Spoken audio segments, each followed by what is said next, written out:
Test, test, 1, 2. Dodgeball. Dodgeball. Dodgeball, dodgeball. All right, so we are coming to you live from East Elmwood Community Center. We are bringing you the final night of the fall season for Dodgeball Winnipeg Draft. Right now we're going to see Waterhole Kingdom taking on JoJo Lion, and my name is Kendall Stelmack, bringing you the Dodgeball entertainment on your Sunday night. Because what else is going on when it's winter? It's cold out. I don't want to go outside. That's why Dodgeball is a great indoor sport. It's a great way to stay in shape. All right, so we see that just McEwen and Mackenzie are left on the side now of Waterhole Kingdom, taking on just Devlin left for JoJo Lion. McEwen and Mackenzie are a pretty good team up, I find. Both taking their shots at Devlin. Devlin managing to get down and dodging both of those. They send 2 balls over. Devlin manages to get 2 of those balls sent, which means he has that burden to throw. He's only going to be sending 1 ball at a time now. McEwen and Mackenzie for Waterhole Kingdom, they're going to be the ones with that burden to throw. Devlin has a very signature dodge. He gets down nice and low and keeps the ball out, making sure that he keeps that court awareness going on. But Mackenzie with the catch. That's going to be the first point on the board now for Waterhole Kingdom. Interesting name, Waterhole Kingdom. I wonder where that's from. I know that Part 8 JoJo Lion is straight up from JoJo's Bizarre Adventure.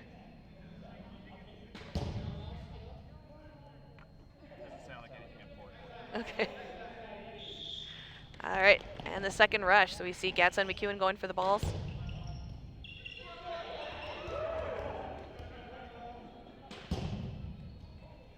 So we see another McEwen on the other side for JoJo Lion. This is McEwen's team. McEwen in the yellow jersey just getting hit out.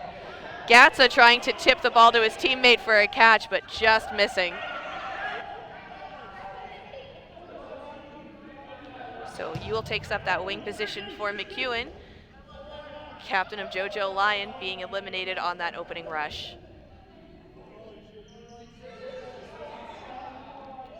4 players left now for the side of Waterhole Kingdom.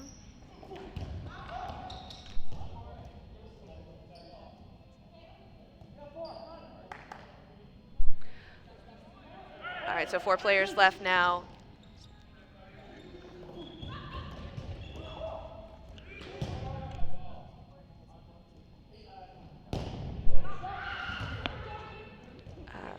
Hello?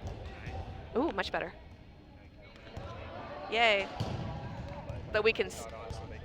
Oh, okay, so I can hear Mitch in my head, but apparently nobody at home gets to, which I don't know if that's a bonus or a negative. But well, now I'm offended, so I turned my mic on. Mitch, we love you. Don't get me wrong. All right, so we just have 4 players left now on the side of JoJo Lion. JoJo Lion, I had it right.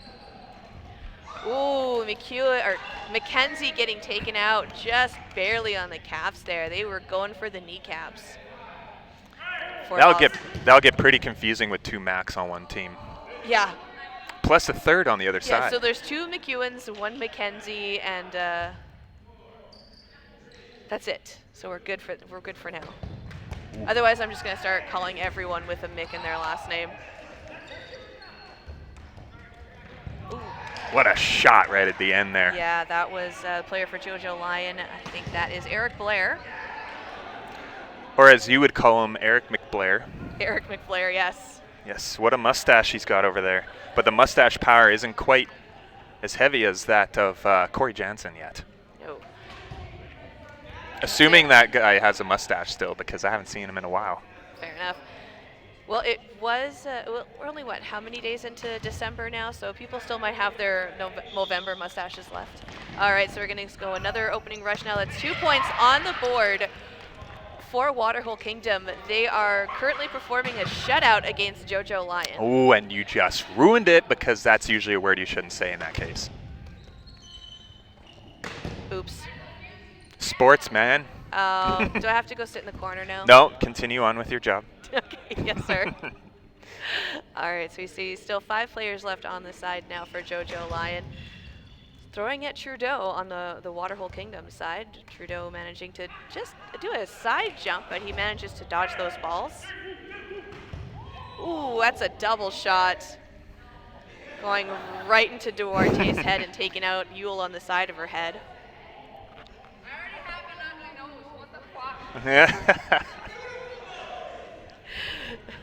So much conflicting comments happening on the court right now. One says it's an ugly nose, the other says it's a beautiful nose. I think it's a beautiful nose. I think it's a very cute nose. Balls to the nose can make a nose ugly. But we don't know. I mean, it's a matter of opinion, I guess. Well, I think it's a cute nose.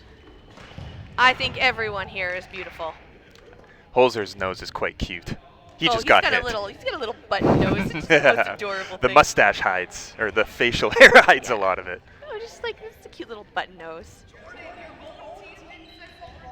Alright, so we just have Chris Friesen now left for the side of JoJo Lion. KG Gostowski coming up.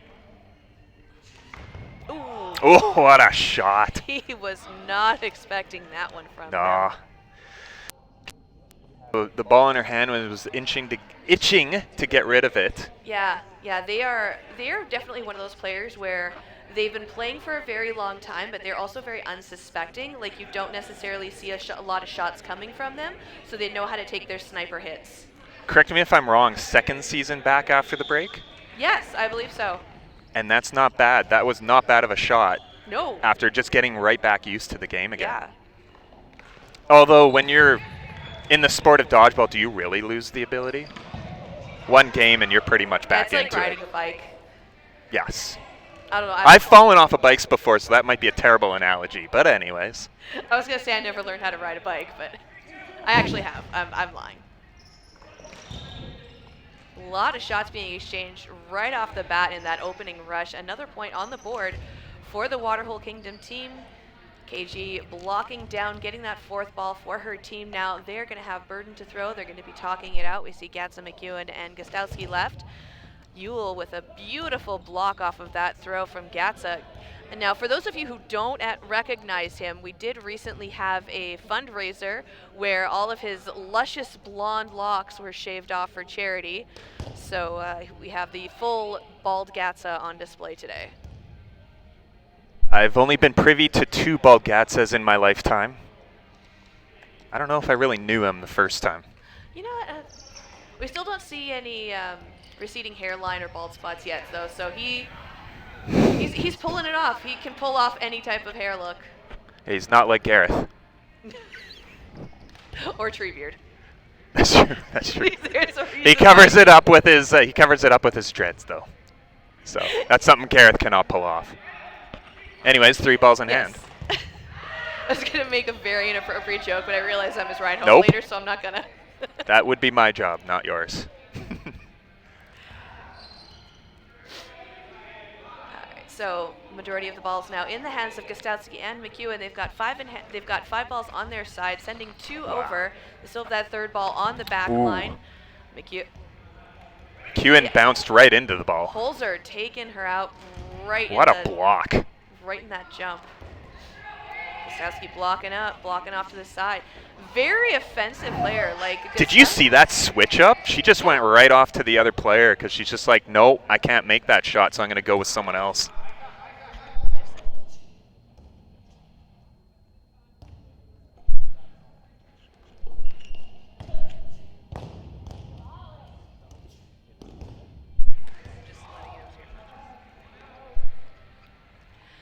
So Gostowski coming up again, taking a shot. That was Chris Friesen. That's a back-breaking dodge. You know, it looked like a little bit of breakdancing. Yeah. Like, it looked like a very breakdancing dodge move. Like, it was very effective. Like, it was super effective. Oh, and the catch by Yule. And that was on the offhand. Yeah. No, actually, that was the on-hand. However, it was off to the side. Yeah. No matter what, she would have had to reach for it. And unfortunately, the ball from That's one thing you have to look out for Yule when she does that is she is a reach. She does have that reach capacity when she catches, especially at the angle that ball was being thrown just went right into her breadbasket. That's going to be the first point on the line, on the board now for JoJo Lions. So we see them coming in. And about 8 minutes left in this half. All right. So majority after balls being sent over on the rush now. Waterhole throws and they take out Eric Blair. Just going to see Blair off to the sidelines. Only one Right ball over the being sent shoulder. over. Yeah. So we're going to see a lot of 1-1 exchanges, I think, for this next little set.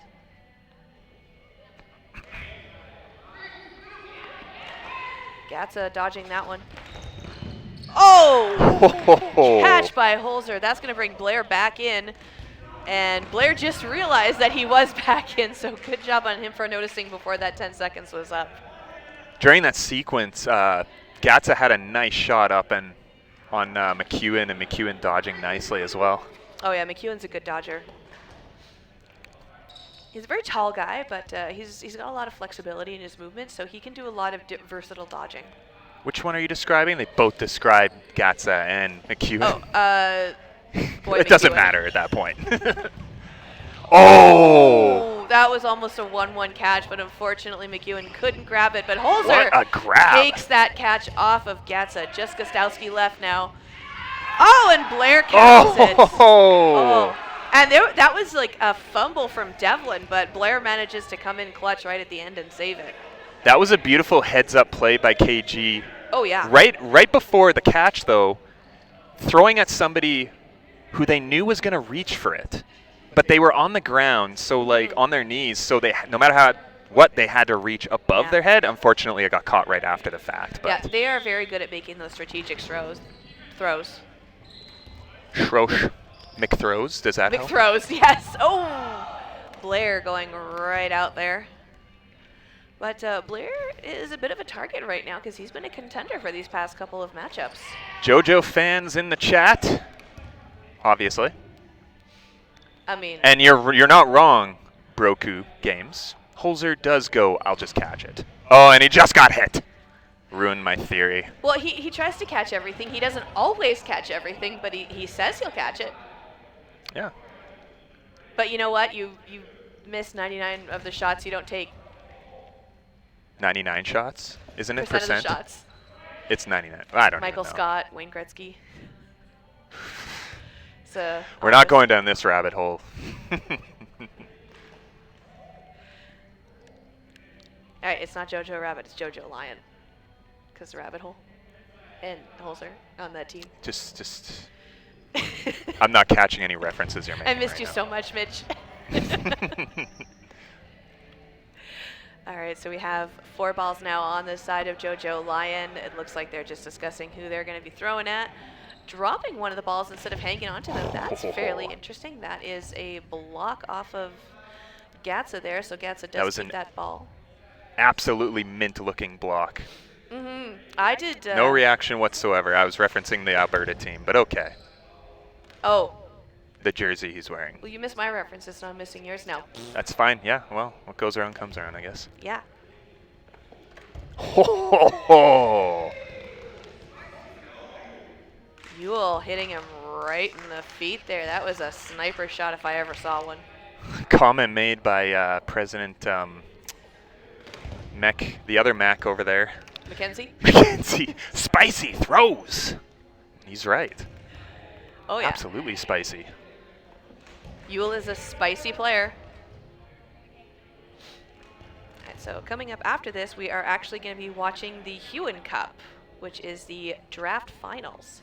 So stay tuned for that, but we still have more coming up on this game. Ooh.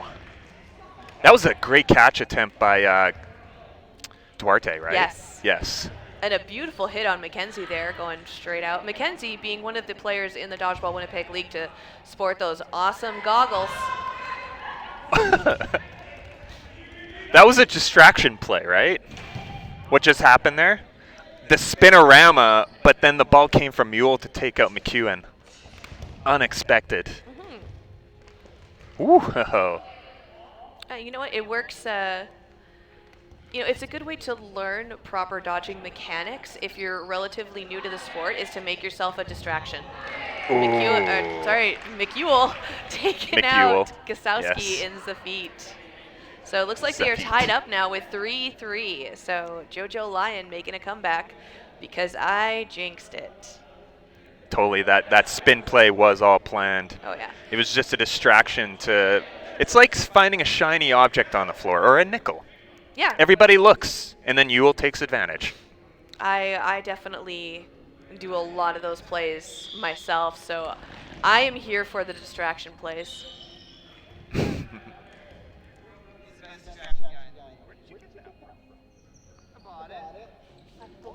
Beautiful throw by Duarte, just coming in there. 1-1 exchange right now.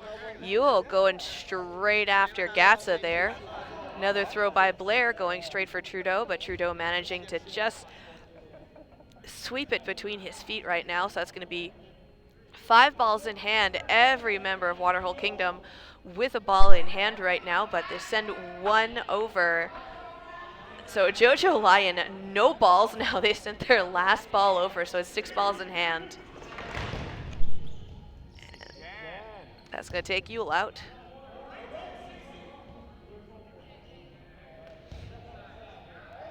So 4 balls in hand now for JoJo Lion.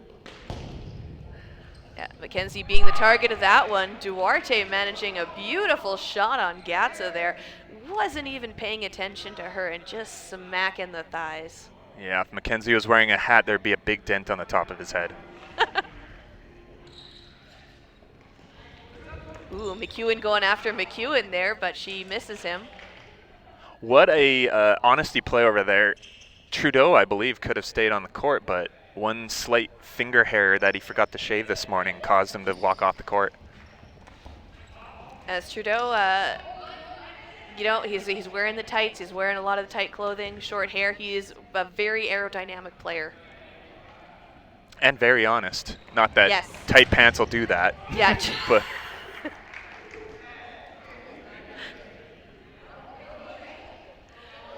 We'll have to get an interview about whether or not he wanted to stay in there, but no, he can't lie. It's because those tight pants. okay, I got that one.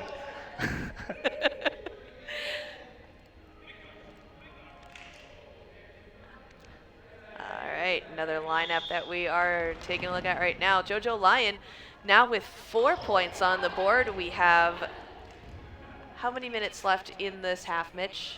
About Ooh, 1 less minute. than a minute. Yeah. So this might go into sudden death. Ooh, Holzer. Just a beautiful catch off Gostowski. Don't think they were expecting it. It was a very well, it was a fundamentally well done throw, but Holzer is a catcher. Duarte coming in really aggressive. No ball in hand, but she still does a fake throw. Holzer going for a cross-court shot off Gatza now. Gatza just coming up a little bit short now in front of Gatza, so he manages to dodge that one. 4 balls in hand now for Waterhole Kingdom. Waterhole Kingdom coming up. And McEwen with a block. Ooh. That second one takes out McEwen. I think that was from his sister, McEwen. So McEwen just took out McEwen.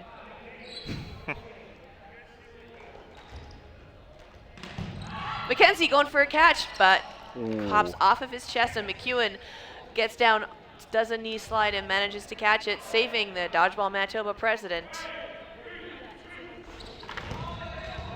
So it's kind of almost like because the president of Dodgeball Manitoba is playing right now, they're all his bodyguards. I never actually noticed that until you mention it now, but Yeah, taking shots trying to save the president, right? kind of, is that fascist? I don't know what that would be.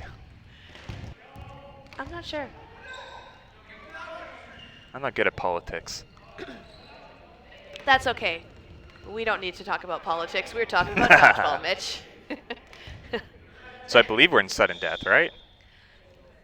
Yeah, we're going to sudden death right now. That was just the whistle from referee Tashino.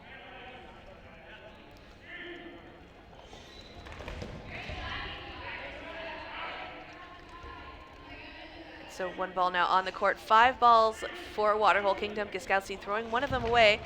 taking out Yule. She was the main target of that one. Another pop fly shot, taking out both Mackenzie and Trudeau. That was a shot by Blair. Absolutely well done. I don't think they were expecting that from him. Popped off of Mackenzie. Trudeau went for it. Trudeau fumbles it. So Blair still in. Holzer with a catch. That's going to bring McEwen back in. Blair getting hit out, but that leaves Devlin Holzer and McEwen on the court. McEwen getting hit out right in the face. That is going to be the end of that half. I think she actually whipped her hair back and forth, and that's what hair. hit. Oh, yeah. Hair hits do count. So we're going to see a little bit of an intermission right now in between the two. So just for those of you who are watching at home, I know we have mentioned it in the chat, but who aren't paying attention to the chat, we are supporting Manitoba Harvest right now. We are doing charity donations for the holiday season. If you'd like to donate, you can do so with the link. We're set a goal of $500 that we're trying to raise tonight. We're bringing you 6 hours of dodgeball. So hopefully we get at least $100 an hour. I think that's fair. It's good math. Well, we've got 5.5 hours left, and I'm just mentioning it now. So we've got those next 5 hours, $100. It's for every hour. It's gotta switch my mic over here. Sorry. All right. It's been going on for all day so far, but basically, you in the chat, just check out the chat. It's all there. Yes. You could also go to twitch.tv/charity/dodgeballttv, and it will automatically bring you the Harvest Manitoba information that you crave and need to know. We're hoping to make some money for Manitobans who are homeless. Or homeless, no, not only homeless, but also Manitobans who cannot afford a meal this Christmas. Mm-hmm. It's all about Christmas, right? It's all about it is the holiday family season. values. It is the time to give. Yeah.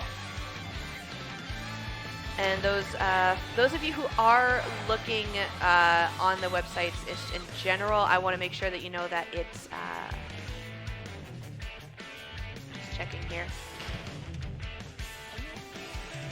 Yeah, so it is harvestmanitoba.ca if you would like to take a look, visit them. We've got both teams just assessing strategy right now. The teams are going to be switching sides.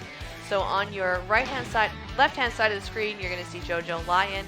Left-hand side, we are going to see the other Waterhole team. Kingdom. There you Waterhole go. Kingdom. I remembered it. Yeah, and keep in mind, the money from this charity-related stuff, it does not go to Twitch in any way. Twitch does not touch it. It goes directly to Harvest Manitoba, Dodgeball Winnipeg, Twitch, us, Dodgeball TTV, Dodgeball on Twitch. None of us touch it. It goes directly to the charity. Yeah, 1 in 8 Manitobans live in a food insecure home, and Harvest works closely with the clients and stakeholders and conducts research to advance meaningful policies and programs to help ensure no Manitoban goes hungry. So please donate during this holiday season and help those. All right, so we're going to see the opening rush going off right now. McEwen and Yule were the targets of that shot. It looks like Gatsa was going straight for them. Only 3 balls in hand now. Trudeau sends his ball over to Gatsa, so both wings managed to have a ball in hand. Very important strategy for dodgeball when you don't have majority is making sure that the guards or the wings are the ones holding the ball so they can take those counter shots. Fun fact, the term guards is only said in Manitoba. That's why, for those of you at home watching in Manitoba, I'm saying guards, but I was corrected very swiftly and many times saying it during World, so I make sure to say wing whenever possible. But we are on the home court tonight, so I will switch it up just for those of you who are Manitobans at heart.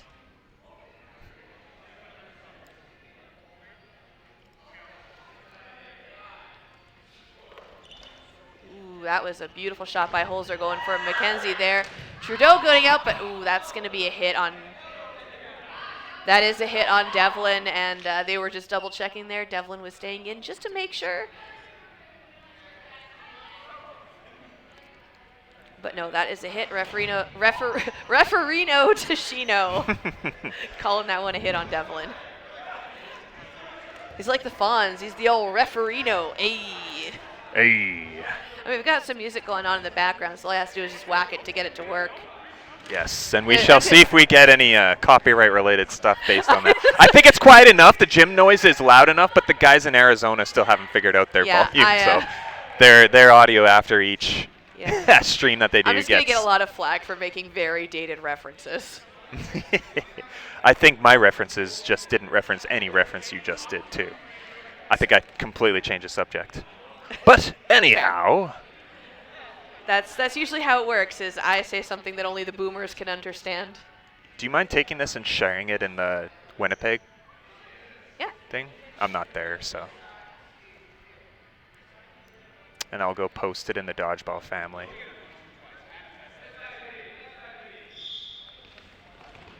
I don't know why I said that with my mic on, but okay. We're just making sure that we let every possible avenue of Dodgeball aware that we are doing the donations right now, so Mitch was just asking me to post something for him, which I have no problem with doing. It's all about charity, man.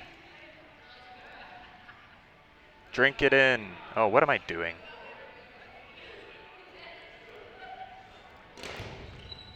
Oh, what a shot from McEwen and Holzer taking each other out. Actually, I believe McEwen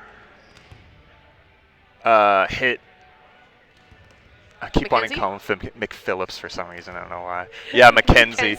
Mackenzie got countered by McEwen after trying to take out Holzer. Gostowski throwing a ball away just ever so slightly at the JoJo Lion lineup. So it's just McEwen and Gostowski left. Ooh, Gostowski almost taking out brother McEwen on the knees there, but he manages to see that coming in right at the last minute. Some unorthodox ball retrieving happening on the side of this team. JoJo. Whoa! Did you look up too late? Did you see what just happened? I saw her go down. That was quite the dodge. Yeah, it was. That going to be an instant replay? I don't have. Sorry. No, it's okay. Well, for those of you who are at home, you can clip that one. Oh! McEwen taking a catch right in the chin. I mean, she got it. I mean, Blair left. You made it sound more negative than it was. It's just the way that she just like was. How about she caught it with her chin? She caught it with her chin. Chin. Taking a catch in the chin, catching with her chin. Yeah, That was a very hard throw, and just being able to just stop it dead. That was just absolutely well done by McEwen. That would damage anybody's vocal cords. Yes. Yes.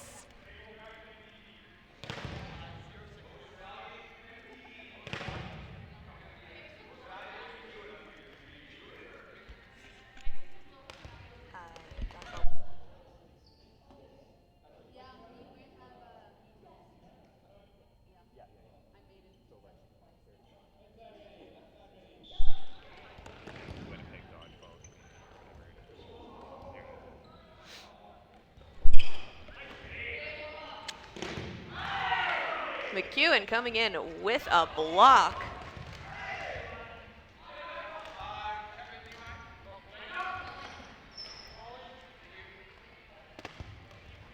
All right, so we see more players showing up now for the next game, which is going to be the Hewen Cup.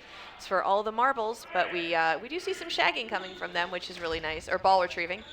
Again, very specific Manitoba term is shagging. We try not to say it because it's kind of a dirty word. Oh, Gostowski. To the British. Well, yeah. Gostowski with a beautiful catch going right into the bread basket. It was a very Yule-style catch, actually, from Gostowski. Yes, and the reaction from the opposite end was, "Why did I do that?" Yeah. I need to think my throws through before throwing. Again. Pop fly off of Gatsa, so that is a catch. 2 catches in 1 round for Gostowski. That's going to be some good stats for them. Because just a reminder who aren't familiar with the draft system in Dodgeball Winnipeg, we actually take stats, so every catch and every hit made by a player is recorded. And just like that, Waterhole Kingdom pulls ahead in the second half with about 13 minutes left to go, which is not where they were before the halftime part of this show. So, see, it's JoJo Lion. They are currently in 6th place, and Waterhole Kingdom is currently in 4th place on the draft standings right now.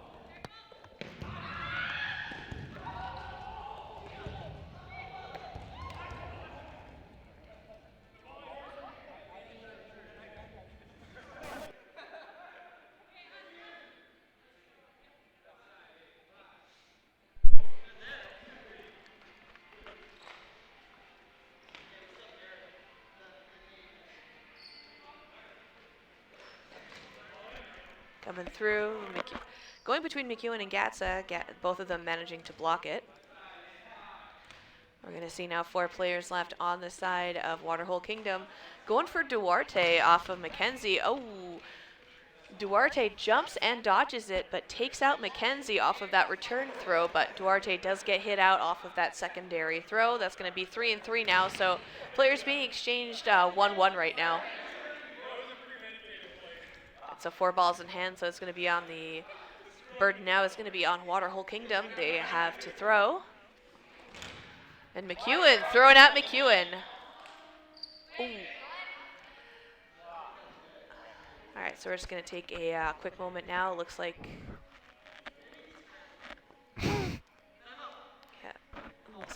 Gatz's ankle. He's got a bit of a sore ankle. He did break it a couple years ago playing dodgeball, so just want to make sure that it's nothing too serious. Yeah, it's tough if that were to be a major injury and playing in a game that really doesn't mean anything in terms of playoff implications.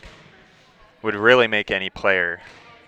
Yeah, it looks like he's up. He's stretching it out. So at least it's not anything terrible. He's up and he is standing. Gatsa is a trooper. He is a hardcore player. And that's one of the things that make him an absolute sweetheart in the league. He's giving the ref the thumbs up, and he is good to go.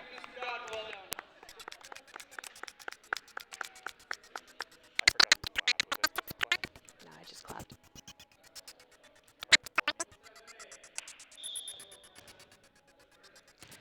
All right, so Gatsa is still in.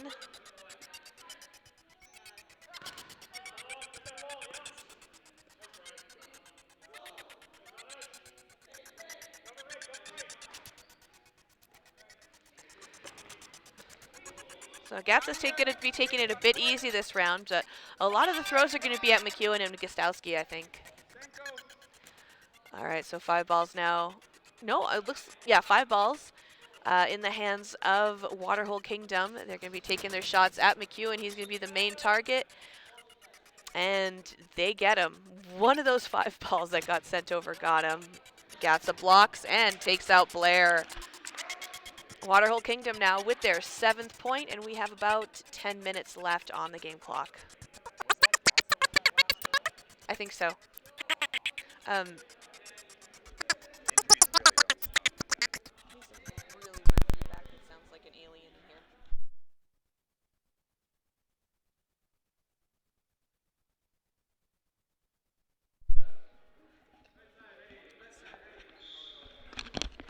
It sounded like a weird alien. I'm not getting it now. Oh, you heard it. Okay, yeah, gotcha. I heard it. Would you unmute it?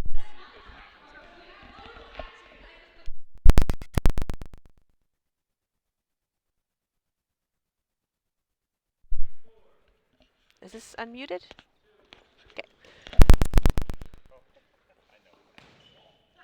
All right, Mitch is doing something with the mic, and it's it sounds like there's a weird bug alien in my earpiece right now. All right. That's going to take out Gostowski. So it's only 3 players left now on the court. Check. I fixed it. Yay, thank you, Mitch. We're going right between Duarte and Blair there. All the players still on the side of JoJo Lion. Looked like Gatsa was trying to reach for a catch, but didn't quite get it. Ended up going up and over, but he is working a bit sore right now, so He is a trooper for staying in and playing. Yeah, he knows he's got about a month of recovery at this point, so he's just going to go all out, right? Yeah, we do know that Westerns is coming up in February, so we want to make sure Provincials is before that. Ooh, got to worry about provincial. I keep forgetting about that one. I do too, actually.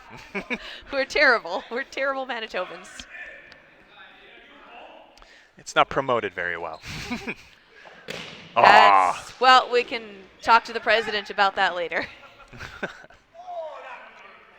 Oh, and I'd rather not explain my comments on stream. I'd rather you not either, Mitch. Oh! That catch by Trudeau. That would rip anybody's fingers off their fingers.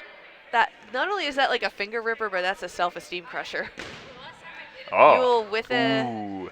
And then right in the line after that one. Yeah, that was pretty close there, but only one referee on tonight, so we will trust their discretion, and Yule stays on. They take out Trudeau, and that's going to be that point now for Jojo Lion, closing up that difference. They are 6 points to Waterhole Kingdom 7 with 8 minutes left, the end of the second half. About. Because that time stop point, yes. That might have messed things up. I'm not sure if the ref stopped the time either. I saw. Okay. I just don't know when he started it. Oh, that's on Referino Ticino. I can't say it any other way now. So that's a good opening rush there by Waterhole Kingdom. Looks like Mackenzie has taken a minute to take a look at his fingers. That's another small injury. And again, we don't need that. Like this is not the Hewan Cup game. So a lot of these players are going to be playing in the men's provincials coming up in the new year. So they want to make sure that they are injury free. Everyone wants that chance to go to beautiful Montreal. Sounds like the prize at the end of a game show. I mean, a lot of players who don't end up making a team will end up going anyway to support the teams that do. And it's a beautiful city. Why not? I've actually never been. I'm very much looking forward to nationals this year. Yeah. Not that I wasn't last year either, or this past year. Time flies when you're having fun. You call this fun? Yes, I do. Good. All right, so we're going to see Jojo Lion coming up to the line now.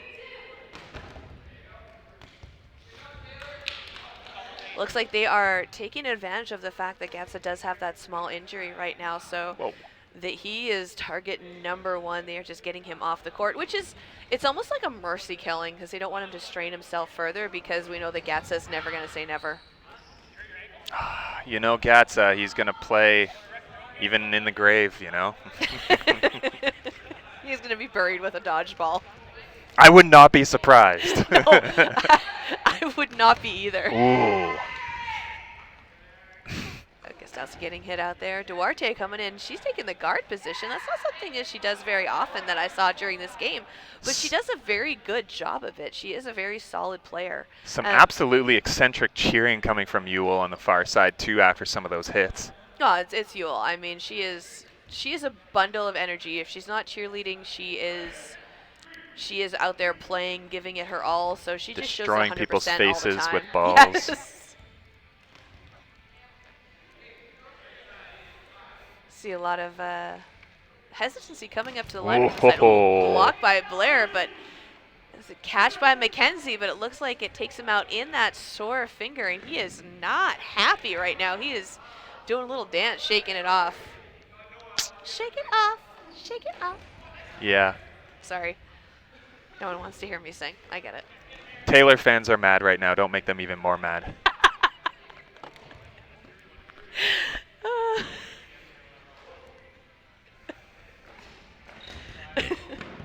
I feel for all the Taylor fans out there right now.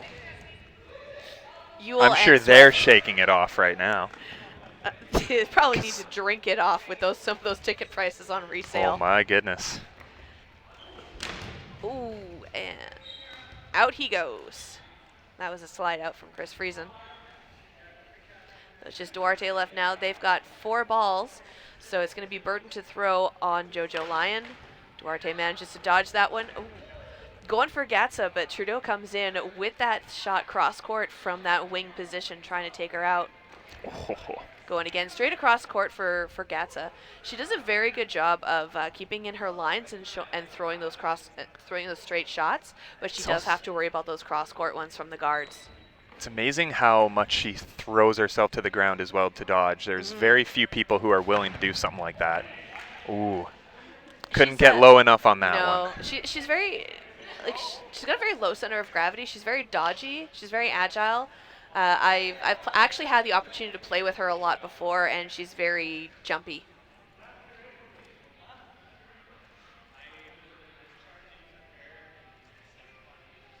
She's got a lot of agility going for her. Shout out to LJP Music in the chat. Welcome here. We're throwing balls. It's our version of music. That boosh sound we hear when a ball hits someone right in the chest is the sound of music to us. Is that why that team is called Boosh? Yeah, you didn't know that? I am shocked you're finding this out now. Yes, that's why they're... That's why the team is named Boosh. I'm being very facetious, Mitch. Oh, okay, well, you got me. I just play dumb really well. And I am oblivious to everything. You know, I really thought you were going to take that one and run with it, but okay, so it looks like Holzer getting taken out there. He was target number 1. That was like 3 balls straight at him. Only one of them actually hit him, and it was that final ball that was thrown. If they only threw 2, he'd be safe. Oh, yeah. I think they probably discussed how many balls they were going to throw. Gostowski getting hit out by Duarte there. Again, Duarte, very strong thrower. She has a bit more oomph when she comes to the line. She's a little bit, I find when she gets towards the back end of the line, she's a little bit hesitant on some of her throws. Mackenzie taking out McEwen right in the feet there.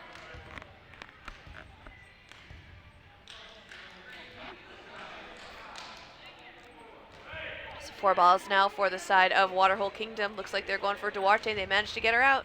It is just Devlin and Yule left. We see 5 balls now in hand for JoJo Lion. Yule's the target there, but ooh, Devlin takes out Mackenzie. He didn't even see that one coming.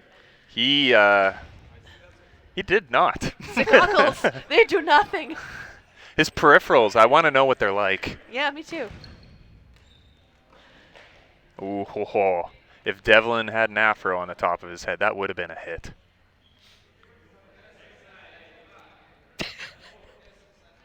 Okay. What a shot by Yule. Yeah, taking out Trudeau mid-jump, too. Like, she took her moment. She did well. Do I need to hold back on some of my comments? Are you having problems, or are you just not used to this? Your professionalism? No, I'm not used to it at all. It's weird. What professionalism? Forgot who I was talking to.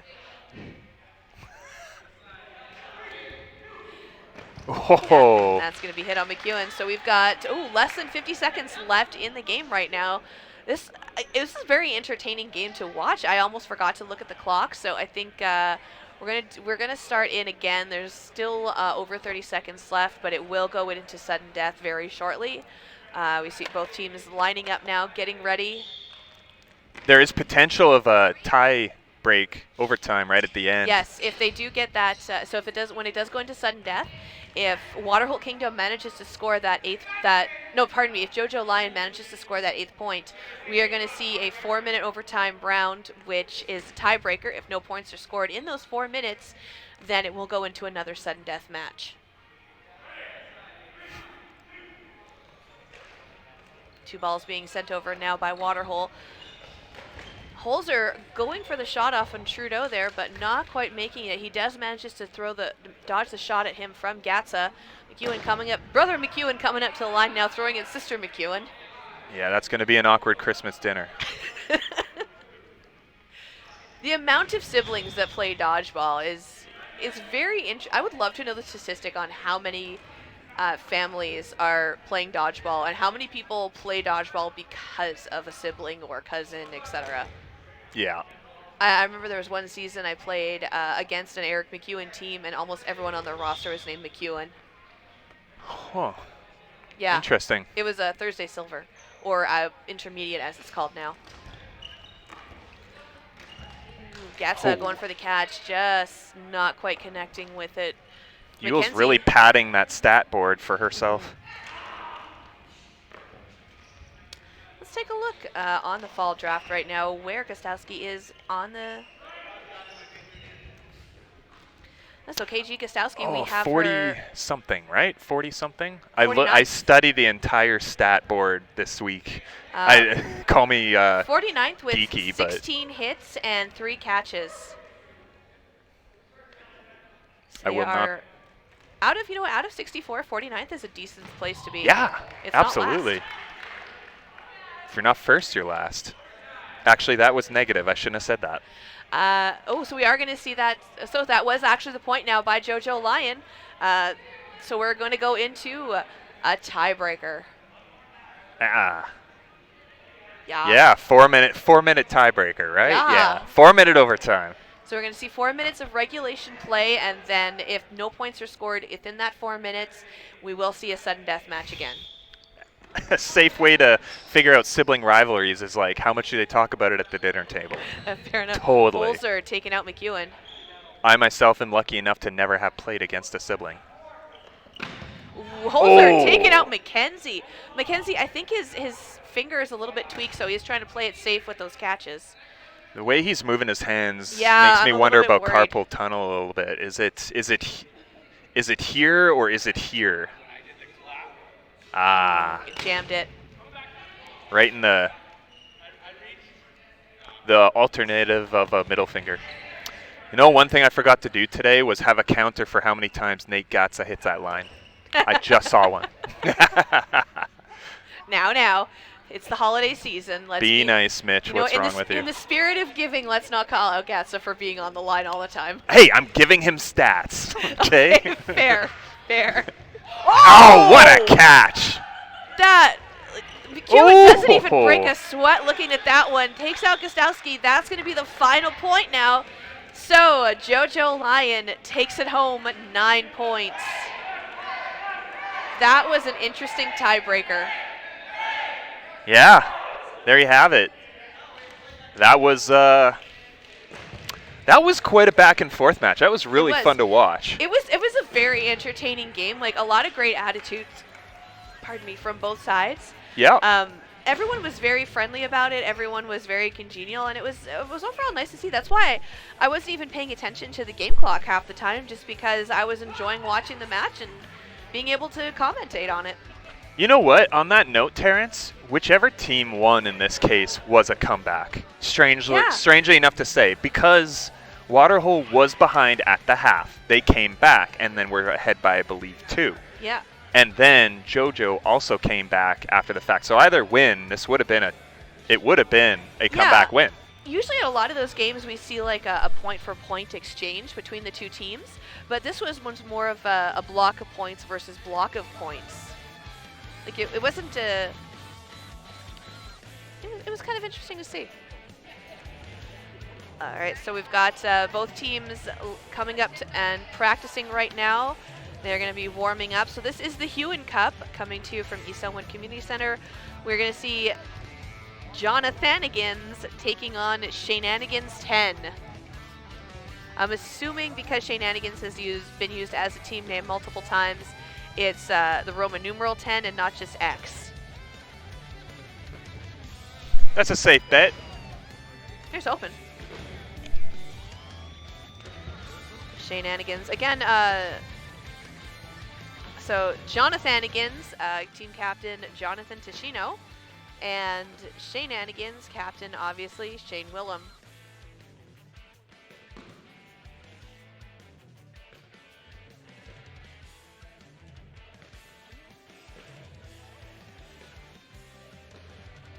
I'm going to take a look at some of the standings here on the Dodgeball website. So again, Shenanigans versus Jonathanigans.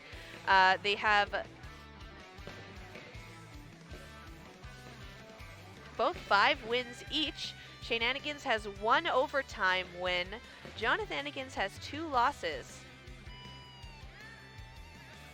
Take a look here at some of the stats. We've got Shane Willem coming in at 6th place with over 107 catches.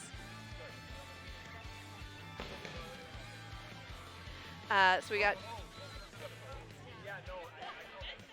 So we got Shane Willem coming in. He's got 107 hits, 9 catches, 64 game points, a total score of 157. Jonathan Tashino is actually 6th on the fall draft stats. He has 100 hits, 13 catches though, so he is leading in hits catches compared to Shane Willem, but both are tied at 64 game points. Total score for Tashino though is 158 because catches are worth more on those draft stats.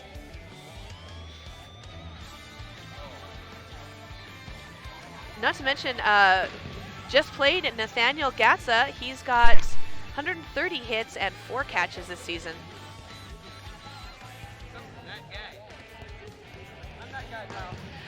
So we're going to see 2 referees, I believe, for this game because it is a finals game. So we're going to have people watching from both sides of the court. While we have this time, though, let's talk about the charity. Yes, let's. Harvest Manitoba. We're donating. Yeah, go ahead. I've got their website up here right now. So, about us. They were founded in 1985. Go on. So they've been working for about 37 years now.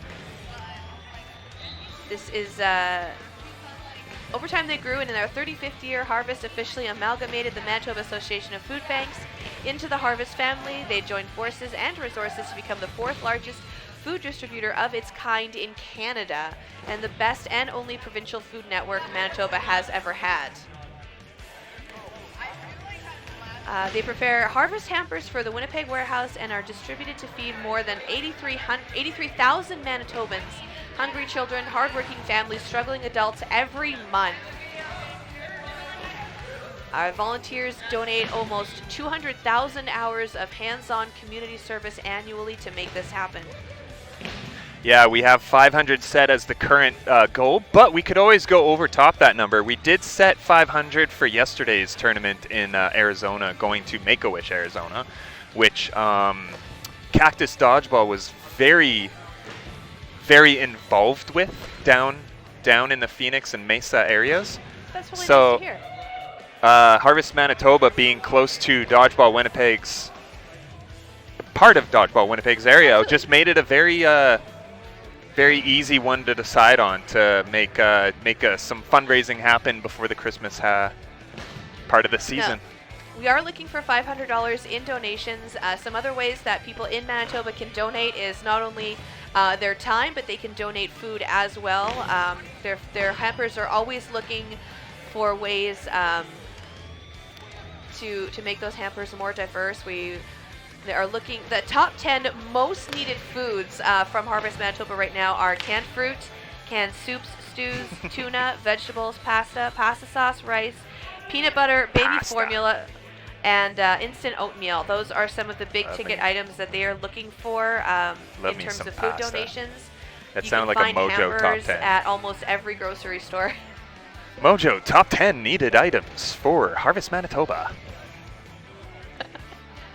Canned fruit, canned soup and stew, canned tuna, canned vegetables, pasta sauce, rice, peanut butter, baby formula, and food, as well as instant oatmeal. So if you split that all up, that's actually 12 items because canned soup and canned stew are 2 different things. That is true. Baby food and baby formula are different as well. I did not know that. Are you serious? Scroll down. Okay. Yeah, so you can organize a food drive. And if you were to contact the charity, they give you resources where they actually provide you with the hampers for people to make donations. So if you're having a Christmas party, if you're having a New Year's party, you'll get in contact with the Manitoba Harvest and get a hamper brought out to your work event. And hey, maybe your boss will be nice to reimburse you with alcohol for a donation. Oh, that's usually how things go when there's beer or alcohol involved. People just want to do more to help. Yeah. Because they get free booze. I mean, that's how I do most of my charity work. I usually was happy if I just got a sandwich. That's just me, though. I am happy to volunteer regardless, though. It is not completely alcohol-driven. Only when I work with Mitch. I do enjoy me a good sandwich. Favorite sandwiches in the chat right now, everybody. Yes. I enjoy playing around with different types of grilled cheeses. Interesting. Yes. Have you ever tried the Mexican Tex-Mex? All right, game time. Here's the Hue and Cup. So sandwiches in the chat. We'll tell you about those later. But we're going to bring you some dodgeball right now, and that is Jesse Kopit throwing and taking out Kevin Chung. Ooh, Ferris being taken out by Ticino, but Ticino also being taken out. Gotta love all of the Jonathanigans team wearing Shane Willem as their jersey right now. That is amazing. Whose idea was that? Probably Captain Ticino. That's something he would pull off, yes. The trolling level is at an 11 out of 10. Like, that is turned up right to 11. Coombs going for a catch, but not quite making it, so it's just Loreno. And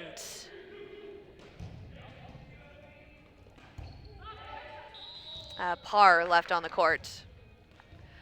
Newer player, I've never met them before, so I'm just taking a wild guess off of the roster.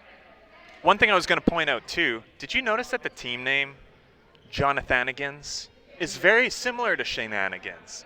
What are the chances that he's been trolling Shane this entire season with the team name, with the jerseys, absolutely everything, and then playing in the finals of the Hue and Cup at the same time? Very calculated and strategic psychological move there. Psychological indeed. I would be completely off my game if I had a jersey team full of my face on the other side. You know what? I think the amount of times that Shenanigans has been a team, though, he'd almost be used to it. He's unfazed, for sure. Yeah. Get it? Unfazed? Yes. Yes, I understood. That is a catch. That is a valid catch. We have Trudeau and Holzer reffing for us right now. Those are so hard to call because if the player steps outside the line and then pushes the ball, technically a dead ball. Mm-hmm. But that's why we have two referees today. Yes, exactly. So the ball was tipped just before Ticino did exit the court, so the catch was valid, and that was Kopit catching it.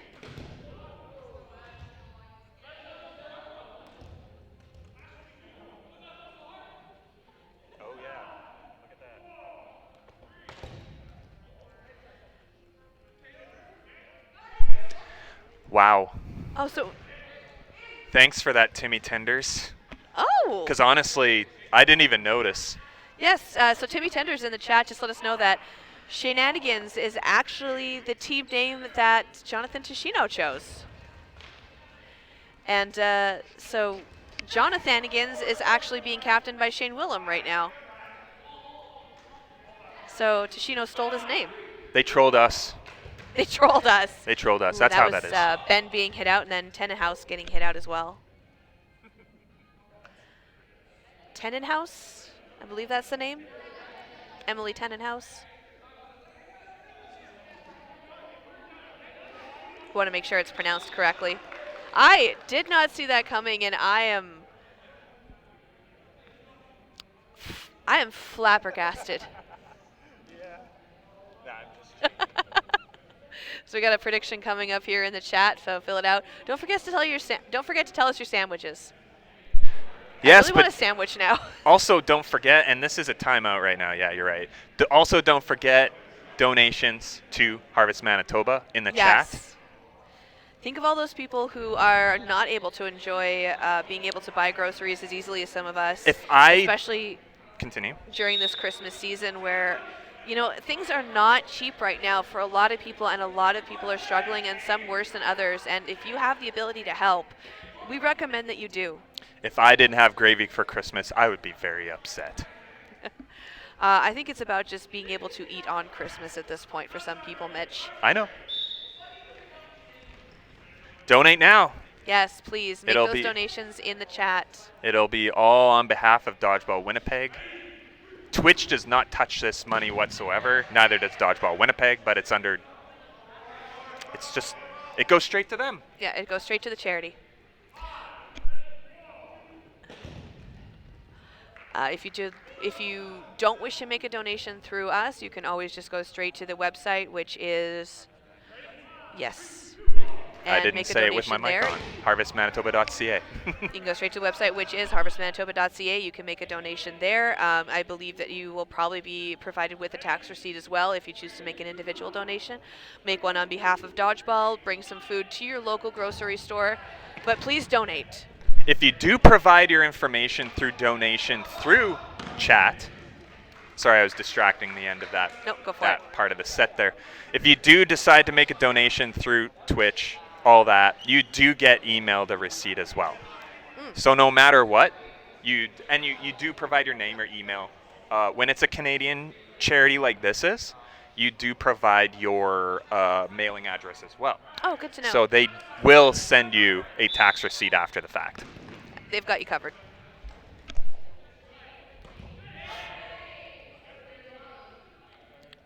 All right, so we have Shenanigans leading now 2 points to Jonathanigans 1 point. Bend getting taken out in the leg. Beautiful shot from the Shenanigans team. We have about 14.5 minutes left in the first half. Again, this is for the championship. This is for the Hewen Cup. Thank you very much, Gareth. Mr. G Money, $5 to Harvest Manitoba. G Money Williams coming in with that $5. You can donate as much or as little as you like. We do have a goal set of 500, but every little bit does help. Just want to mention that. For a man who's reffing in 45 minutes, Yeah. I am very impressed. All right, so 2 balls being thrown over now. Looks like both of them just managing to miss.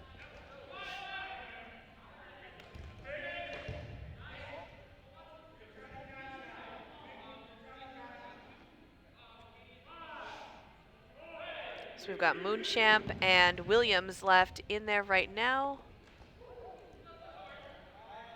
Monchamp? I said Moon for some reason, but he's wearing tie-dye. I don't know if that's...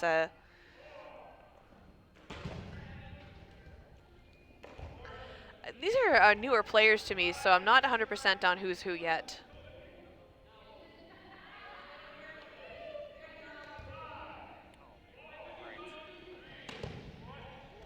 And that one's going to be a hit.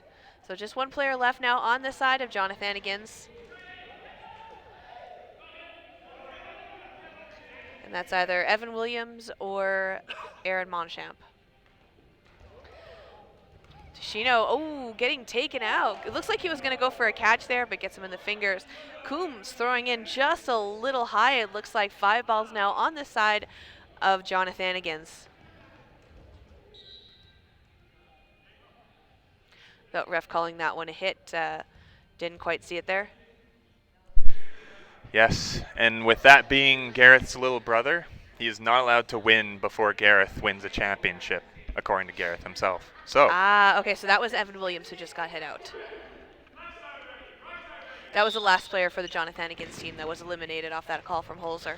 He does not have the same skill as his big brother yet. But he's getting there. He needs to learn from his big brother.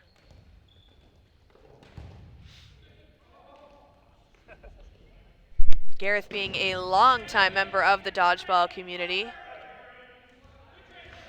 And absolutely lovely to do commentary with. We did that for the Go tournament, and it was quite an enjoyable afternoon. Weekend, actually. Oh, a couple throws being taken. That's Tashino getting hit out. Yeah, with that. Coordinated effort. Go for it. I was going to say, with the Go tournament being a charity stream, when we did that, with this feature, this tool we have, it would be very different in terms of charitable related stuff. Well, maybe in the future.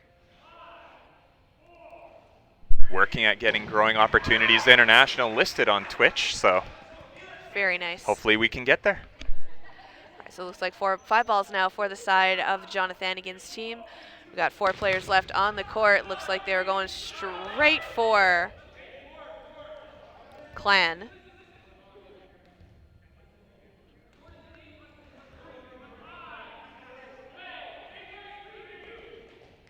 Yes, there's a couple new faces on these teams that I'm not too sure who they are. I'm 100% willing to admit that. Got the gentleman in the headband. He is either Jordan Clan or he is Nathan Thiessen. I want to say Nathan Thiessen is the one wearing glasses, though. For those of you who are in the chat and know, please let me know.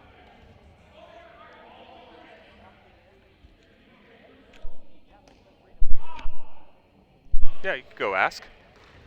Okay, bye. And up comes Shane's team. Throwing right over top of head. Oh, what a shot on this side. Couldn't keep that catch in her clutches. Missing the catch. Lariano, final teammate, left on the side of Shane's team, also known as Jonathan Again's. Oh, good old Bram, Abe. Just on my Tuesday team, actually. He's a fun player to have. So yes, the gentleman with the glasses, that is Nathan Thiessen. I was asking Austin Coombs, who is on the Shenanigans team as well. So not only did Tishino take his name, but he took his face. That's the way to go. That's the way to get in the head of the opposition. That is an impressive level of psychological trolling that I only can aspire to. That is another point now for Shenanigans 10. They are leading now with 3-point difference, so Shenanigans 4 points, Jonathanigans 1 point. And again, this is the Hewen Cup. We've got about 9 minutes left in the Hewen Cup, being named after the former owner of Dodgeball Winnipeg, Stacey Hewen. We make it sound like the guy died. No, then I'd be calling it the Hewen Memorial Cup. Oh yeah, that's true. Yeah, never mind. He's just the former owner. He's still very much with us.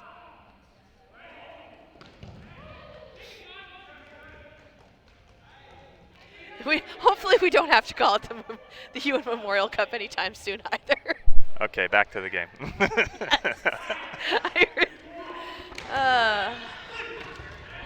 What a shot. Ferris taking out Cicchino right in the Shane face. Ferris is a very competitive player, and he is going to make. Could almost rename him to Fierce. Ooh, Ferris the Fierce. Ferris the Fierce. Sounds like a Viking name. What I was going for, yes.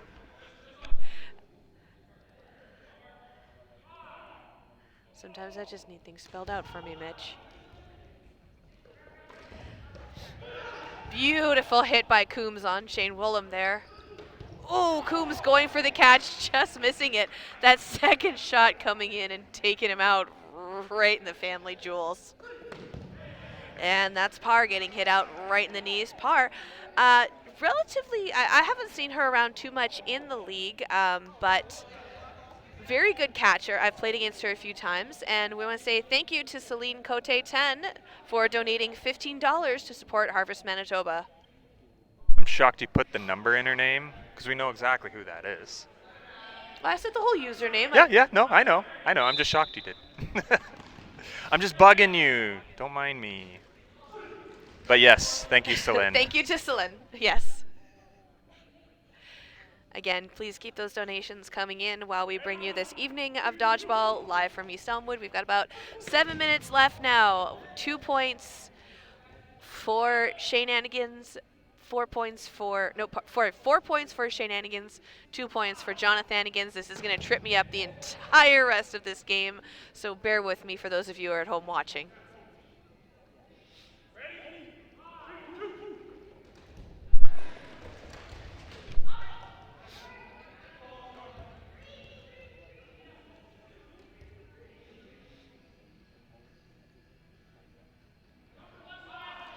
So it looks like we've got Jonathanigans on the offensive, throwing at Coombs. Coombs going down and dodging. Willem going for the catch, and the catch, not a catch. The catch is not a catch. He dived down for it. It almost looked like Trudeau was going to say it was a catch, but Holzer had a better idea of what it was, and he is saying not a catch. Again, deferring to both referees here. Yeah. That's So why Willem there's is 2 out. referees. Yeah. You need that One for a could have game saw like this. things differently. And it was straight at Holzer's vantage point, too. Ooh. Don't think Tennehouse saw that one coming. Right in the shoulder there, so I was just going to leave those 2 players left. It's going to be Chung and Williams. Ooh. Got just low enough there. Coombs with a block. He's going to get that 3rd ball for them now. You know, I still think that this Williams is less aerodynamic than the other ones. More hair. Oh, is that what it is? You said it earlier.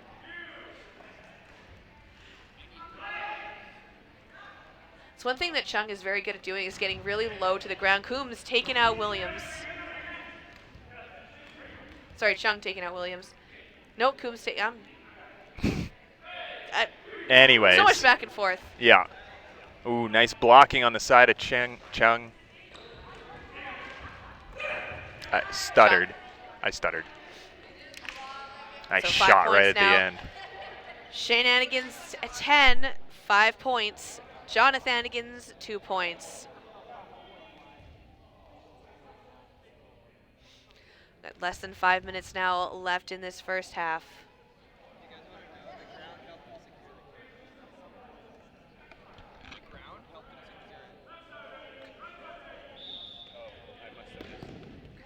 Oh, so the referee Holzer was letting us know that the ground helped him secure it. That's why it was ruled not a catch. Yes, I wasn't looking at the catch in question, but I trust Holzer's judgment on I think things. that's why he came up to let us know. Yeah. Oh, Ooh. that one was not a catch That because was that first ball hit Chung. Yeah. Yeah. The ball that was caught by Shane Willem was the ball that hit the ground in front of Chung first. Bounced up, Shane caught it. Oh, did it hit the ground? Because I thought it was It that hit the first ground ball that before hit him. Chung. Okay. The other ball that hit Chung went off to this direction. Yeah, because Chung But- got hit out first, and that second ball was the one that Shane Willem caught. Again, though, this is refs' vantages are different. Yes. We also could see things differently, which the final call is the final call, right? So Yeah, and absolutely, it is deferred to the refs. We both have experience being referees, so we see it from a very referee point of and view. a lot as of the well. time, we have a better vantage point than referees do. Sometimes. In any position that we've been in so far in the terms of commentary at Canadian Nationals, at World Championships, Yeah. that was a nice vantage point for those finals Oh, matches. that was a beautiful That was the vantage best, point. and we're never going to get Oh. that good again. I'm hoping Montreal is going to be great, which, by the way, have been contacted to do that. So we'll see how that goes. So I need to But start I am learning excited French for right now, is Nationals. what you're saying? Hey? I need to start learning French? Oh. No, we're working on figuring out how we're going to go about that because that's we fair. do need a French stream. We do. We We have always to. have. With Quebec Cup streaming like 3 times now, I think, with us, we do need to have some sort of French Yes. something. Well, we are an officially bilingual country, so we do need that representation from the Francophone community. Yes, but this isn't a Dodgeball Canada channel, so. But still. No, I was just talking about the country itself. Oh, yeah. That's the national standpoint. said see. anything I was about talking about the Dodgeball channel. Canada. Okay, you're talking about nationals. Oh. Okay. Like, we're not talking about U.S. nationals and being like, No, I oh, was we need a talking about the Spanish. country. Yes, that's true, yeah. No, actually, America doesn't have an official language. I saw that when I was down there, and I feel like I was lied to all my life as a result. Like there are a lot of languages in Yes. America, like in the United States, but they don't have an official language. Like if you were to look on the Canada website, it would say that our official languages are English and French. Yes. All right, so coming up against Loreno manages to dodge that one. They're sending one over right from the back of the court there. So it's going to be another ball in hand for the side of Jonathanigans. They've got 5 balls in hand. Ooh, that was a 1-for-1 trade-off between Willem and Kopit there.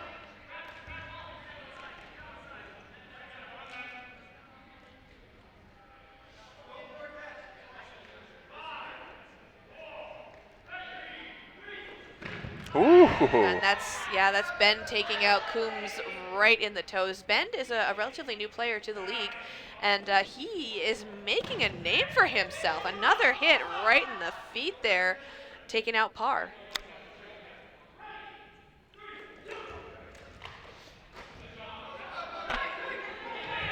Oh.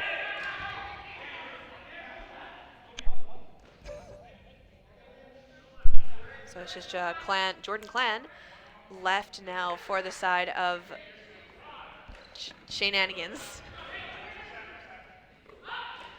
His face is on the shirt, but I'm having trouble keeping track of which team is which. Well, you just remember that the team with Shane's face is Shane's Shenanigans, team, yeah. but not Shane's team. Yes. It's the Shane team, but not Shane's team. Yes. Oh. That's kind of what I said. Yes, I 100% Mitch. I defer to you.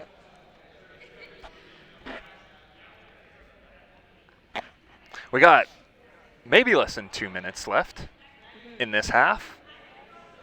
And right now we have Jonathanigans. We're trying to catch up a little bit, leading into the half. Third point. It's only a 2-point differential now, which is nice to see. All right, so bird to throw being on the side of Jonathanigans. They have 4 balls in hand. The ref counting down that last 5 seconds. Sending 2 over Coombs, going for Bend again. Oh, and it was a shirt hit. Saying they got to wear their shirts a bit tighter. Kopet being hit out as well. Well, if they wore clothes like Shane, they would be a lot more tighter clothing too. Tenenhouse being hit out again in the shoulder. Tashino being hit out in the hip. Ooh, Clan going for Chung and managing to take him out. That was a beautiful shot, so it looks like it is just Aaron Monchamp left.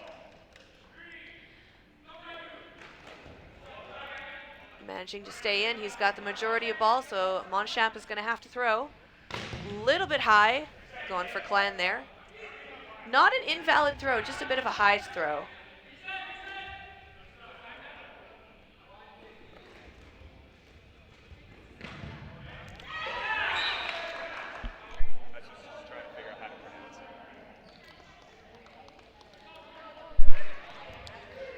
All right, with and that. That's going to be another hit for the Shenanigans team, so they are going to be leading now again.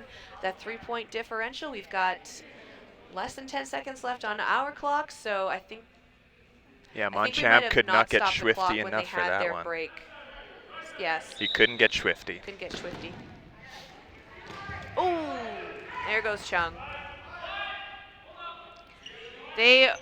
That was an impressive opening rush from the Shenanigans team. Like, I almost couldn't even watch that whole thing. Like, they just went so fast. Oh. Ferris going down and getting hit in the butt. Not managing to dodge that one, but you know what? Him being a target got a lot of balls for his team, though. And Kope going out. So Coombs rushing over to take the position of the left wing now for the Shenanigans team. Normally he plays on the right wing. Tashino coming in, getting right in the face. He was going for that shot there, but they right in the forehead. He had to second guess that one. He's going to be feeling that one for a week. You know, it's funny, the Australian accent, because I've been watching so much Bluey lately. So much what, sorry? Bluey. Okay. That I'm trying to not talk in an Australian accent because I've just been immersed with it. I don't have kids, but Bluey is a great show even if you're an adult. It's my new comfort show. Oh, I thought that was a British show. No, it's Australian. Oh, okay. Interesting. Yeah. That explains a little bit, actually, yeah. That makes sense. So shout out to the parents in the chat if you have kids that love Bluey. I also enjoy it.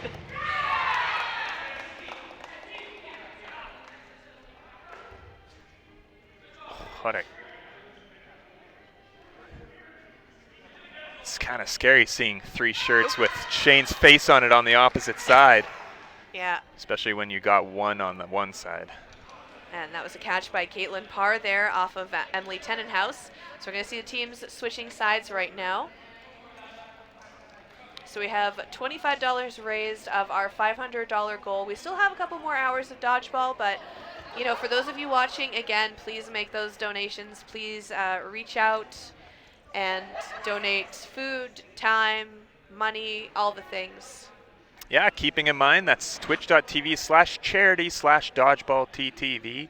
All that money going through that link specifically goes directly to Harvest Manitoba. Cannot stress that enough, how powerful this tool that Twitch has bestowed upon us can be, as we found out yesterday. With the crazy and absolutely eccentric Andrew Ketchum completely taking control of the show, and every time someone would donate $20, he would.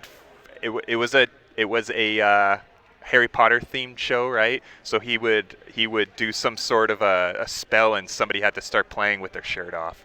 So that's how that stream worked. Unfortunately, this is serious competition here in Winnipeg for today, so we cannot have incentives like this. This is the Hewen Cup, but not the It is not the Hewen Memorial Cup. The Chris Glass Memorial Cup. Who is also not dead. No, it was named as a joke. But Stacey has done a lot for the community. He still does a lot for the community. Previous owner of the league. So when the new ownership took over, they decided to rename it the Hewen Cup in his honor for all the contributions that he made in growing the sport of dodgeball in Manitoba. Yes. But back to the donation side of things. $25 isn't enough. But it is good. It's a good start. Yeah. Thank you, Celine, and thank you, Gareth, for getting that started. And hopefully, as these players that are currently on the court start going home and watching other teams play. No, they're not going to go home. They're going to go for a drink with their team. Some of them are. And they're going to have a few drinks, and then they're going to feel even more inhibited to donate after the couple beers at the local Boston Pizza. We got to entice them after they're drunk. I gotcha.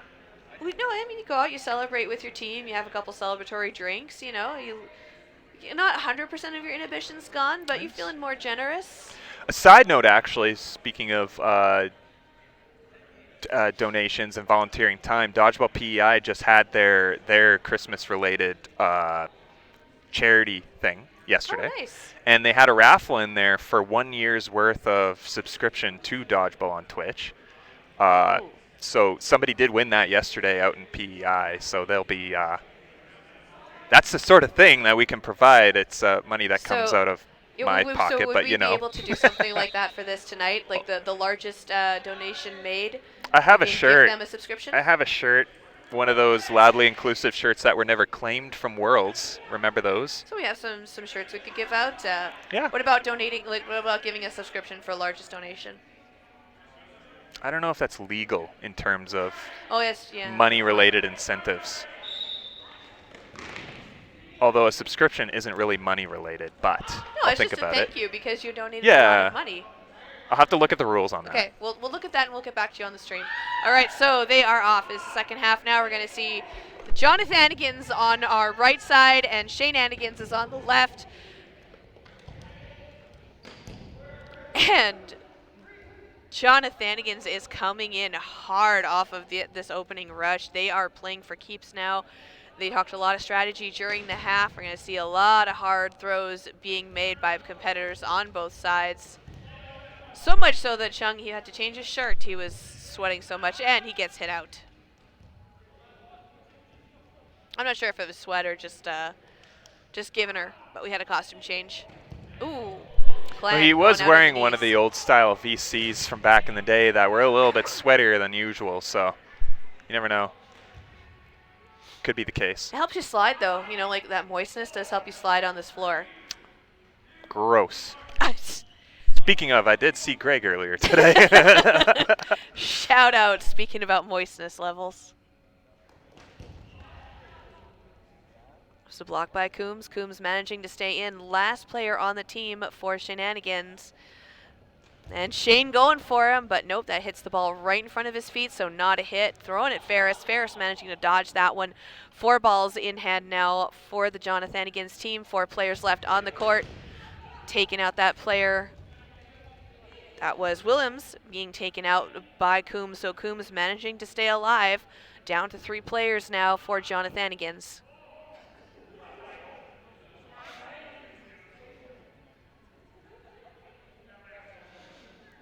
All right.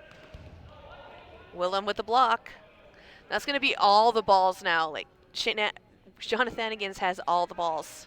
So each player has 2 balls in hand, 3 players left on the court, and that takes out Coombs in the shoulder. But you know what? It took 3 players with 6 balls to take Coombs out. And as a result, he was absolutely destroyed when he was finally hit, Oh, too. yeah.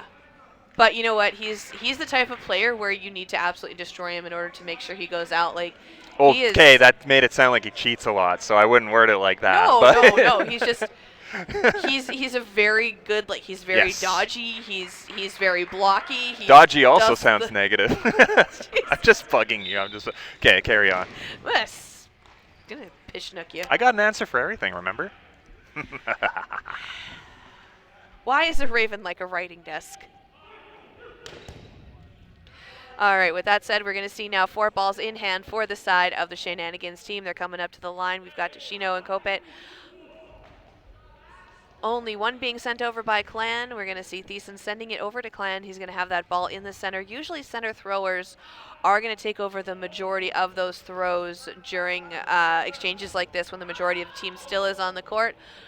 Of course, we've got Kopet on there, and he is going to take throws when he can take throws. He's got one of the hardest throws, and he's actually leading in the draft stats right now. He has 182 hits, 12 catches, 64 game points for a total score of 238.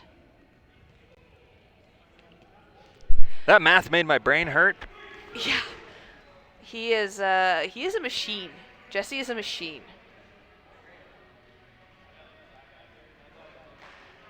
Shot by Tashino going through the Monchamp and Bend right there.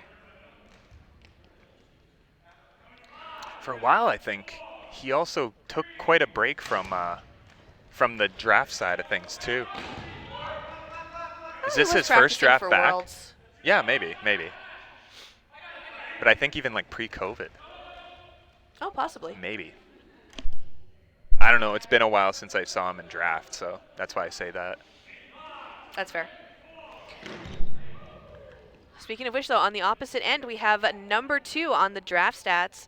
On the opposite side from Jesse, we have Jordan Ferris, who is one of the league owners. He has 142 hits, 18 catches, 70 game points for a total of 213 for his total score.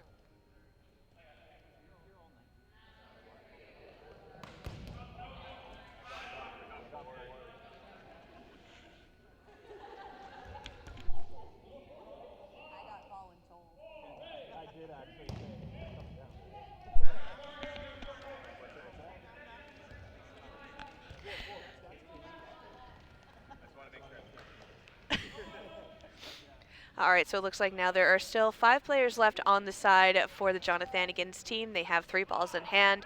They have Burn to throw. We've got Chung and Ben coming in, playing wing for the Jonathanigans team. We've got 3 players left now for the side of Shenanigans. We've got Kopet and Tashino throwing a little bit low. Ben coming in with that block and getting a 3-pointer almost.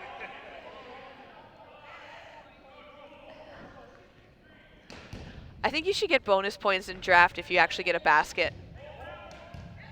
Tashino with a catch. Tashino, that's what he's been known for. But he hasn't been catching a lot because he actually recently had to have, I think, surgery on his finger. That's why he's a little bit more taped up than normal. So it's good to see him back out there and in recovery and doing an amazing job because Tashino is known for being a catcher. Yeah, Lariano's not known for throwing balls that can be caught, but the way that Tashino went down, that ball just popped up right in front of him, right in catching range too.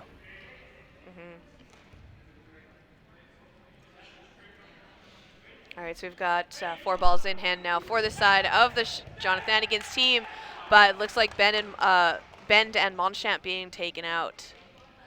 So that's going to be now the 8th point for the Shenanigans team. But just look at the lineup for Shenanigans as well. We've got Jesse Kopet, we've got Austin Coombs, we've got Jonathan Tashino, we've got Caitlin Parr, we have Jordan Clan and Nathan Thiessen, that is a very hefty lineup. Like, that is a very stacked team.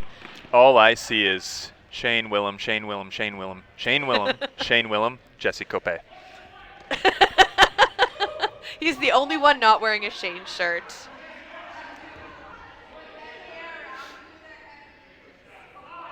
Although we do have a pretty strong lineup from the other side too. We've got Kevin Chung, we've got Ashley Bend, we've got Jordan Ferris, we've got Bram Loreno, we have Emily Tenenhouse, Evan Williams, and Aaron Monchamp. And that looks like Cope is out. He is definitely one of the high targets for the teams. Oh, that one going straight up to Shino, looking for it, and then getting hit out by a second ball while he was just looking straight up in the air. Oh man, once you caught one, you're always wanting to. Wow, look what I typed in the chat. From that ball that landed. That is just fluke that 69 is in there too. It bounced off of the wall into the back of my head and right onto your computer. It hit keyboard. the back of my head too somehow. I don't know how that happened. It was a double tap. Just taking out the comment. It's like they know the type of commentary that we're doing, and that's why they're throwing balls at us. Can I delete these? That's weird.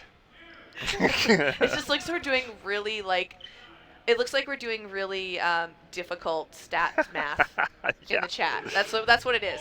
Oh, that Coombs going for a block, blocking it down, but it was still hitting the ball, went straight up and takes out Coombe in the face. So it's just Caitlin Parr now left in for the Shenanigans team, and Ferris takes her out right in the ankle.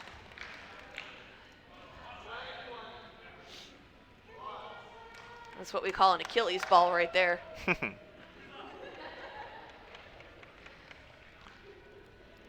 So it's going to be the 5th point now for the Jonathanigans team, so they are starting to close in on the Shenanigans. Beautiful opening rush from both sides right now. Passes being made to the wings. We've got Ferris and Willem on the side of the Jonathanigans team coming in. Ashley Bend in the center. Willem throwing one of those balls away now. That's going to give a second ball in the hands of Jesse Cope.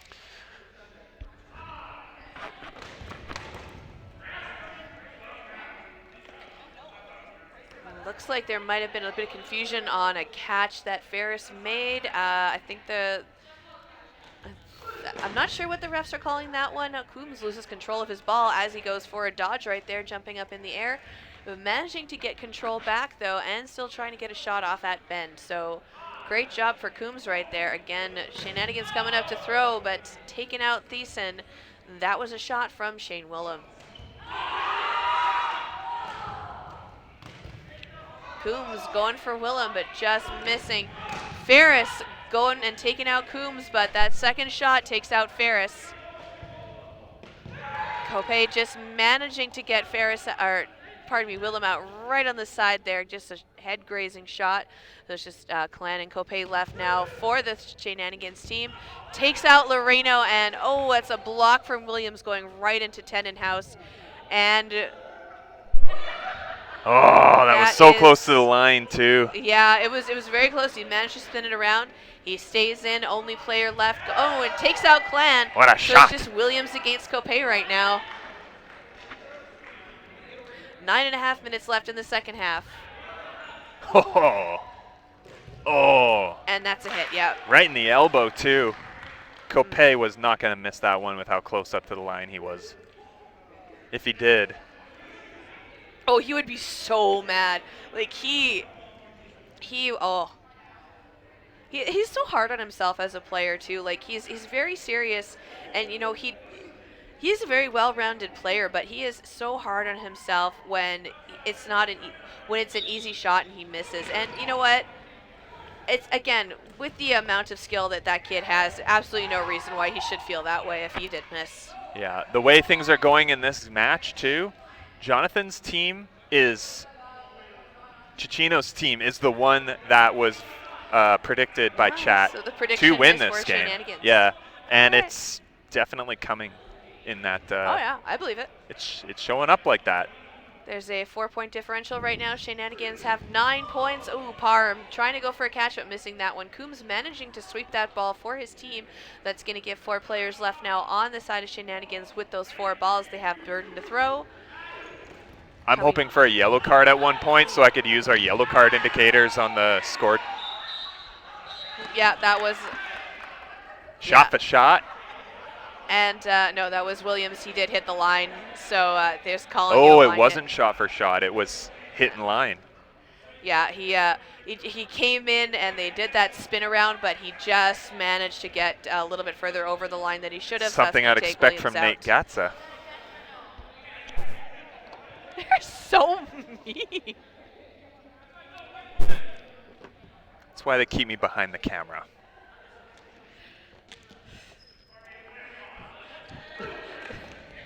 You're just... Oh, what a block. Just reminds me of the Muppets, Waldorf and Stadler, up in the balconies. Remember when we did Sunday Strikers during yes, the summer? That was... That's basically what that was. You know what? That was one of the most fun times I've ever had doing dodgeball commentary, was just being able to say all kinds of weird stuff with you and be merciless. It was fun. It's entertaining, and it really helped you get comfortable on the mic as well. Yes. What a catch by Cicchino. That, again, that's what Ticino's known for, is those catches, and he did that was just like, it was a beautiful textbook catch. Like, Chung was going for that one, not quite. So we just have Monchamp left. He's been playing for a while. I think it's one of his first seasons in draft. If not, he's very new at it. Let's take a look at where he is in the stats right now. As he goes and hits the guy right in the nuts. You missed it. You missed it. Oh, he almost got ball dislodged there. Austin Coombs was hit? Was hit, yes. I couldn't keep that block proper, and he was hit out from the fingertips. Now it's 10-5 for Shenanigans, which is Jonathan Cicchino's team, not to be confused, because that's very confusing. So Aaron Monchamp, he has been playing since spring of 2022. So again, very new to the league. Playing on Jonathanigans and Wicked Curves. And he is currently 21 in draft stats right now. This little Austin Coombs' little chirp there, loud noise that he made, that scared me. I jumped. A block from Ticino there.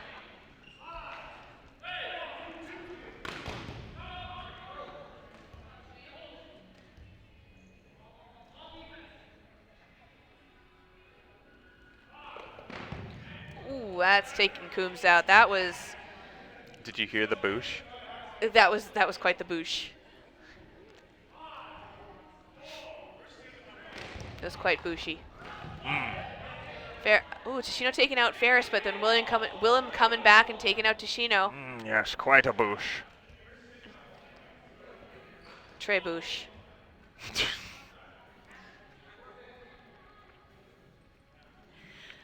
All right, so we've got 4 players left now for the side of Jonathan. Again, sending 1 ball over, and that was Chung. Throwing at Clan, that's going to give a 4th ball now for that side. Kope passing that one over to Thiessen, so each player has a ball in hand. Willem not managing to block that shot. He's going out. Right in the fingers. You almost have to get him to reach for a block in order to get Shane Willem out. And that's not what that was, though. That was just a missed block on his part. Oh, yeah.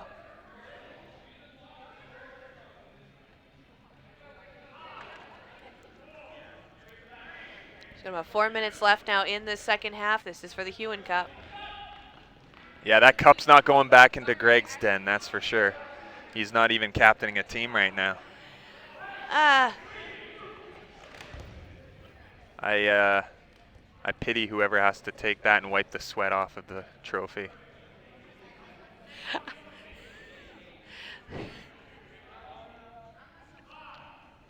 Maybe it'll just... The sweat will just freeze because it's winter in Manitoba right now. It's all crusty and frozen. Oh my God. Okay, so we see 3 players left now. Oh, Yeah, that was Loreno going in, getting that block. All right, they still have 4 players now left on the side. Kope managing to stay in. Kope throwing from the knees. Oh. Williams coming in. Oh, not managing to get But that one. not for nothing, because he did get one out. So it was almost a shot for shot. Not quite, but It was a very interesting the way he kind of like runs up, like a very bait play. He was definitely trying to tempt them to throw at him so he could get some balls over for his side of the team. Oh! Lariano almost looked like he was going to fall into that one, too.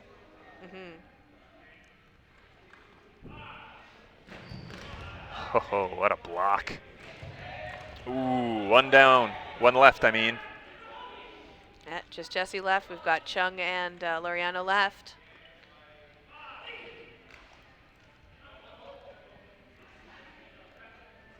They've got 3 balls in hand. Got that 5-second count just starting.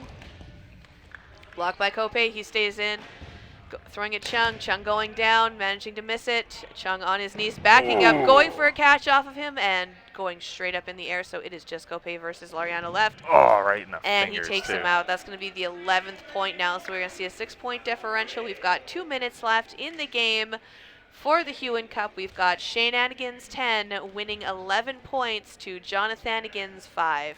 This is looking more and more like the Williams curse follows family members down the line. With the little Williams brother being on Jonathan Anigan's. It's not looking like they're winning this one. Yes, that was a little close. Yeah, Kevin Chung jumping the gun. Yeah, false start. First false start of the game, actually. First false start of the day. It wasn't in the first game, was there? No, there were no, this first false start of the night. Yes.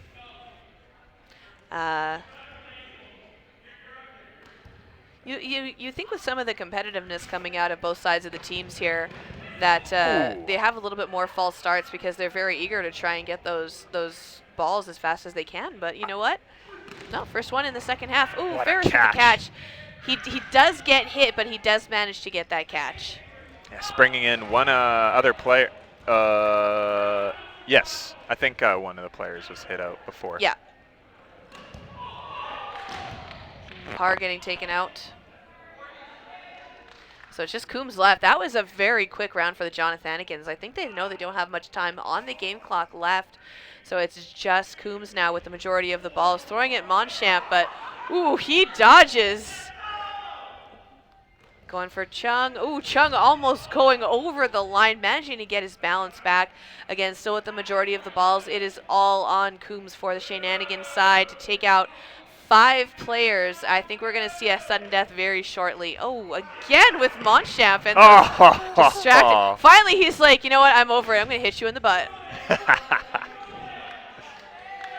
That was great. Taking out Ben, going for Chung. Just barely missing. They want to finish it? Might as well. I mean, ham it up for the cameras. Why not, right? I hear Greg Pacheco on the other side of the gym talking about how he remoistened the trophy for them. Oh, my God. That's, oh, Greg. Oh. Not even one ball thrown on the side of Austin Coombs, and he's already hit up. Shane's just like, but you know what? I got a steak on the oven. I want to go home. We're not doing this. So that's it. That is the end of the fall 2022 draft season. The Hewen Cup is going to Shane Anigan's 10, captained by Jonathan Ticino. Finally, a Shenanigans team wins the cup, but it's not the one that Shane is on. No, it's not. Oh, well. Wow, it's not a curse of the team name. We know that much. Oh, so it's just a curse for Shane specifically. I mean, that's what you're inferring. I'm not saying anything. I'm not saying anything. I'm not the one to get hitmaned. So for those of you who are joining us, please don't leave anytime soon. We still have 4 more hours coming up. We're going to watch some Sunday night high-level competitive dodgeball. Yeah, coming up next is what? I don't have the thing in front of me. Coming up next, we're going to see what's taters versus sweet darling angel babes. What a long team name. I'm going to have to cut that one down to initials. SD Angel Babes. Or is it Sweet Darling ABs? S-dab. S-dab it is. S-dabs. So what's No, taters you know, I'm versus sweet darling angel babies? Babes, pardon me, coming up next. Angel, I thought it said babies too. What? This team name is so long, I can't comprehend. I added an extra I in there. I thought it was babies, I swear. And with that, hey, don't forget, we got donationing going on today. Yes. For Harvest Manitoba. And on everything that is made during this stream, currently $25 is made going to Harvest Manitoba, and everything by the end of the stream is going straight to them at the end of the stream. Yeah, so keep looking at that in the chat. You see it on the top of the chat. And if you're on mobile, click the link because the chat sucks on mobile.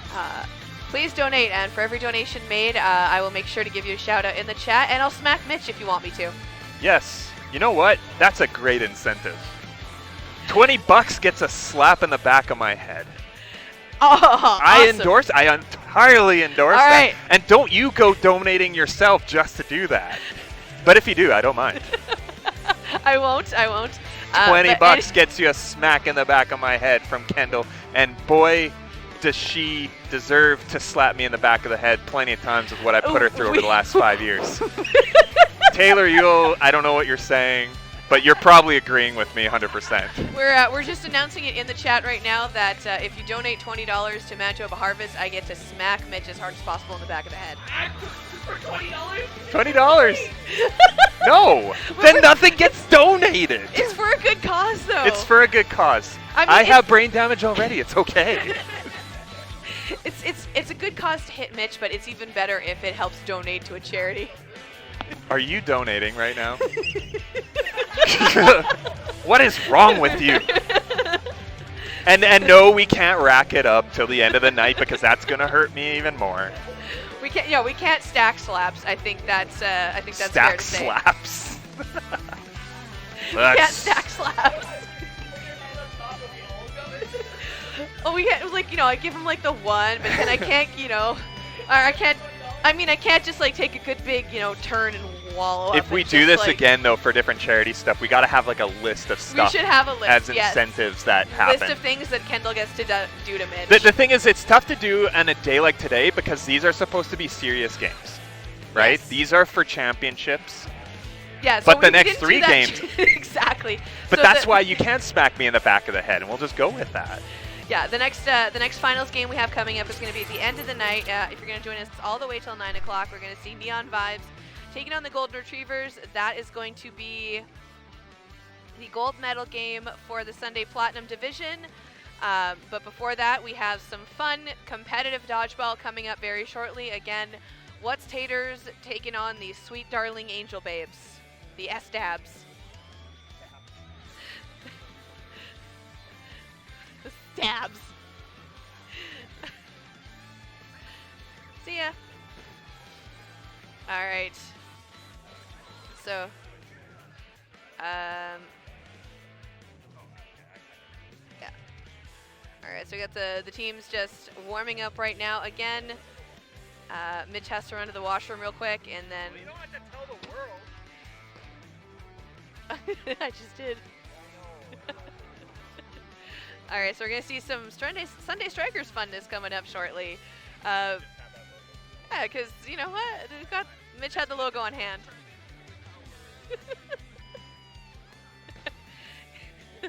All right, so we're going to see those teams coming up very shortly. And again, we have $25 raised. We are looking for a $500 donation, or a total of $500 to be raised tonight for Manitoba Harvest. Just a reminder, a $20 donation gets Mitch a slap in the back of the head from me. So get those donations in so Kendall can slap Mitch.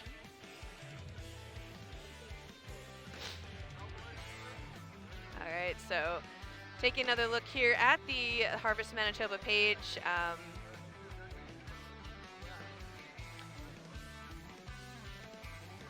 lot of information if you want to check out the harvestmanitoba.ca website.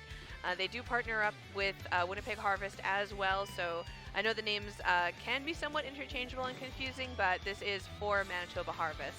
So this goes all over Manitoba and not just Winnipeg. So again, there are lots of ways to give with your food, with your time, with your money. You can advocate for the charity as well. Just another list of those top 10 items that are needed. Big staples for the bins.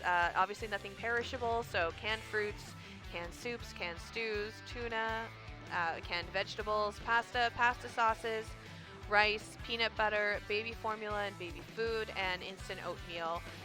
These can make a huge difference in someone's life, especially coming up in this Christmas season. We know groceries are getting very expensive right now, and you know, every little bit helps for those who are struggling and in need this holiday season. Also, I really want to slap Mitch, so someone please donate.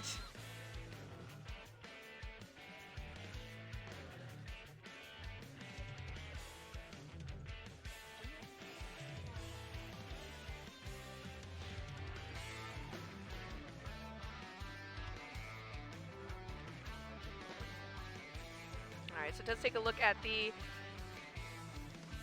rosters that we have coming up for What's Taters is Dustin Colbert, Eric McEwen, Ian Swintack, John Del Tometa, Laura Ashley, Marco Blanzia, Megan McEwen, Megan Thompson. On the Sweet Darling Angel Babes, we have Aaron Olivier Job, Adriana Mingo, Ben Schmidt, Colton Bertrand, Emily Clark, John Ferreira, Kayla Shala, Mark Costas, Mia Duchant, Ron Moto Sandoval, and Steven Giron. So we'll see who's here in the gym and gonna be playing.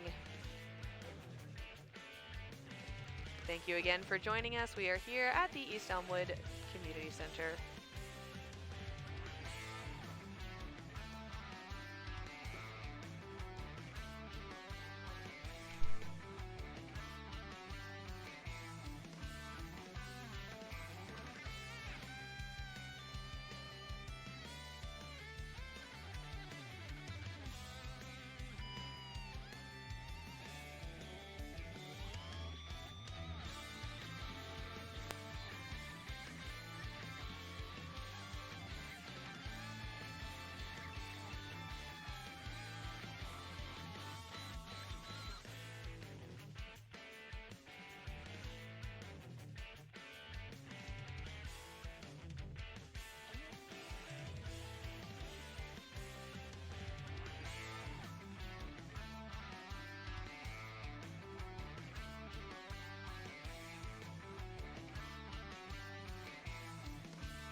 Yes, I will tell them what's going on. We were just talking to some of the players. I don't know if you saw us on the stream having a chat. So we've got. Okay, so we've. They so we're wouldn't just have having a seen us. chat. So we're having a chat with Aaron McEwen and Marco Blanzia. So if we get a $25 donation saying "Take it off," Eric McEwen will play shirtless for a round.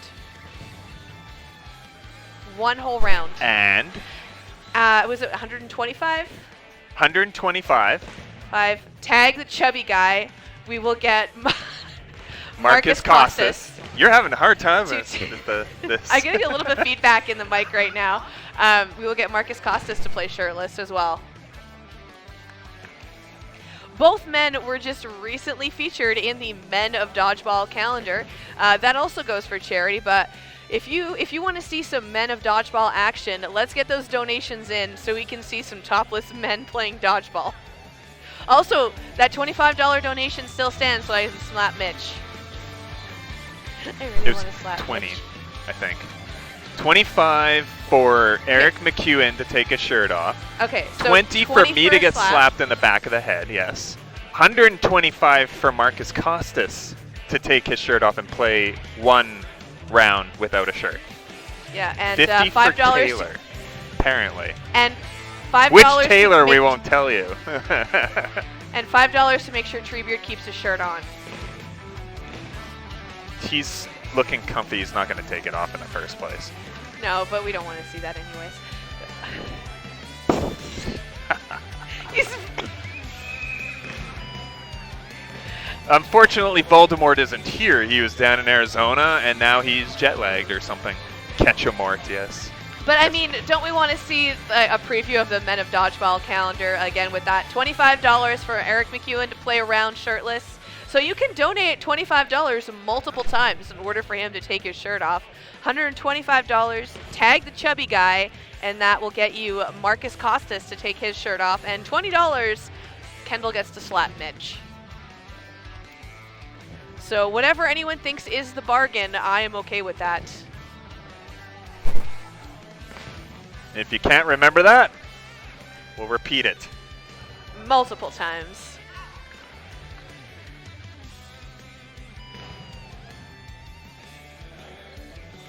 I'll type it in now. Sweet. Oh, crap, I messed it up. Just what put was in it, separate 25? messages. We're good. 25 for Eric McEwen to get shirtless for a round. And then 125 Costas. Tag the chubby guy. He said we have to, that's what you have to put in the chat.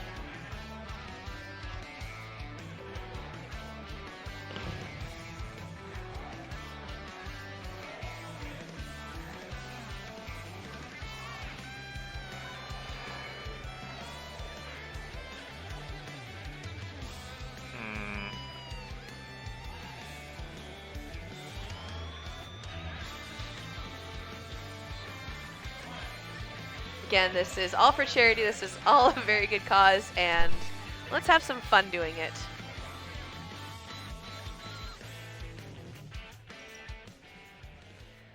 All right. Excited. Are you? Absolutely. So you see the whistle coming from referee Gatza. See? I heard it. We hear the ref. I'm We already hear the starting. whistle. I'm already starting. Yeah. Yeah. It means get your rears in gear. It's time to play some dodgeball. Which So we have what's taters. you sure? Oh yeah. Look at that. I'll So we've flip got them. what's taters on the left-hand side. We've got Sweet Darling Angel Babes on the right-hand side of your screen. So we're gonna get Mitch to switch that up real quick. I already did. We've got Katie Brady sparing for the What's Taters team. So Katie Brady, she's been itching to play pretty much all day since she showed up at the gym. She is not on the official roster for the Taters team, but because the finals game at the end of the night is the only one where attendance matters, anyone gets to spare and have fun for these games. So that's why we're going to have fun here in the chat, trying to get those donations.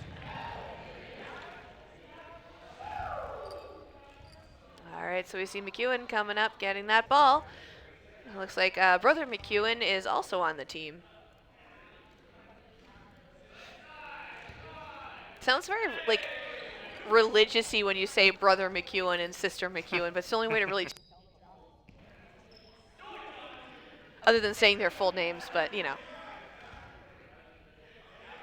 All right, so we're going to see the Angel Babes coming up to the line, taking shots, and no hits made. Right into the gym mats from that throw off of Brady there.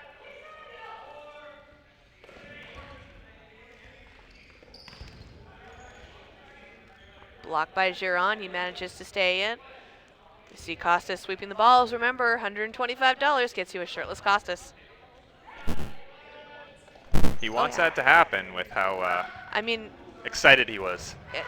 Absolutely, it's for a good cause. I mean, again, it's 'tis the season to be giving, and we at least you get something out of it, other than the self-satisfaction of donating to a charity that does amazing work for a lot of the vulnerable population in Manitoba and Winnipeg.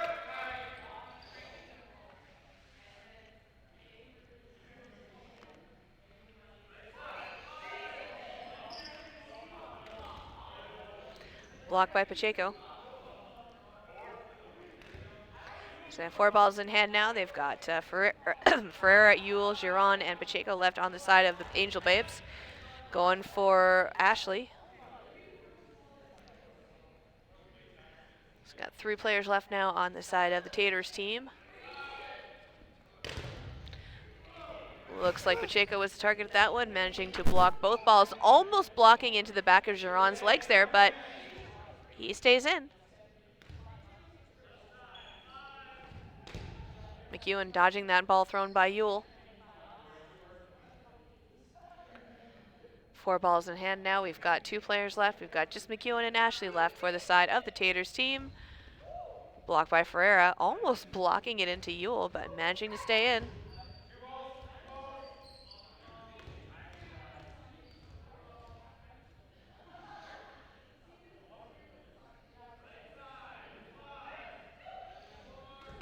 Blocked by Pacheco off of Ashley's throw.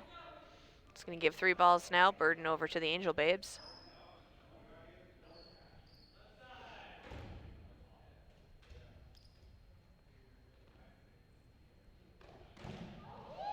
That takes out McEwen. Beautiful shot by Ferreira there. Blocked by Ewell. Blocked by Ashley. No points on the board yet. This is still the first round. We've got about 15 minutes left. This is about a 5-minute first round almost. Yeah. And it's a catch by Ewell. That's going to end that one off. So almost a 5-minute first half.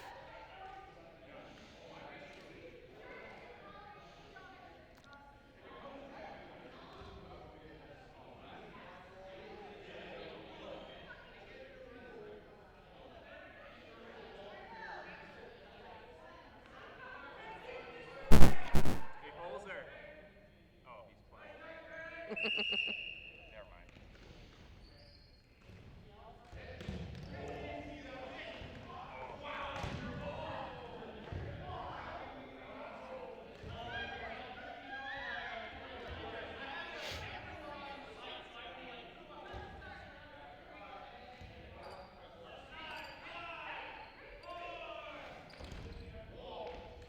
And Tameta falls out on that side.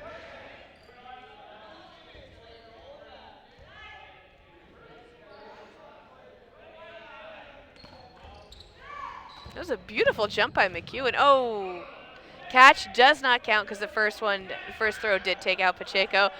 Blanzia hitting out Ewell. She did not see that one coming. It's just Duchamp left now. Yeah, Pacheco made it very clear that he did not make that catch, and just to make sure the game did not switch momentum on any way. Yeah. Very honest. Oh, Duchamp absolutely sniping McEwen right in the ankles. Mm-hmm.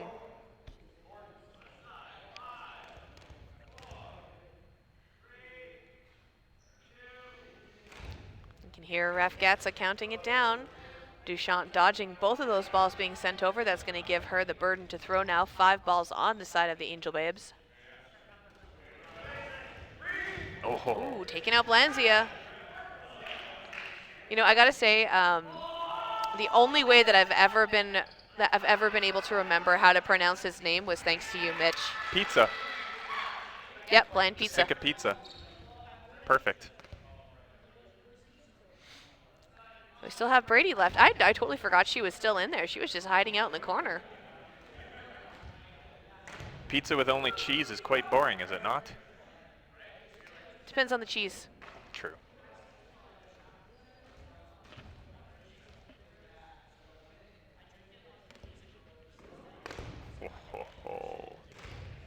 Bit of a one-for-one exchange between these two players. These are the most exciting type of interactions in this sport. Mm-hmm. It's like, it's so quiet in the gym now. It's almost like a tennis level exchange. Everybody's watching. Mm-hmm. Just everyone's really quiet, just. Except for the ref. Shut up, ref. Just kidding.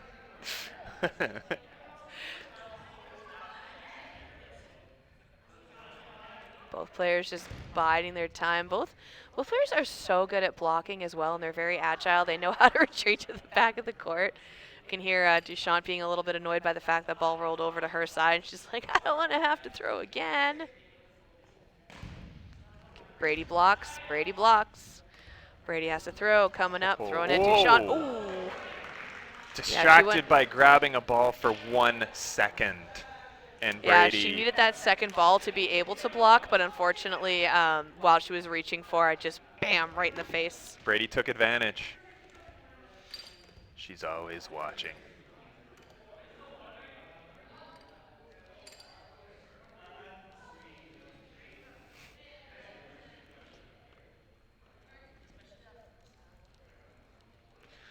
What, you posting comments on Facebook to try and entice people to give me a concussion?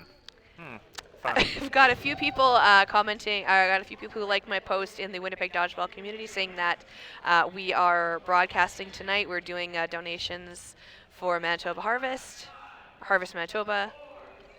And I just want to add in there that $20 gets me a slap.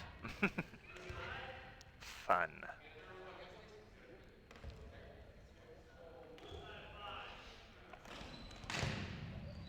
And quite frankly, I've earned it.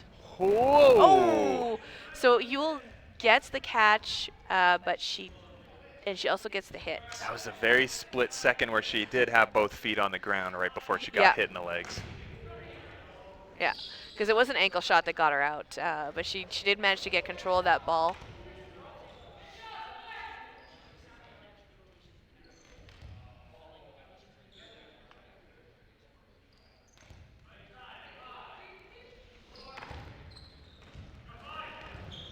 Oh, Costas. Taking out McHugh. Almost. Yeah, it does take out McHugh, and she just exited through the back. She just backed up all the way out. Yeah, yeah.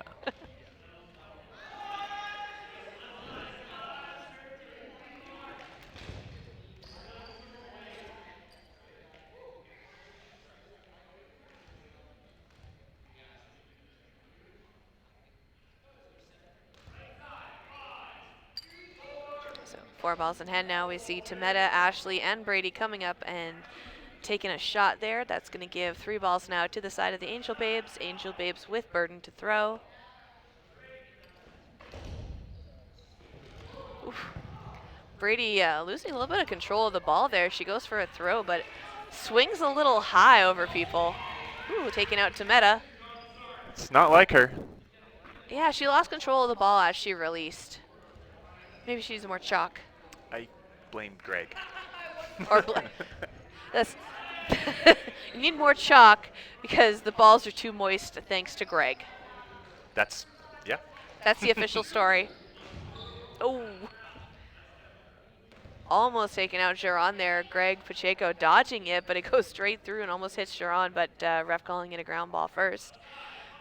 Got Ref Gatsa wearing that Toronto Maple Leafs hat, sweater. Unimportant. Just so you know who he is in the crowd. He's had long hair for so long, people might not recognize him. It's true. That's very true.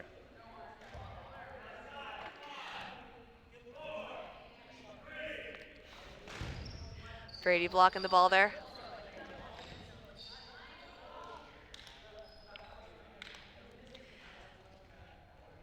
So I see 4 balls. We're in the hand of the Taters, sending one of them over. So it's a 3v3 situation at this point. We're going to see Blanzia coming in, giving Brady more chalk. She needs it because of those sweaty Pacheco balls. Ooh.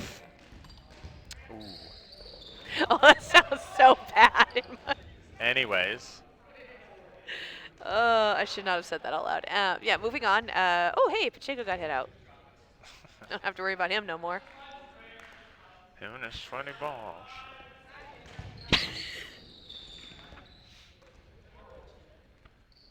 You can hear the sneakers squeaking on the floor in the gym.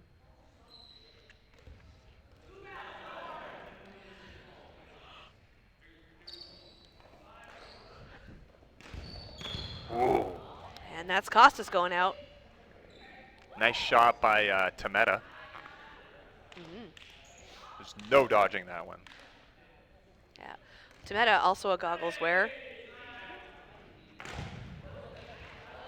Jean managing to dodge that one.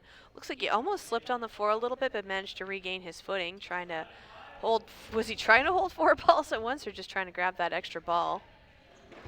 Oh, right in the crotch.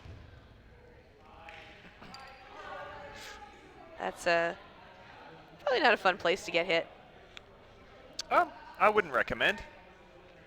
Some people might have a bit of an enjoyable experience getting hit there, but I wouldn't recommend. Some people even pay for it. Yeah, most of these players pay what, like $70 for a true. season, or? There you go. Anyways.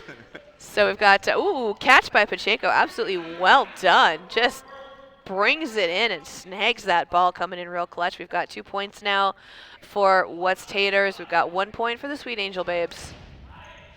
Looks like they were going for McEwen there, but he manages to dodge that one and stay in. Ooh, but he doesn't get that second hit from Costas.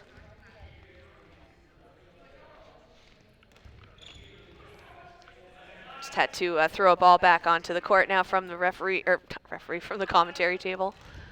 Brady blocking that ball. They still have the entire team lineup for the Angel Babes left on the court, only down to 3 players for Taters. Ooh. Absolutely. Ooh. What a counter by Not Pacheco, taking out. Yeah, not only does he take out Brady, but he then gets a catch. Like, Yeah. just And all to Just get his second nature best to him. friend John Ferreira back on the court. yes.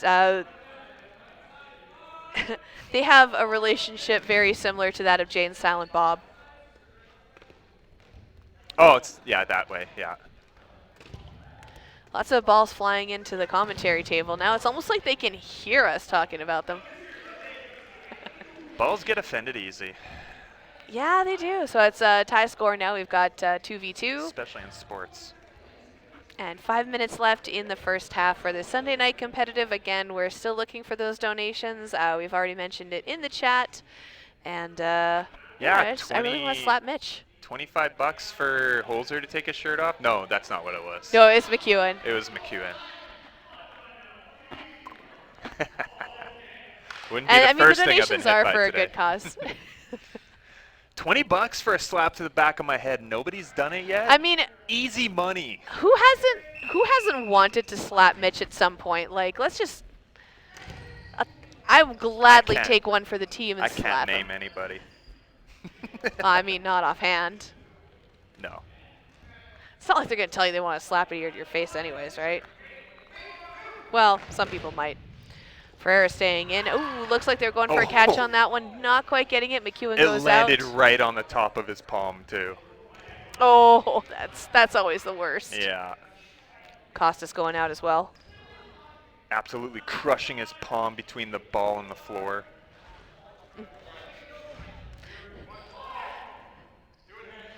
Crushing the ball. Crushing your head from afar.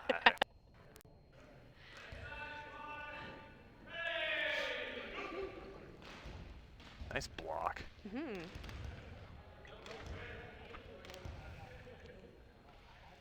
So we've got 5 players still left now for the Angel Babes side. They've got 4 balls in hand, sending 2 over. Ooh, Brady catching Yule out.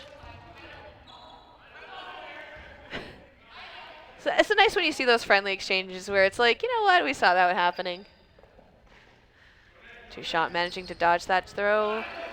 Ashley managing to retreat with a ball in hand, passing it over to Tameta, who's on the wing. They've got 3 balls in hand right now.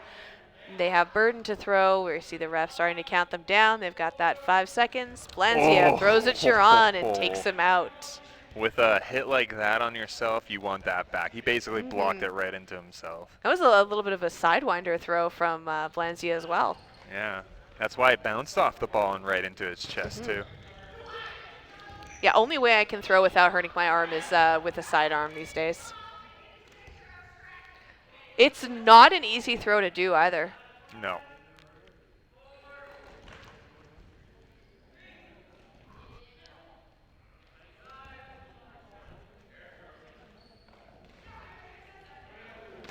Ooh, nice blocks.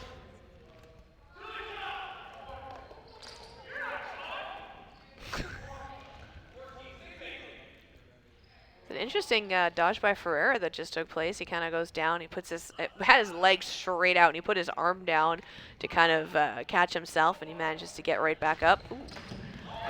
Catch by Tameta on Pacheco there. And then takes out Ferreira in the ankles. Dang, Tameta. That's going to be talked about in the Apex chat later tonight. Ooh, yeah. Ooh, looks like that was a hair hit on Brady, so Brady goes out. It's just Duchamp left now. And she's hit. Was that a ball spike I saw? I'm not sure. I wasn't looking too hard, but just coming up, got that aggressiveness. Didn't quite make it. And, yeah, I can see why a ball spike would happen. I know I've done that a few times myself, so I'm not going to tattle on her and get her in trouble with the ref. Who? I thought it was. I thought it was Copay. Well, he doesn't count. He's not playing. He's not playing. Yeah, that's true. I thought you were talking about Duchamp there because she got hit out. No. I'm not going to If that happened, I didn't see it. Okay, fair enough. That's fair.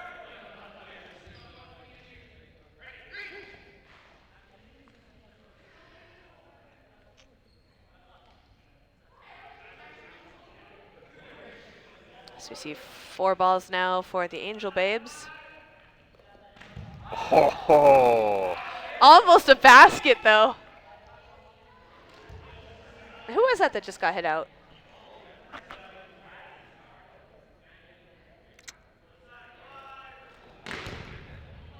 A spare, maybe. I think it was a spare, An yeah. extra, yeah.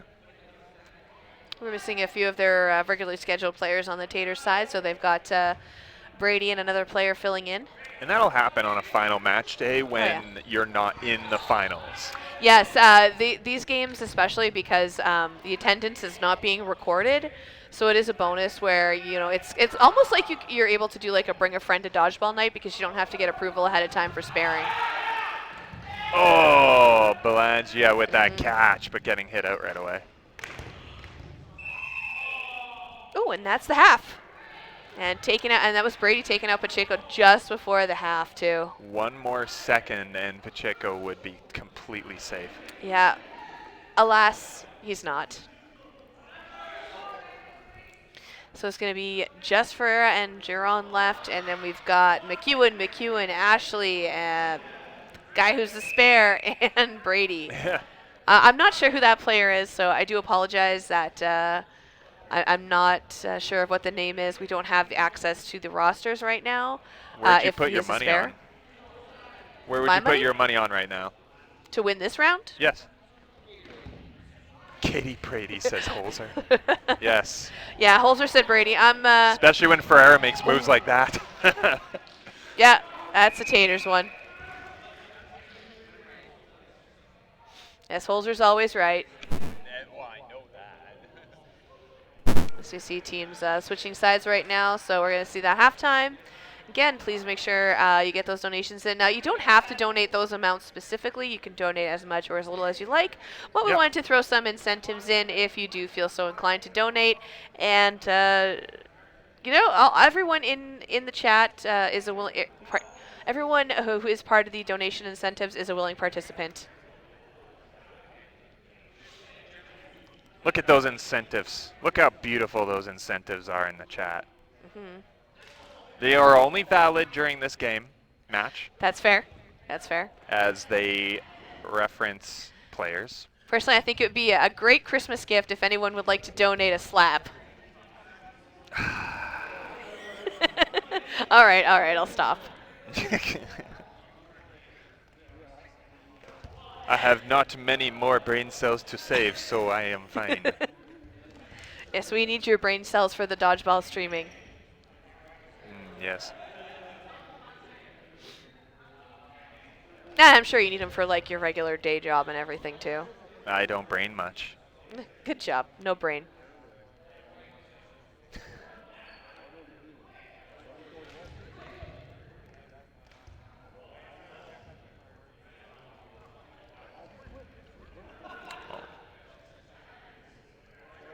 Wait, did we ever hear about people's favorite sandwiches in the chat?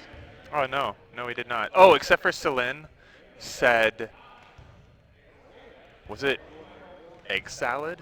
Ooh, egg salad is a good one. I think it was egg salad. I could look back. I think it was. There we go. Yeah, it was egg nice. salad, yeah. What's your favorite sandwich? I would have to agree with an egg salad sandwich, but it's not usually my go-to because if I bring it somewhere for lunch, like everybody in the office smells it. That's a good right? point. But sometimes I don't care about smell. I don't know. I like But peanut butter and jelly is really a good go-to. peanut butter and jelly is a good one. I really like if I want to get fancy with peanut butter and jelly, I like to toast the bread and then do a little bit of Nutella with the peanut butter and then the jelly. Now, an absolute classic that I do go for, that I would say over, maybe one step over my egg salad, is tuna, relish, or pickles, sweet pickles, whatever, cheese, New Bothwell, not shredded, but like sliced cheese on top. There's something else to it, but I think that was it. I like to, so if I'm going to get fancy, like my fancy sandwich is going to be like a rainy Sunday or like a cold day. I'm going to do some grilled cheese and tomato soup. I Yep. like to do the marble rye bread from City Red, which is really good. I like to melt the butter, brush it on the bread, and then add a sprinkle of garlic salt, and then I throw in some aged cheddar slices and a slice of provolone in the middle. Garlic salt makes everything better. It toasts it so perfectly and makes it garlic bread, but when you add it with the melted butter, it almost like toasts it more evenly. Yes. Ooh, and that's a shot on McEwen there. Poor McEwen. But to make him feel better, donate $25 so he takes his shirt off. He would really appreciate those donations to help a great cause. I mean, he was just featured in the Men of Dodgeball calendar, so who wouldn't love a good sneak preview of that, right? Sneak preview. I thought the calendar was already out. Well, if you haven't ordered it yet and you're still deciding, you get to see it with McEwen here tonight. Free preview. I get it. Yeah. Like a demo. Yeah, like $25 gets you the demo version of the Men of Dodgeball calendar because there's still 11 other men, but you get to see Eric McEwen tonight. Or Mark Costas.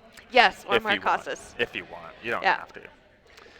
I mean, that's on you if you want to donate, but, donate. It's Harvest Manitoba. Good Yeah. cause. Yeah, we wouldn't want people to get naked for a bad cause.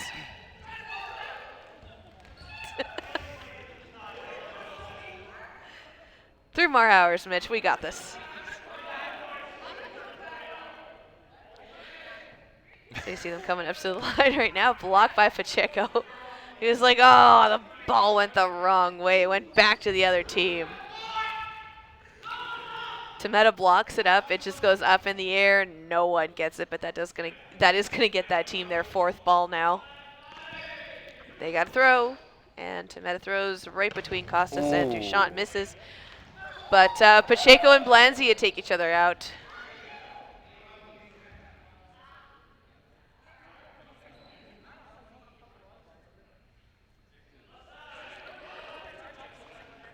See a throw at Duchamp right now. Ooh, she takes out Ashley right in the ankles. It's an Achilles shot right there.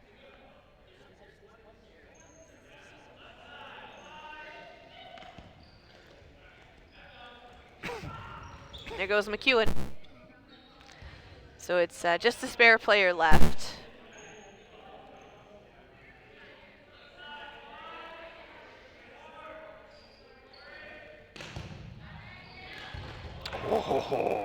Beautiful blocks made. A little bit squeezy on the ball, but You know Duchamp what? gets the catch. That was a beautiful catch too. Yes. It was a really good catch. It was the blocks were really good. A little bit squeezy on the ball, but it was still a really good block. A little bit squeezy on the ball. Mm-hmm. Explain.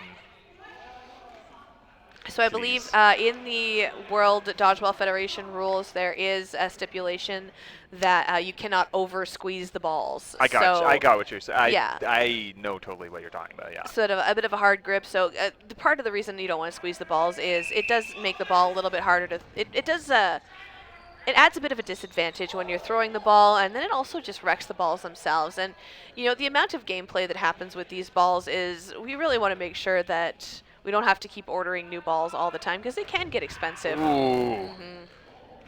Ooh. What an Takes absolute. out Brady. Yeah. Just before that, Ferreira tagging out Tometa. That was quite nice as well.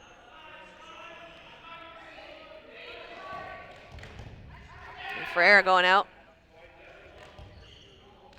As punishment. Yes, indeed. Punishment. You took out Tometa, our best-ish, maybe, catcher. Not, well, I mean, that's debatable. I demand vengeance. On a team like this, that is debatable who the best catcher is. That Yeah, is for sure. everyone- On both of these teams, honestly. They're all really good catchers. Yeah. So we're gonna see majority of the balls over on that side. Ooh, and Blanzia he was the target of those balls being sent over. Just 2 of them though. Ewan going to dodge that one.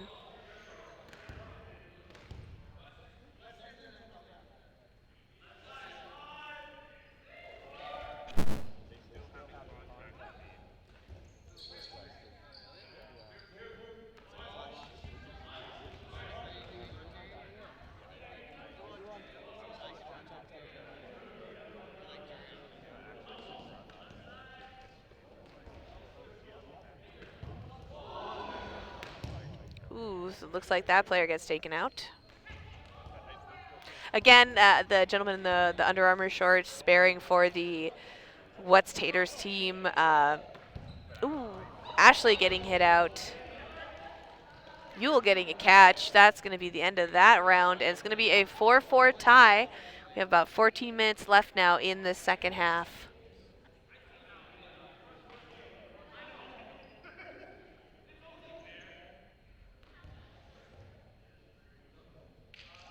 So last time these teams met was on November the 6th, and Sweet Darling Angel Babes lost 6-7 against What's Taters. It's definitely a close match, that's for sure.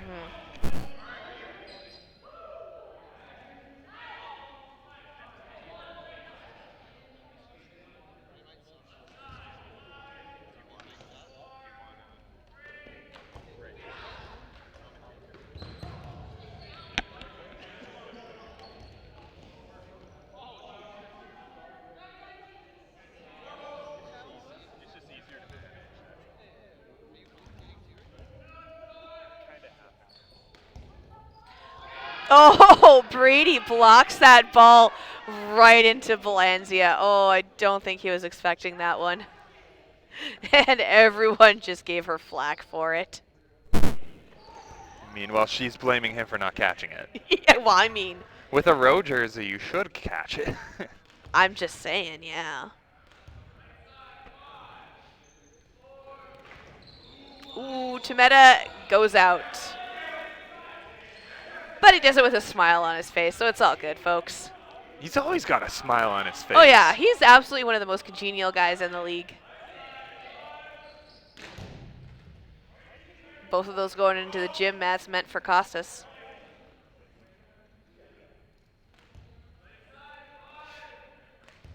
Just taking a look here, see if anyone wants me to slap Mitch yet in the chat. Nope.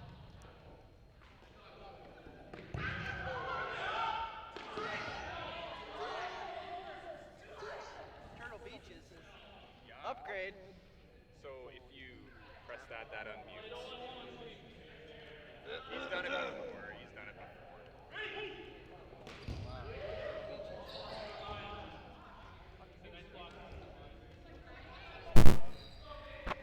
Testing.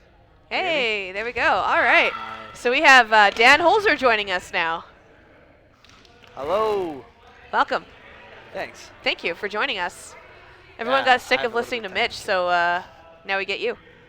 I have a little bit of time to kill before I maybe sub the next game. maybe Ah, don't. okay. Yeah, Uh, because these are competitive. This is like the competitive games, but the only finals match it really counts. So it's pretty much anyone gets to spare if they want to tonight. Yeah. Yeah. So everyone's just hanging around being like, oh, I could play, maybe. Huh? Yeah. My game's at 8, and I had draft at 4, so it's a long wait. Well, thank you for spending the way with us. Ooh. Yule catching that ball thrown by McEwen there. Beautiful catch by Yule as well. She always just manages to get him right in the breadbasket. Now, I have a question. Do you know who the gentleman in the orange short is on the Angel Baby or on the What's Taters team? Yeah. His name is Alec Chung. Alec He Chung. is Kevin's older brother. Okay. See, another family member in Dodgeball. Yeah, it's contagious. Once you play it, it's like you kind of just can't get enough, right? Until your body says a little bit elsewise, but. Force all your siblings to play with you. Oh, great catch by Tometa. Mm. Costas had him lined up, but John Dell had other plans for that one. Yep, so brother McEwen gets to join his sister on the lineup now. It takes out McEwen again. Ooh, Tometa Wow. taking out Ferreira in the feet there. Yeah, that was a good throw. It was Oh, yeah. so good, the ref didn't know, but John did know. Oh, Like, yeah. It was that good. That perfect. Appreciate the honesty from Ferreira. Yeah. It was a John v. John situation. Whoa. Ooh. Duchamp dodging a couple balls coming on the counters. Tometa's got like such smooth movements. Like he can go Yeah. down, he can kind of like slide on his knee, brings it back up. Just like such a good job of that. Ooh. Oh! Fingertips! Yeah. Saves Tometa. McEwen saves Tometa, and then she got hit. Yeah, she got a Oh, she catch. didn't get hit. No. So she caught Taylor Ewell's ball, which Yes. means that Taylor can no longer hit her, Yeah. so the hit doesn't count. Okay, she caught the ball that popped off of Tometa. Yeah. Oh, but she is going out though. Maybe something happened. Maybe she Okay. lined herself out. You know, I think they didn't realize that she had gotten the catch. Maybe. Oh I no, don't know. no, they knew. They knew. Okay, Yeah, yeah. fair enough. I think she lined herself out after. Oh, that the could hit happen. doesn't count, but she walked off, so she's off. Yeah, the catch counts though. Yeah, it was nice. Just That was- fingertips. I think she had love 4 those fingers kinds on of it. catches. Yeah. Yeah. Ooh, aggressive push from Duchamp. hmm Big dodge after. Whoa. Yeah, McEwen keeps coming back in, so he's going to be a target for them for a while. We've got Tometa and Ashley and McEwen in the lineup right now. Who let him back in? Who let him in here? Oh, nice blocks. Oh, oh. Wow. Okay. McEwen catches McEwen, Giron yeah. out. Yeah.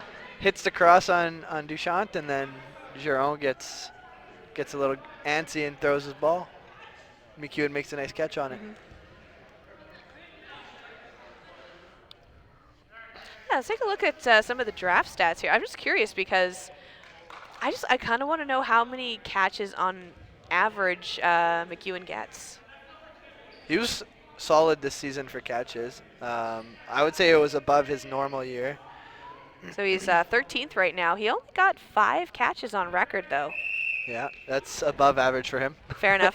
He's not normally a catcher, so seeing catches like that come from McEwen, that's good for him. That's a gold star moment. Well, yeah, as soon as he launches a ball, it's like he's going to get 1 or 2 thrown back at him. So if you're not dodging both of them. Oh, yeah, he's definitely a player with a Might target as on well. his back. Yeah. Pacheco. Almost lining out. Ooh, takes out. No, Brady manages to stay in, going it's just right in front of her barely, toes, yeah, but she stays in.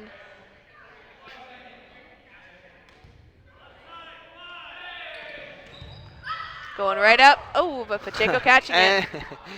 Catches it, and both the balls thrown at him were wide. Yeah, he manages to dodge both those balls being thrown while catching that first ball being thrown at him. Tameta doing the his frog thing, but getting hit out. Like he bounces around like a frog sometimes on the court. He can't help it. Like it looks awesome.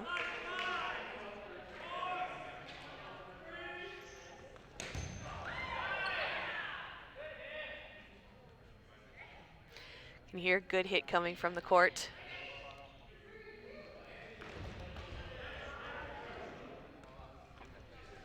Yule with the catch on Ashley, I think. Ferreira managing to dodge that one. Those are some really baggy shorts I'm seeing John Ferreira wearing right now. Like that, I would be so worried about a clothing hit with shorts that baggy. Yeah. I'm on the fence. I don't think it matters. Just get out the way, block the ball if it comes at you. It probably does make it matter. Matter if you're getting a ball through the wickets, right through their legs. You're likely to get hit, but just be better, I guess. Yeah. And he just got rid of his luscious long hair there. Yeah. So. Nice throw from Costas on Chung there.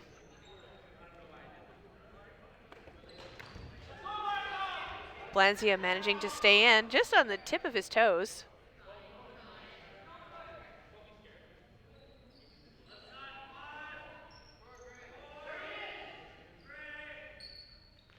Costas is just waiting to throw at him as soon as he releases. Doesn't hit him, but he manages to take out Costas. And Yule. Costas takes out Ferreira. Costas is on, no, pardon me, Blanzia is on a roll right now. The place is going wild. Yeah, everyone's just like, take him out. He's got, it's a, what was it, 1v4, and now it's just like a 1v2. Like, he is on a roll. Yeah. The battle between Costas and Marco there is who is more committed to the throw, Who's the better Mark?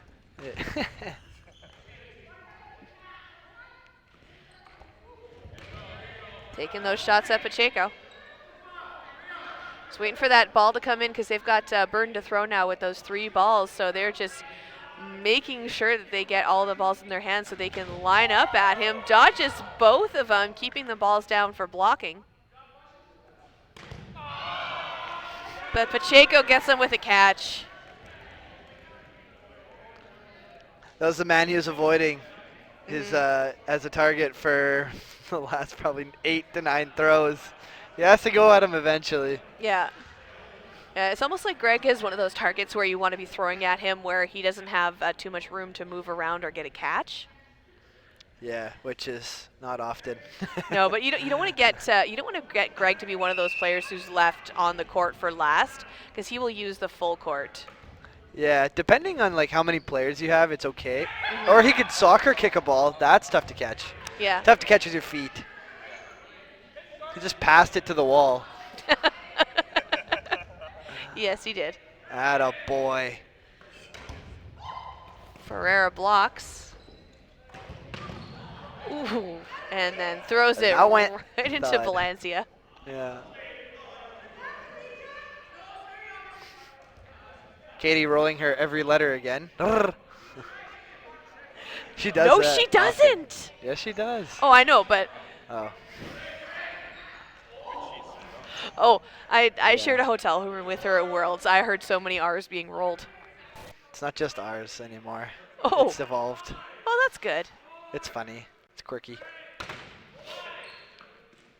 Everyone's got their quirks. Ooh. Well, when you're one of the best players in the world, it is what it is, right? Yeah, pretty much. Can't be normal. To play this sport, no. It does take a certain person. But it takes So a much certain fun. person, but you know what? It just makes the community so interesting at the same time. But yeah, it's like I think it's the only sport where you can kind of play it without having a huge sports background if you find your little niche in it, right? Absolutely. So many different aspects of it, like big arms, good dodgers, good catchers, good blockers. I find that like this is one of the sports that I do well at. I'm not going to say excel, but I also got a 5% in gym class in high school, so if I can play this game, so can you. Yeah. Yeah, everyone's capable of playing it. It's a very Maybe not at the accessible highest sport, too. level, but No, like, but the good thing there's about so it much, is yeah, it's an accessible sport. All you really need is sneakers. true. Yeah. And a positive mindset, hopefully. Mostly sneakers, though. Yeah, that's true. So we got 4 balls in hand now. We see Giron and Frere coming up there, going after McEwen. Brady countering on Frere. Frere managing to dodge that one. Both balls missing their targets. Only 3 balls now on the Tater side. Oh, sorry, Angel Babes on the left-hand side. Score of 6 versus 5 right now. That was so fortunate. Ferreira went to just jump and block 2 balls, and they both hit his ball. He blocked one, but the other ball just happened to be right at his. Nice. So he didn't Got have to move about it after. Minute and 30 left in the second half right now. 3 balls left for the 3 players on the What's Tater side. Oh, Angel. Good blocking. Can't remember which side's which now. This side would be Sweet Yeah. Darling Angel Babies, and then this side Is I What's don't really Taters. know. Yeah, taters. Threw me off for a quick second. What taters? I don't really get it, but Brady ends around. Yep. She's had enough. Is my food here? And this. Is my snacks here? I'm gonna go find my snacks. Thanks for having me. Snacks. Did you bring enough for the rest of the class? He's gone. Yeah.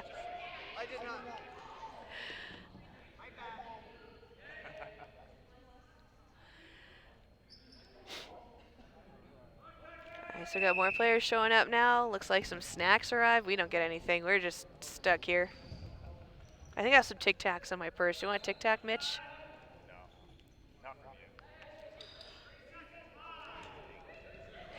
He just says no, not from you. So thanks for that. Oh, McEwen going out. Looks like ref Nate's got his phone in his hand. He's getting ready to call that sudden death, just looking at the clock. Ooh, and that's a disarm on Chung. Lanzia blocks. That's the last time he's going to be able to do that in this round. Throwing 3 balls over, not taking out anyone. Ooh, and McEwen and Balanzia go out, so it's just Ashley left for the sudden death round. Yep. And it's a 6v6. So,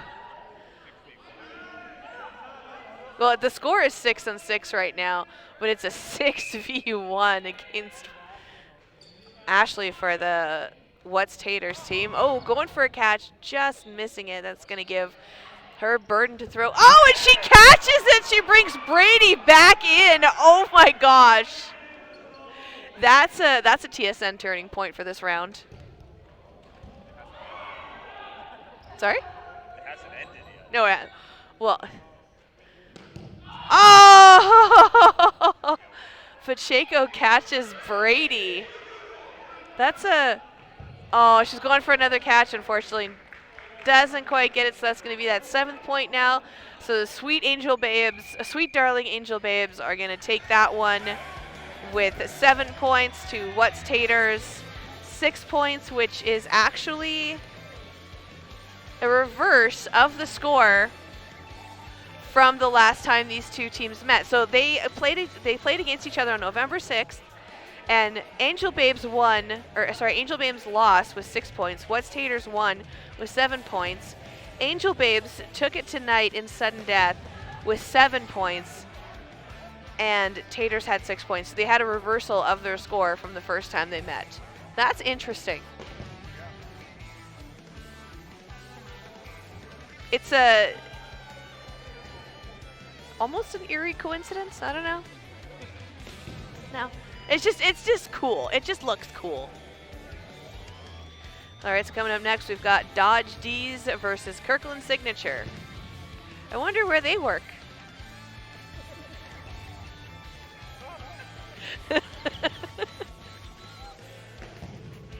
I know Mitch isn't on the mic right now, so I'm just torturing him.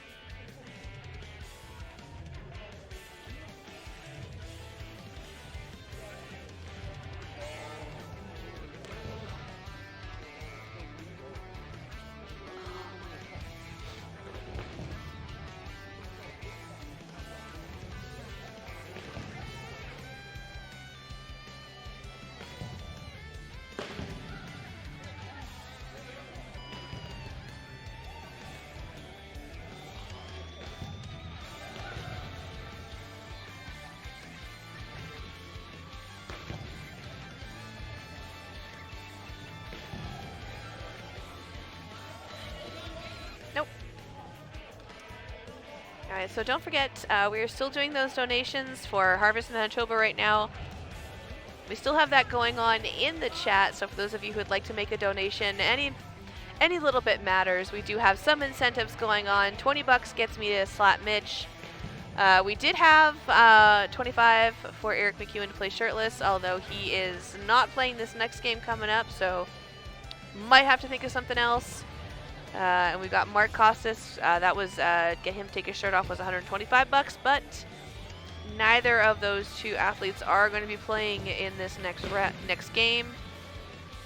So we'll see what we can do.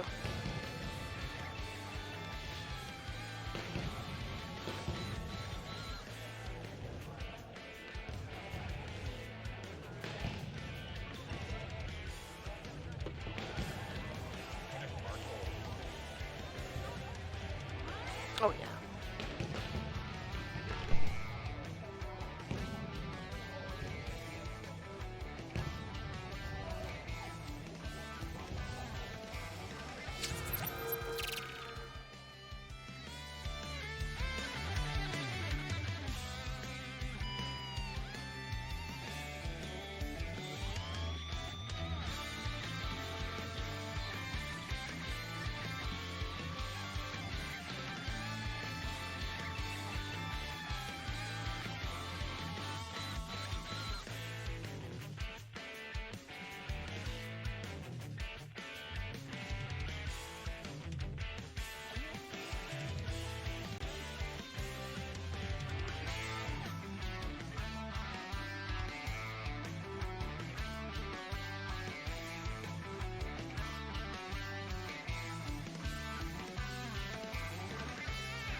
Alright, so we've got the teams lining up right now.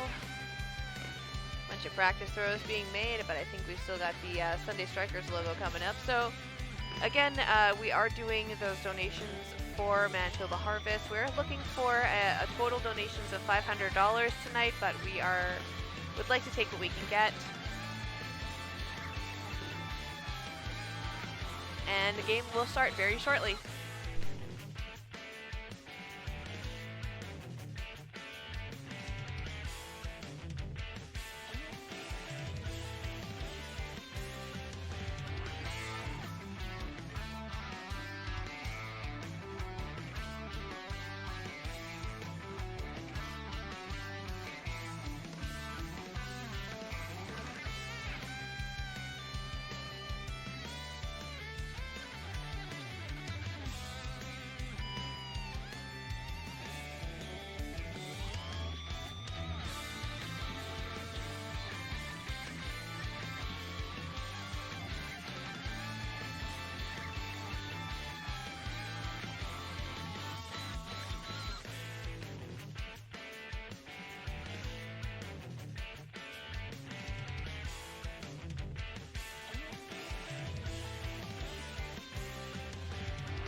Sorry there, I just tie up Treebeard's dreads.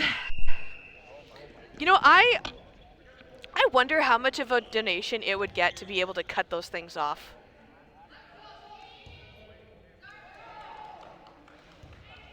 Absolutely needy. I'm just kidding. Like, I wonder. Grab the mic just for that one. So we can't forget the proper care and feeding of your ent. Of a what? An ent. I don't know what any of that meant. Well, his name's Treebeard, so he's an ent. All right, so we've got All right, cool, whatever. Dodge D's taking on Kirkland's signature. We've got Taylor Ewell and JC Morris sparing for Kirkland's signature. No, I'll be honest, some of these players I don't often see in the league, so it's a complete guess on both sides who's on each roster. This looks pretty much like work teams. Yeah. Both sides, to be honest. Kirkland's signature is obviously an unpaid. Unpaid promotion. But yeah, I mean, what a way to get promotion on stream without actually paying for it. I mean, they even have jerseys with the Kirkland signature logo on them. Yeah, it's true. What is that, an appliance place? I don't even know what they do. That's the Costco brand. Oh, is that what that is? That's the Costco Yeah. no-name? Yeah, Kirkland is the Costco no-name brand. I see. That is the joke. I was like, I've seen that logo somewhere. Was it at Costco? Yeah, totally. Oh, go figure. Or my freezer after the fact. After a long day of $500 of groceries or more, it's ridiculous. I mean, you know what, though? Dating it nowadays is like, ladies, he's rich. He can afford a Costco card. You gotta know somebody to get a Costco card in the first place. Anyways, let's stop talking about Kirkland's signature Yes. and talk about the dodgeball that's on the court. Okay. Let's do that. So they're throwing balls right now, because that's what dodgeball is. You can't buy those at Costco. Not yet. Yeah. Not yet. Who do you see? Oh, there's Brady playing again. Like, You sound disappointed in that. oh, match. She's playing again. she can't get enough dodgeball. She's just gonna play on everyone's team. Get that girl off the court. She's Oh, playing that's too fine. much. I mean, I she's know. like a world-class athlete, so it's like, Yeah, as of August 31st, sorry. Yes, Was it whatever. August 31st? It was August 31st. thought it That's was- the first day. It's what? I thought Worlds was in September. Oh, September? yeah, August 31st leads into September. It was on the Sunday. Yeah, fair. That's fair. We got a game to. Yep. Yep. So you see Kirkland's signature talking it out right now. Sending two balls over, none of them connecting. Brady throwing a ball over in return. No hits. People are like, what's up with that, Brady?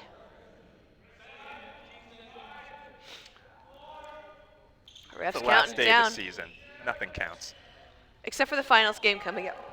Yes, of course. There is a gold medal game coming up at the end of the night, so that is going to be our last match. But this one is, it's just for funsies kind of match. Mitch is just trying to flag people down who are here in the gym so he doesn't have to do commentary with me. He's already sick of me, jeez. No, I just like to give people opportunities. You know? I know. So Greg Pacheco just promised that he's going to go on mic after he goes to the washroom first. This sponsored by Costco, who has toilets.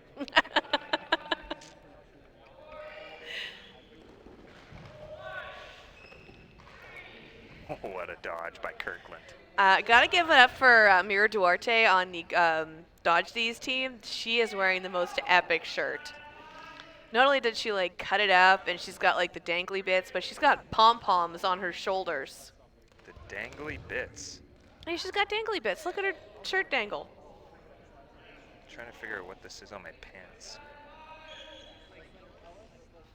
Oh, it's a fuzz. Oh, so Mitch has fuzz on his pants, ladies and gentlemen. It's got dangly bits on her shirt. Yeah, no, I see the dangly It's bits. Yeah. This is the most elaborate shirt I've ever seen, and it's awesome. I love it. There's pom-poms on her shoulders. Yes, I see that. I love it. And that was Clan taking a throw from the Dodge D's team. Kirkland Signature blocking it. Ewell blocking that shot by Hirose? Hirose? Hirose. Hirose.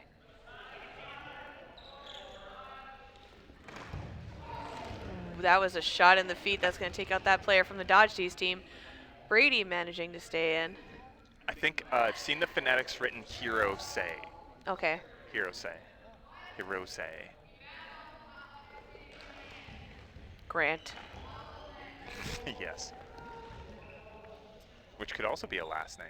Mm-hmm.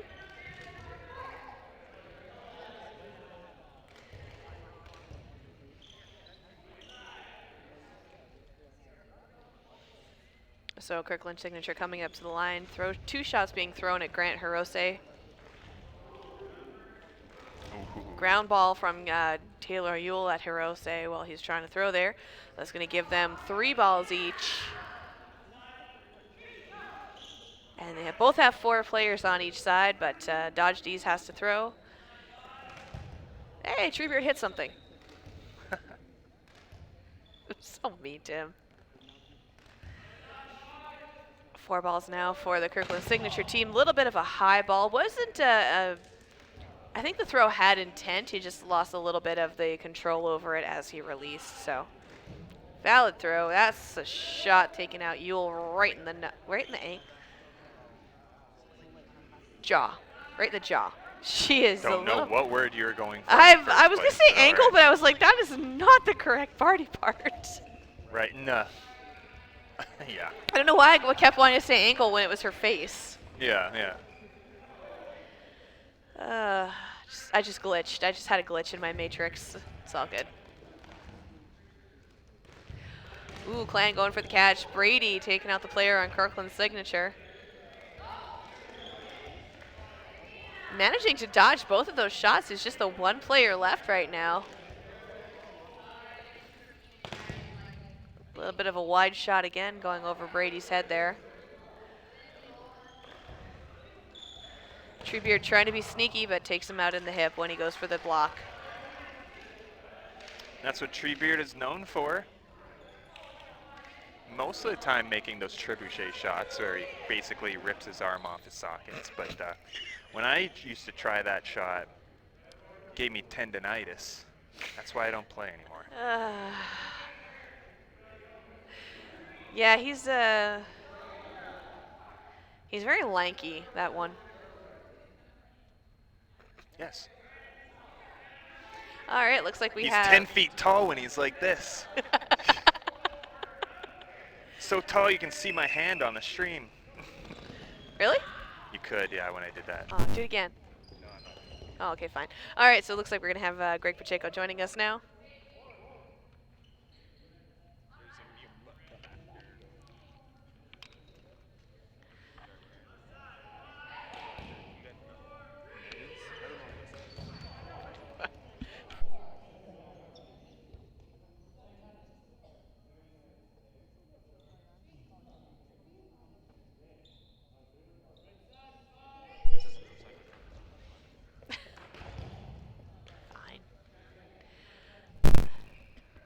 All right, so we have Greg, how do you say your last name again? Pacheco? Pistachio, Pikachu, Pacheco, all acceptable. Okay, But Pacheco is what I normally go by. Pacheco? Okay, good to know.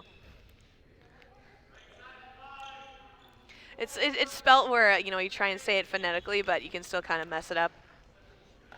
Pacheco is the also the appropriate Spanish pronunciation. Okay. So it's not incorrect. Yeah, I just like to know people's preferred pronunciations. Oh, the chat's already showing you love, Greg.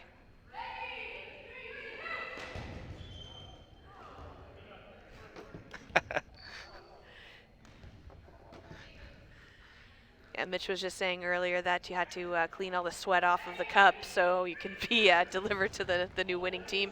Wow, that was an amazing catch from that player That on was the a Kirkland great, signature team. it was Like, a great grab. Yeah, they got the catch. I think they had to take a second and figure out which, unfortunately, didn't make it in time. They were trying to figure out who gets to come back, but they took too long trying to figure it out. So nobody gets to come back after that catch. Yeah, it's unfortunate to actually look like he came in the side of the court instead of the back. I think that's why Ooh, that could they po- didn't allow him yeah. to re-enter. Yeah, competitive rules are very Mitch just had to blow on the mic real quick. I blew on Greg's USB. He blew on Greg's USB. Repeat that.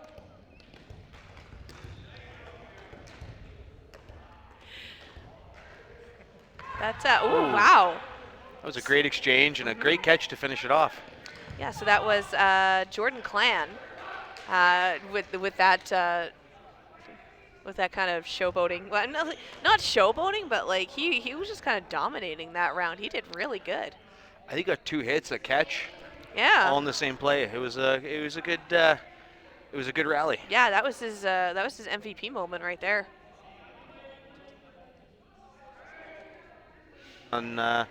On their side, figure out who's sitting. Isn't it nice when you have enough team members that you actually get to sit for a little bit? I haven't felt that yet today. Oh, jeez. Do you still play again today? We play next, actually. Oh, well, good luck on your next game. Thank you. I believe we have 6 as well. Good luck. Thank you. Almost reaching for that catch. That's not a very smart move.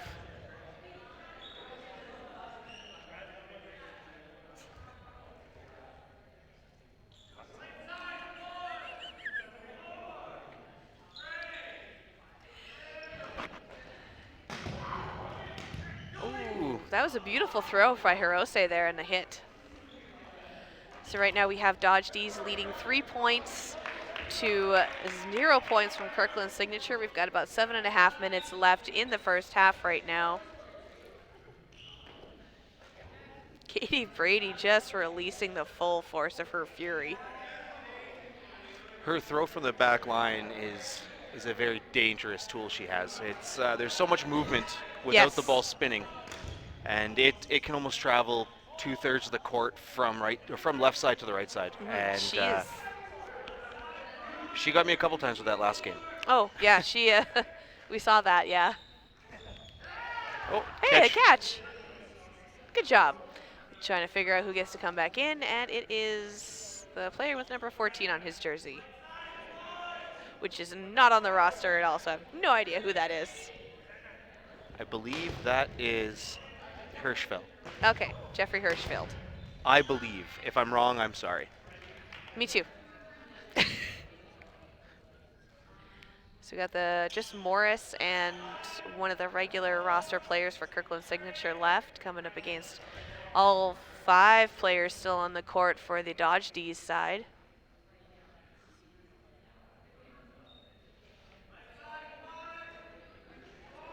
Kirkland signature is making a play. See who's their target. Ooh, and a counter from Katie Brady taking Morris out. Yeah, that was going to be target number 1 for Brady, I think, based on the 2.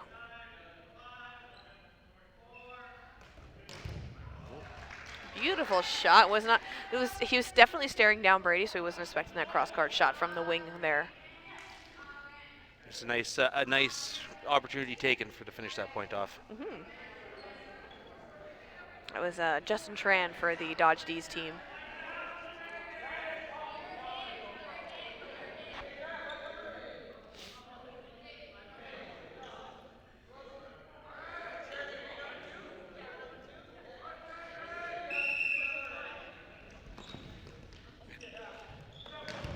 Oh, right off of the opening rush. That's a hit from Clan there.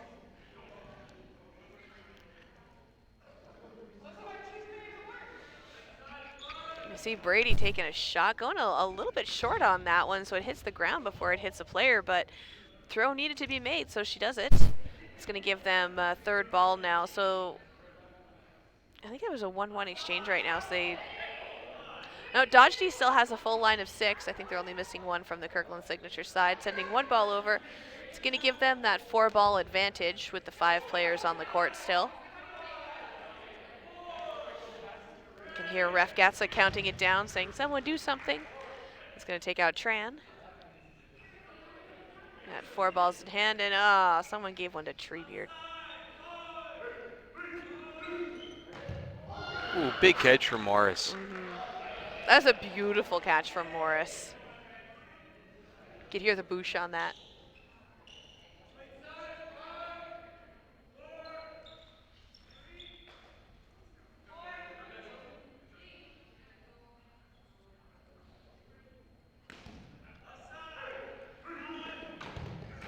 Ooh, 2 throws, 2 hits. I don't think they saw it coming. I think they saw it coming, but I don't think they had enough time to react with how fast it came. It's a good point. Those are 2 hard throws. There's not a soft throw on that Dodge D side right now. No. Oh, but it looks like Brady does get hit out in the ankles.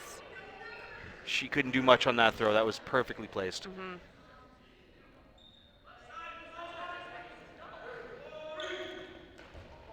Yeah, she's one of those players where you pretty much have to catch her when she's not looking. And it's not often you can get her catcher not paying attention. So take that opportunity any chance you get. We had Treebeard trying to fish some balls for his team.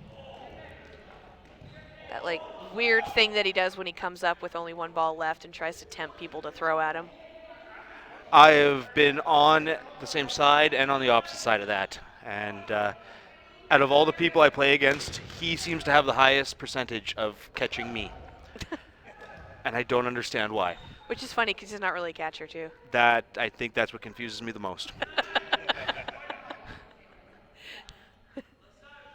Luckily this season in draft I got to play with him, so I didn't have to, I wasn't padding his catching stats.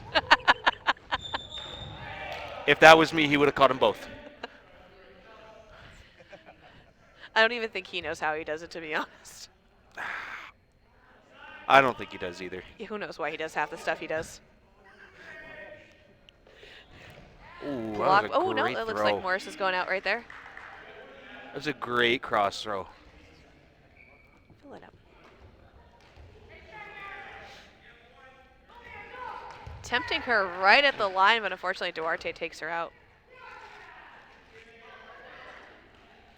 That's going to be 5 points now for Dodge These, taking on Kirkland Signature. Kirkland Signature has yet to get on the board.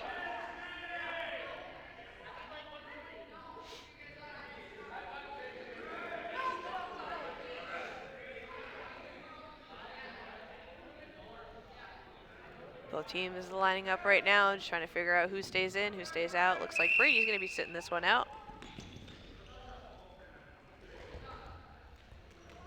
Everyone survives the rush. Although the wing on the Kirkland Signature side came very close to stepping out of bounds on the sideline, which it's only the center line you get to cross on that rush. So if he did step out, that ball would have been invalid. That is correct. See, Dodge D is taking a moment to just kind of talk it out. Ooh. That was a great dodge. Great dodge. Got low.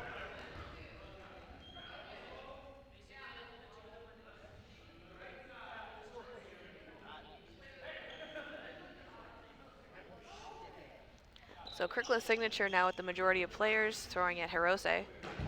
Ooh. Oh, Big catch from Morris, and the center ball covered her as well, making the hit. a very smart play to cover her. She is definitely a targeted player.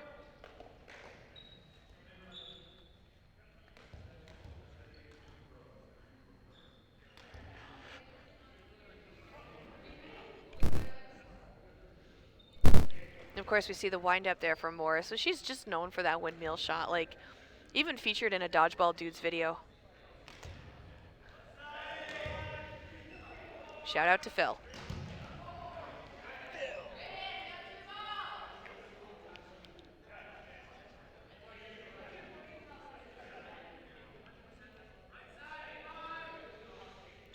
See Kirkland's signature coming up to the line of throw, and they take out Hirose. Ooh, ref calling sudden death. All right. So we got 3 players left for the Dodge D's team.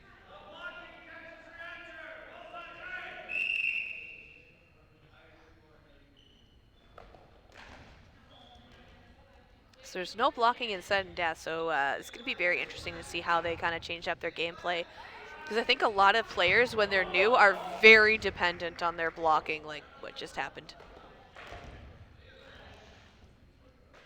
It is a tough. Oh, and a big pop-up catch.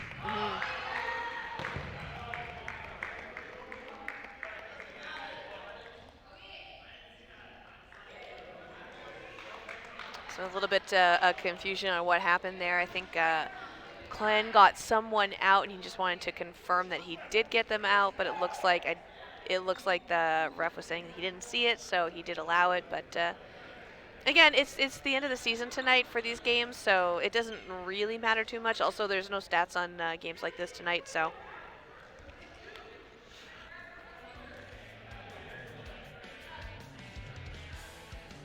But I think both teams are having fun. I mean, it does get Kirkland's signature on the board there. Or, yeah, it does. It's good for them. A new team to the Platinum open court style of play. It's a tough division to come into when you're a new team and new players. But I think they've held their own. They've had a good attitude all season. And they've got some players with some really good potential that are looking to grow as well. So I'm looking forward to seeing a lot more of them as the next seasons come. Now, Kirkland's signature, they have been playing for a while now. I think this is their first time in Sunday Platinum, but they have been playing for a while in the recreational league. And, so they kind of moved up to a new one this season.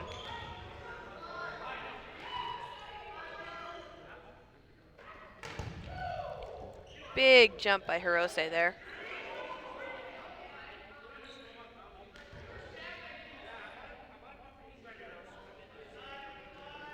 See Kirkland's signature coming up to the line of throw. Beautiful shot from that windmill throw from JC Morris. Again, that's the throw she's known for. Just all around an absolute sweetheart.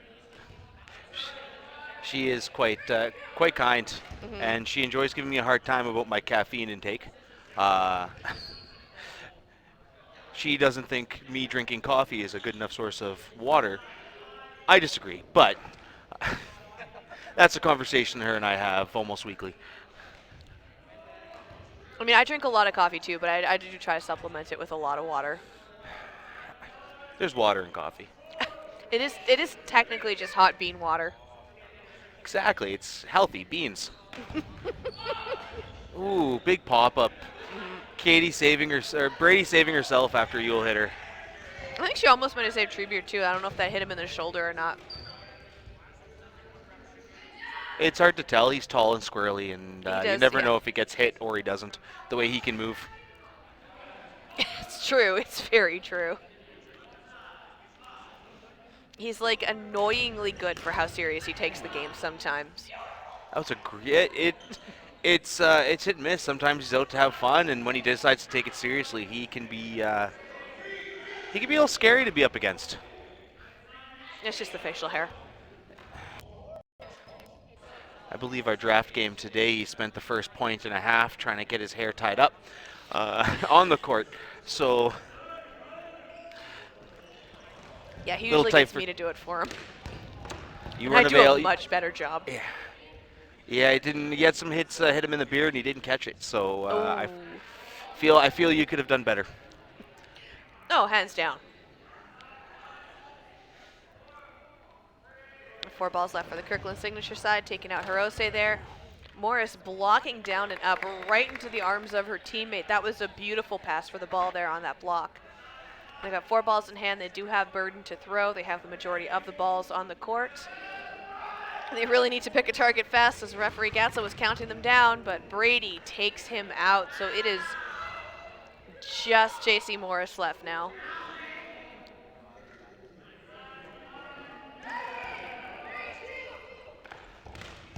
Morris with a block. Morris definitely likes to stay down nice and low when she's the last player left on the court. I think it works to her advantage. She's very agile, so she can slide around a lot. She's very hard to hit, and when she gets that low with 2 balls in her hand, it's nearly impossible. It's really tough, but you got to try to squeeze, just sneak one by her block, and she doesn't leave. She doesn't leave very much. Yeah, she's definitely a player where you have to put at least 3 balls on her each time. Otherwise, you're not going to get her out. And they got to be at the same time, because if there's any delay, she'll be able to get out of the way quickly. I just got to say, though, the jersey and the socks with the purple, absolutely adorable color combination. Being color-coded or color-coordinated really is a big deal in dodgeball. It is. That and colorful shoes seems to be a very popular thing. Whatever gets you on the stream for your mom to watch. Like, oh, that's my son. He's in the bright orange kicks. I don't know why I made an old lady voice for that, but, you know. Quiet you, Mitch. And then that lankiness coming in again. Treebeard gets a ball over for his team. Of course, none of them hit Morris, though.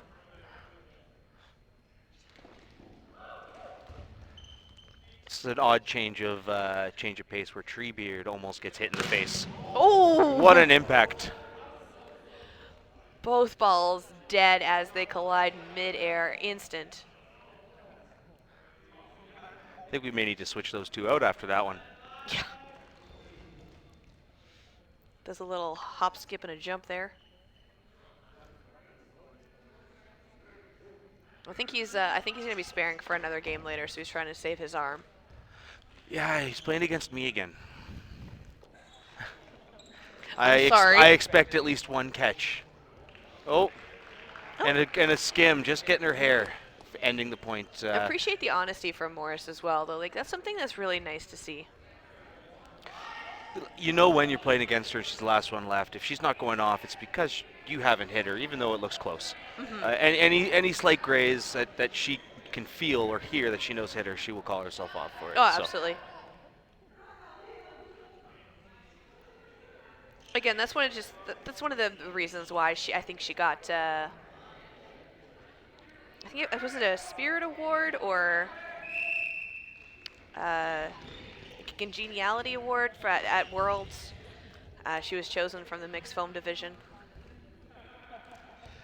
Her attitude definitely gets her places, but her skill is what got her there by far. She is one of the most talented women in the sport. Never mind in Manitoba, but the country itself.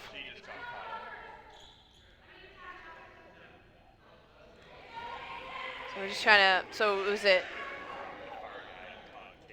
Ooh. Oh yes.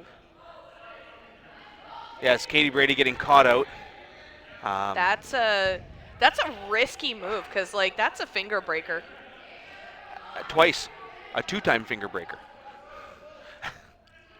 Katie Brady is just known for her absolutely powerful arm. She is a scary person to line up against. Yep. On full courts and on the slightly smaller courts that the women play on, it would be even more terrifying. Hopefully we're going to be doing away with those the smaller courts and just make the courts even for both teams. It would be nice. They have taken steps. They did extend it slightly this year. I believe they brought it down to 3 feet from the back line now. It doesn't seem like a very big difference, but when you're 3 feet closer to someone who throws 110 kilometers an hour, it makes a big difference. Oh, absolutely. Big pre-counter by Ewell. I know a lot of the women players are focusing on the equality for the sport. Like, you know, you play in the co-ed division at the competitive level, but as soon as you put like 6 women in a lineup, it immediately have to make the court shorter. It almost doesn't seem fair. Many of the women playing can throw harder than most of the guys in competitive, so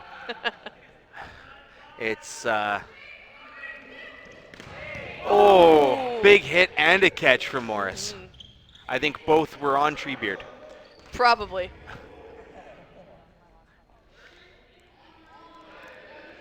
I believe it. Yeah, I think that going back to Katie Brady being an absolutely ferocious player, the only time my Tuesday team beat her team on Tuesday was borrowing Jessie Cope to play with us. That definitely helps. They do tend to get in each other's heads. Yep. They have some fun playing against each other. I think they prefer to play against each other than with each other.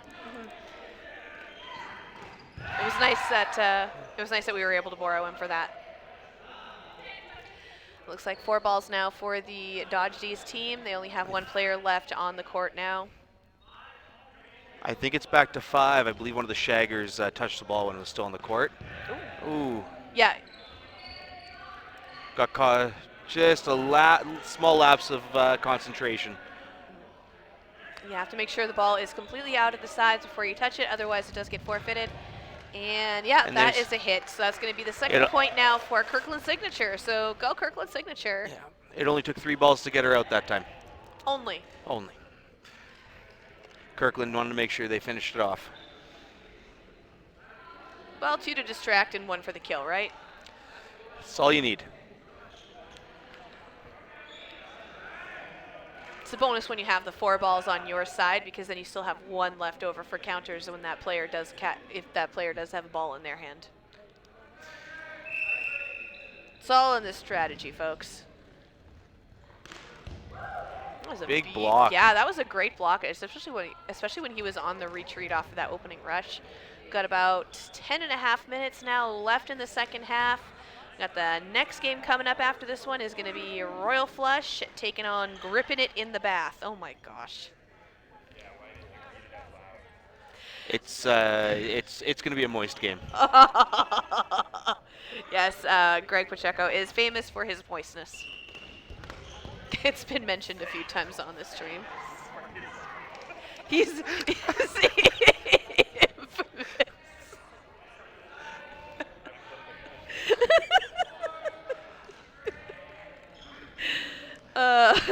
Mitch just said he was going to clip that, so I'm not living that down anytime soon. No, you can send that to me too after, if you don't mind.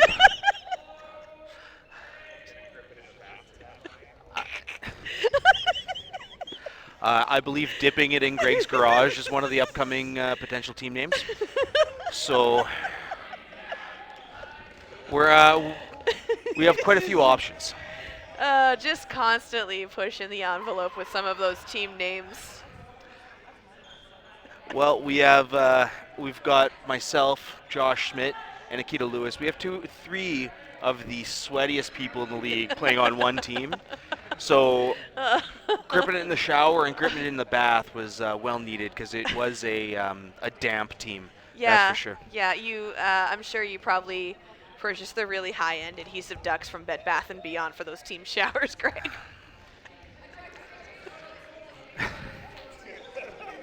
Yeah, I don't know how to respond. That's okay. Yeah. I don't know why I said it. But it's all fun and games here on Sunday night. back to the dodgeball. Oh, again, there's that scary throwing from Katie Brady. And wow, that was a beautiful shot from Duarte there. She just coming in right on the slide. I think she kind of went down as she threw, wasn't even watching where she aimed, but she hit out that second player, and that's going to be the point now for the Dodge D's team. She came up to the line with the intention to make that hit, whether she got hit or not. And, yeah. That was her focus. She chose her target, and she made the hit, so it was a great play. It just kind of came off very Hail Mary looking.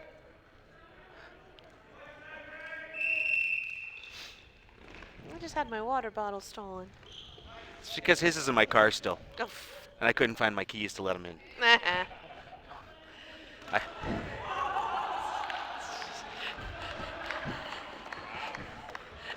I believe Morris just blocked a ball when she was looking the other direction. Yep. Right into Jason Mergler, who was ball retrieving for them. Yeah, and I believe Clown on the other side was in disbelief that happened. Yeah. It was a great throw, back line to back line, and it just hit the ball. That was That was probably the luckiest moment of the night for Morris there. Managing to dodge all the shots being taken at her now. She is a target for Clan and Hirose.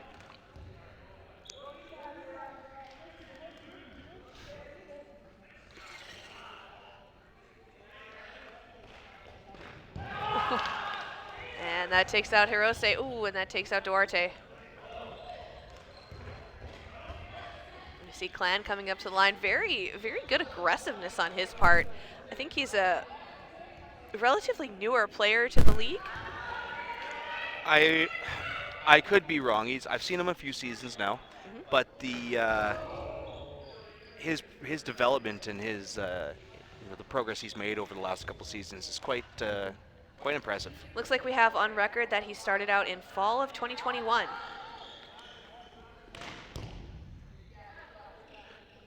That's awesome. So he's been here, this is the end of the 1 year mark for him, just about. Oh, happy anniversary. Oh. And honestly, we've been seeing him more in men's. Oh, that was almost a great pop-up catch, but just about. But yes, I believe he is playing on Fall of Ronin right now for men's, and Nice. he's developed quite well. His throw has come a long way, and just his court awareness and his ability to strategize and figure out what's going on and make those big throws when needed is quite amazing now.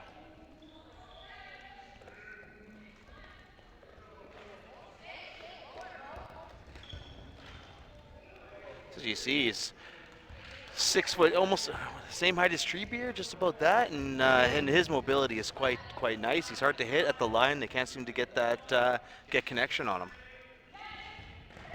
Ooh, great hit to bring Dodge D's down to 1, and Taylor Ewell finishing it off.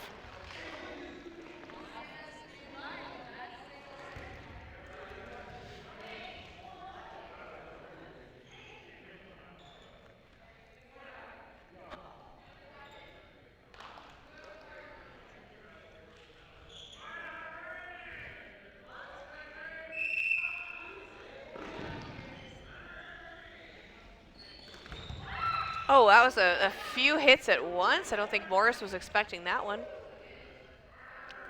Still on the back line on the rush, still a target.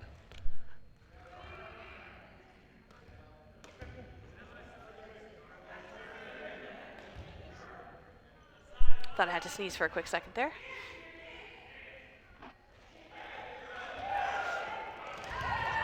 Blocked by Duarte. She's staying up at the line.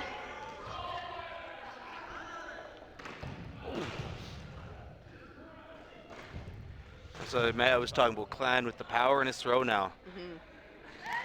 16 and a half minutes left.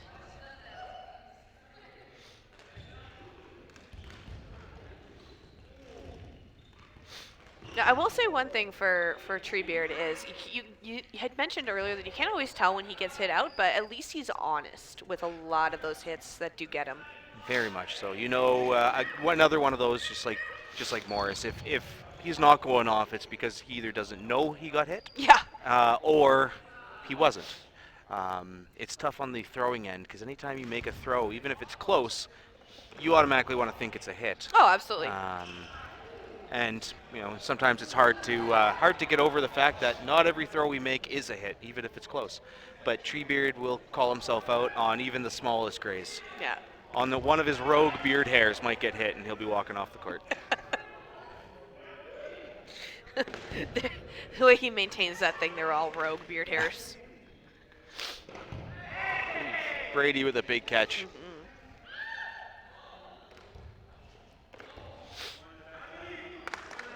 So 4 balls now. Ooh. There's a lot of people trying to get a catch here, trying to just bait balls. Duarte hands down, and she misses it. Absolutely love the pom-poms on her shirt, though. Yeah. It's a nice touch. It's too bad she didn't have someone behind her supporting. That could have been a good pop-up catch. Or she goes. She's got 3 balls, 4 balls, 5 balls on her side now. She only needs 3 more throws to run the court on this one. absolutely beautiful blocks on her end as well, but She almost caught Clan with that one too. He just got out of the way. and he he catches makes the it. catch. Yeah. It was a great throw, great point from the Kirkland signatures there, but Dodge D's just had the edge on it. Absolutely. You know what? He's, like I said, he's a bit of a newer player. I think this is, again, the first season for Kirkland Signature to be playing in the competitive league. So, you know, it's a bit of a skill difference from some of the players. But one thing that can happen very easily when playing the competitive, it's very easy to learn how to read players very quickly. And I think he was able to read how to make that catch from her. Oh yes, very well. She'd thrown a few. He kind of got to watch and judge. One went high enough for him, hit him right in the upper chest, and he was able to grab it. So Dodge D's now leading with a 5-point differential. They have 8 points, and Kirkland Signature coming up behind with 3 points. We have about a minute left in the second half. It looks like the smiles on all their faces. They're all having a good time. Oh yeah, it's the last game of the season for these teams. We're gonna see some of them again coming up shortly. I think we're gonna see a couple of these teams come back for the next season. I think they're a lot of good camaraderie on both sides.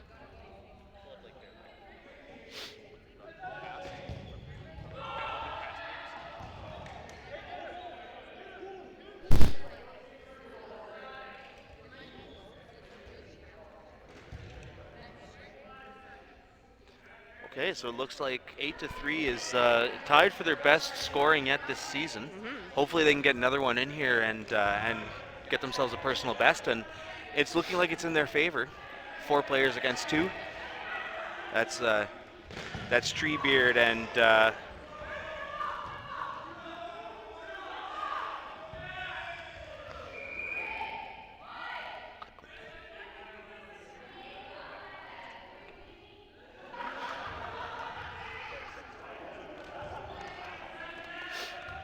okay, and it looks like Kirkland just edged that one out. Going into sudden death now. That was the timer just going off. 8-4. This is Kirkland's best showing yet. It's Yeah, absolutely. Kirkland is doing a really good job tonight. A lot of backup support from players like Taylor Ewell and Katie Brady, but and Kirkland is missing a lot of their bigger hitters. Their big hitters. You got Annie McIntyre, who's missing today, and Taylor Boudreau also. Taylor's the experience behind the team. Taylor is the team captain. He's actually the one that brought a lot of these players into the league. So, but you know what? It's a good learning opportunity for Kirkland Signature as well. I think that we've seen a lot of. That's 2 catches for Justin Tran. Big bobbling catch. Ooh. Not quite getting that one. Clan going in for it. He has got Ewell on his number. But I think what I was going to say earlier was just like a lot of positivity. Like we see Morris, we see Ewell, we see them talking to the players. Like they are giving that positive feedback, little tips, little tricks. And Brady with the catch, which is going to make it 9-4 now. So Dodge D's is going to take that one for the night. But you know what? 4 points on the board for Kirkland Signature. I think that's the most points they've gotten all season. So big round of applause to Kirkland Signature on this one. It was a great game. Ton of fun watching and commentating on it. So. Well, thank you so much for joining me, Greg. It was absolutely a pleasure having you. Thanks. Well, thanks, guys. That was a lot of fun. Now it's my turn to start getting warmed up again. All right. So thank you so much again for joining me, Greg, and good luck on your next game. Thanks. And that's See you next time. Absolutely. That's going to be Royal Flush taking on Gripping It in the Bath coming up next.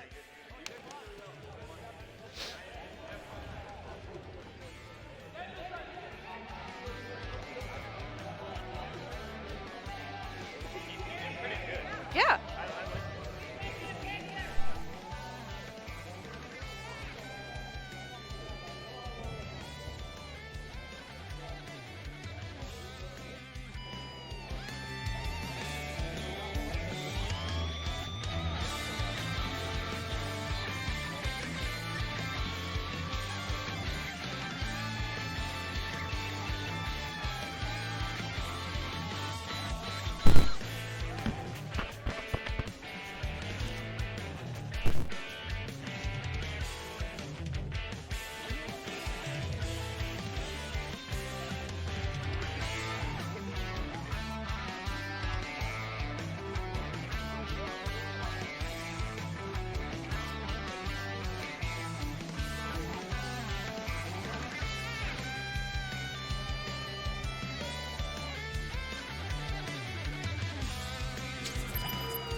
All right, so I don't know if the mic picked that one up or not, but we just had Daniel Holzer come past the commentary table. He said he's going to catch Katie Brady out 6 times. So, no pressure.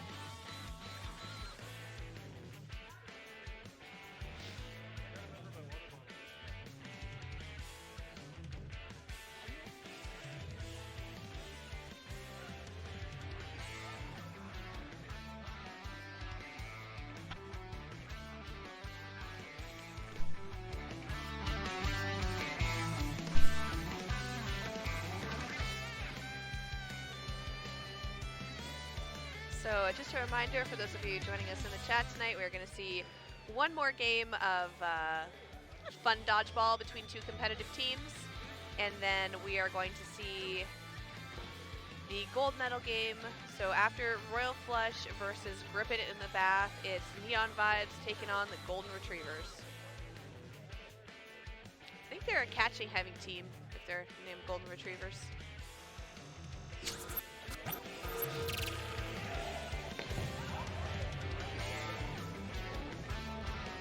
Again, we still have our donations going right now. We are trying to raise around $500 for Harvest Manitoba. We are that's our goal for the evening.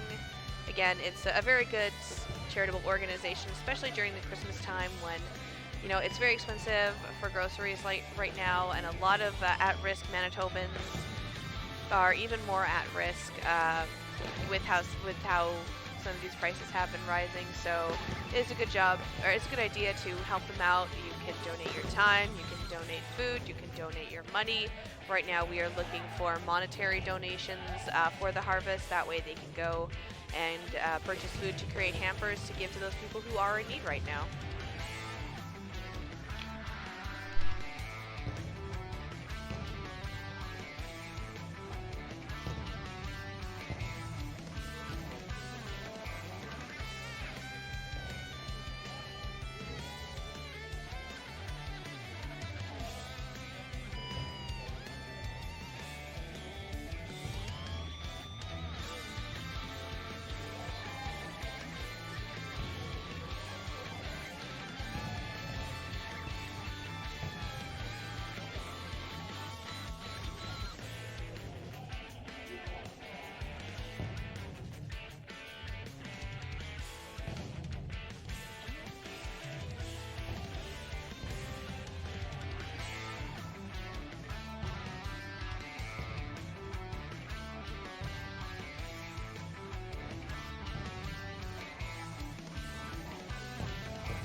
Alright, so we are getting ready for the next game coming up on the Sunday competitive night, and we have the honor of being joined by Manitoba's golden boy, Jason Mergler.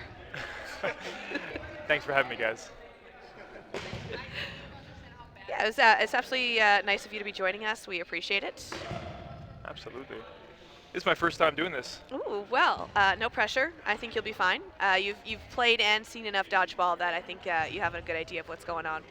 Yeah, can't believe it. I've playing this game for over 16 years now, and I've been playing more than I have not been playing in my life.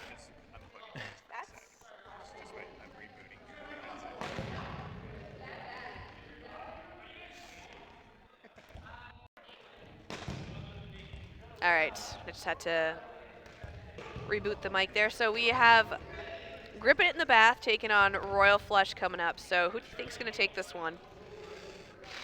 Tough game. I did hear that Royal Flush was missing about half their team, so that's a loss for them, unfortunately. And I don't know, they might have a tough time against mostly, full team of grips. So I don't know. Hard to say. I'm going to call Gripping It. Fair enough.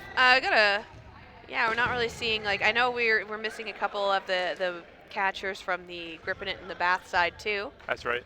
We're missing a Schmidt, we're missing a Kroshak, we're missing Mishing Mash.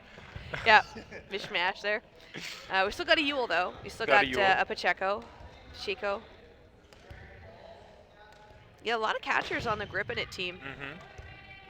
Also, very much an innuendo for a team name. Greg really likes to push it with some of those team names. This is like the 3rd or 4th edition. So, yeah. And then Royal Flush, that is Nathaniel Gatz's team. Mm-hmm. Looks like they got Katie Brady sparing again for them. They've got Mira Duarte coming in. But again, the attendance doesn't matter for these games, so it's pretty much anyone who wants to gets to play. I know that we had a bit of an injury from Nate earlier tonight, so I'm not sure if he's going to be participating that much. I think he wants to take it easy. I know we've got, except it's Nate, so you're right. He's got the And sweater on, it's- but it still doesn't mean he's not gonna play. He'll play with And the it's sweater officially 8 o'clock because the lights in the gym just went down. on. That's how you know. They have the lights on a time. I've been playing at this gym for so long. I know that they have the lights on a timer from day to night. They turn off at 8 o'clock every night. And then they turn back on. But it's officially 8 o'clock. Central time. Central time. That's right. Yes. Absolutely. It's the most important detail. I'd actually like to see this match on on a usual night when it's more well attended. Yeah, when they're like actually trying and it's not like a sort of a fun thing. Yeah. Do we know what the score was last time they played each other during the? Let's take a season? look. Last time they played each other was October 16th, so it was early on in the season. It was a 9 o'clock game, so it kind of depends on, how tired some of these players were from their games earlier in the day. But it looks like Gripping It took it with a 4-point lead. They won 8-4 against Doubled Royal them up, Flush. yeah. Yeah. Hmm. So we shall see. I feel like Royal Flush have been doing well as of late. They had a close game last week against Golden Retrievers, who are now Golden Retrievers made it to the finals tonight. But there was a close match.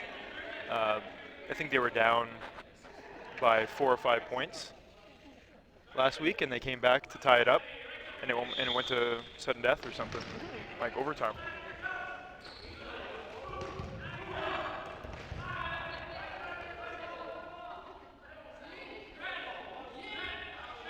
Just taking a quick look here. It's so Royal Flush is a Sunday Platinum team. They just appeared in fall of 2022, and it looks like Gripping It is also a relatively new team to the league as well. It might be because Gripping It there's different names to it. It's Yeah. Gripping It and something else, every time. Did start when after post-pandemic. Okay. So it's been a couple years. Yeah. Oh, Okay. So they've been playing over a year for a then. couple years, but they just kind of Yeah. changed up the team name. And I know that this is the first season for Royal Flush because we saw Nathaniel Gatza putting out a jersey order. Mm-hmm. He loves his jerseys. He sure does. Who doesn't, right? This is Dodgeball. Everyone loves their jerseys. That's fair. I know that we see Taylor Ewell and Greg Pacheco sporting the Rainbow Thunder jersey that I had the privilege of designing for the team. It's very Well, cool. part of it. Right. Yeah, it ended up really nice. It's one of my favorite jerseys. Mm-hmm. When you go into a room, it's the first thing you notice. So. It is very rainbowy. And a wide shot by Treebeard there. It's about head high for him. Yeah, that's true. He likes to complain, like, oh, I always hit people in the face and he always feels so bad for it. And I'm like, I know you don't intentionally hit people in the face. That's just where most people's faces are compared to where you are. Compared to where you throw. Yeah. I mean, you should still feel bad for hitting them in the face, though. Ooh, beautiful catch. That was Paul Chartier. Oh. I didn't recognize him with the blonde. Yeah, I didn't recognize him with the blonde hair. You know, we played at Nate Gatza and John Ferreira's charity tournament. I think it was a draft tournament a few weeks ago. And Paul Chartier had his hat on, and he got it hit off during one of the games, and everyone was more concerned about his hair color than if he was okay. We're like, oh my goodness. That's a nice change. Disappeared for like 2 years. Yeah, there's a lot of players who kind of disappeared for a while, so it's kind of hard to recognize them after a while. If you're not a regular, right? Oh, exactly. Even then. So almost a 1-for-1 there, but not quite. Catch by Yule. Celebration by Yule. No, it's just Treebeard left on for the Royal Flush side now. Ooh, straddling that line. He's so close to that back line. Blocked by Chartier.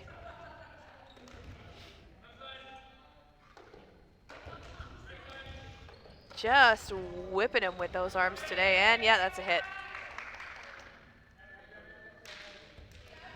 But he's got his long johns on, so at least he's staying nice and warm tonight while he's playing dodgeball. Who's that, Treebeard? Yeah. Nice. Gotta stay warm, honestly. Oh, yeah. I'm sure he's played earlier in the day. It's gotta be a long day. Yeah, I Gotta think this is stay his third game tonight. That's a lot. There's nothing else to do on a Sunday, right? True. Sunday is dodgeball day. I mean, it's again one of the most accessible sports. You get to play it indoors and stay nice and warm. Really, all you need is a pair of sneakers. And registration is open for the new season. I already joined. I'm ready. I think my team on Tuesday is signing up again. Nice. Would that be silver? Yeah, I think it's intermediate now. They have changed what the designations are, but silver is. Okay. That's like the highest level I'm willing to play. Nice. I'm not good at it, but that's the highest level I'm willing to play. Yeah, it's for fun, right? Just go on and throw a few balls around. Yeah, it's good exercise. Yeah. Gets me out of the house, 'cause I work from home job, so gotta do something, right? Something to look forward to at the end of the day. Yeah. So 4 balls now for the side of Royal Flush. Now 5. Yeah, the 5th ball's gonna go to Devlin. Pacheco coming up, trying to taunt them a little bit. Oh, sending their 1 ball away, and that was a trade-off between Gatsa and Pacheco. A sacrifice. Holzer sliding in for the catch. He actually said you weren't mic'd up earlier when he said this, but he came by the commentary table and he said, "I'm going to catch Katie Brady 6 times tonight." That is a lofty goal, I'll tell you that. So far, nothing. So far, 0. 0 for 1. We'll keep track of that as the night goes on.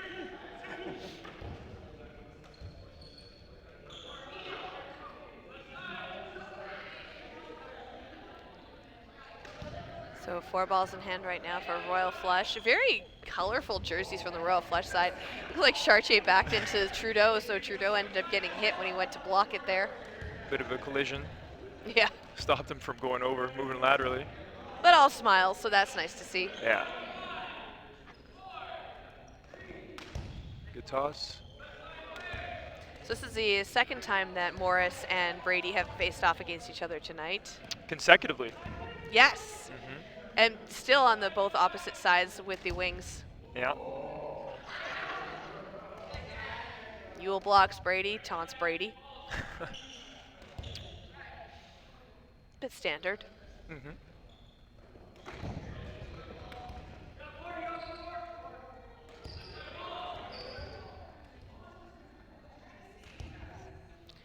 So it seems to be that Royal Flush is keeping the majority of the ball control. They usually have 4 balls in hand. Mm-hmm.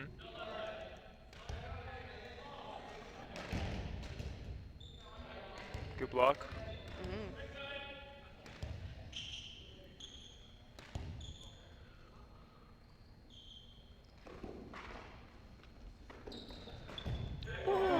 Nice catch by Brady.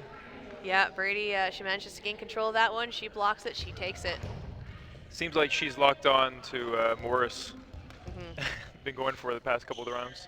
Oh yeah, those two have been facing off again, just consecutively, even in the last game, which both of them actually spared for the team's last game too. Yeah.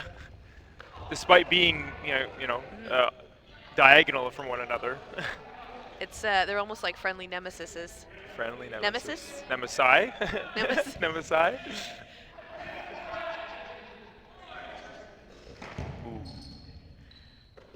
Looks like Morris just got taken out there. I'm not sure who got that hit on her, but it was definitely in the hands. I was obstructed by Treebeard. Stupid Treebeard. I mean, silly Treebeard. Silly. Yeah. Yeah, the nicer S word. Yeah. That depends on who you are. Gatsa, ooh. Gatsa just towing the line ever so slightly on that throw on Chartier, but Chartier managing to stay in. But again, Gatsa Gets with so that small. line counter. Yeah. Pretty much folds in half. He really does. A little bit of a duel we got in front of us between the Shaggers. Almost sliding out, but he pulls kind of a... Like he's got to Like a throw down a... breakdancing move. Yeah, I was going to say that was breakdancing. Just needs a flattened cardboard box and he's got rhythm. He's imagining it's there. Absolutely beautiful like fake throws from him before he takes out Duarte in the knees there. Just having a moment, sitting legs crossed on the court, catching his breath. This is a 1v4, now it's down to, it was a 1v5, now it's down to a 1v4. Brady just absolutely murderous in her eyes. He made a nice catch, but it looked like the first ball had touched the ground Yeah. before he came down with the catch. Yeah, he would have had to get control of it in his hands before it would have been considered a catch, which is why Chartier got taken out on that one. Otherwise, caught in his legs. That's mint. Good play regardless, eh? Oh yeah. I didn't see it earlier, but what's Gatz's injury? What's he dealing with right now? He has a bit of a sore ankle. I think he might have tweaked it a bit. He did break it a few years ago. I'm not sure if that is the broken ankle, but I think he might have tweaked it during his draft game. That's why he's a little bit limpy. Gotcha. I could see him kind of limping up the court. Yeah, he's been playing a very hesitant, very soft/smart game tonight. Especially, we got those men's qualifiers coming up shortly. Yeah. Left ankle. No, from what I remember. The one that got broken? Yeah, I Okay. think it was his left ankle. No. Oh. Oh, the one that he tweaked was the left one. Manages to go down, stay safe. Somehow staying alive. Got a little shield around him. Well, I know we have the men's provincial qualifier coming up very shortly in the new year, so we want to make sure that all of the athletes trying to qualify to go to Montreal in 2023 are staying in tip-top shape. Absolutely. It's be nice to have a bit of a break during the Christmas and the Christmas holidays. So we've got 1-1 for the score right now, and about 9.5 minutes left in this first half. That was a close one. Yeah, that's referee Kopay calling it ground ball there. So Chung gets to stay in. Again, going for Chung. He learned the first time and jumped the second one. Yep. Yeah, he's definitely one of those athletes that's going to be, he changes up a lot of his strategy, so he's very hard to read. Only 20 years old.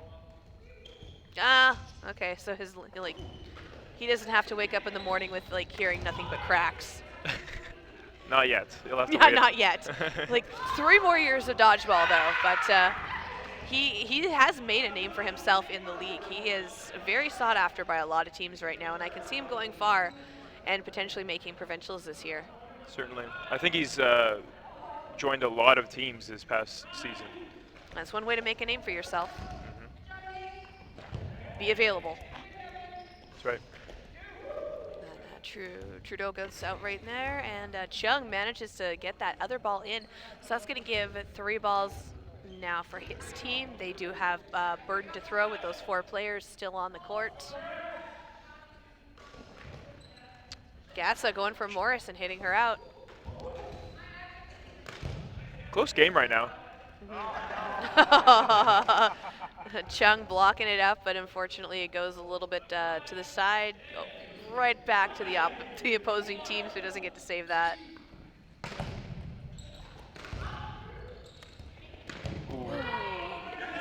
Pacheco came in hot for Gatsa there. Gatsa managing to block it, and Devlin taking him out on the counter. Seems like Royal Flush is systematically taking out all the Grips players.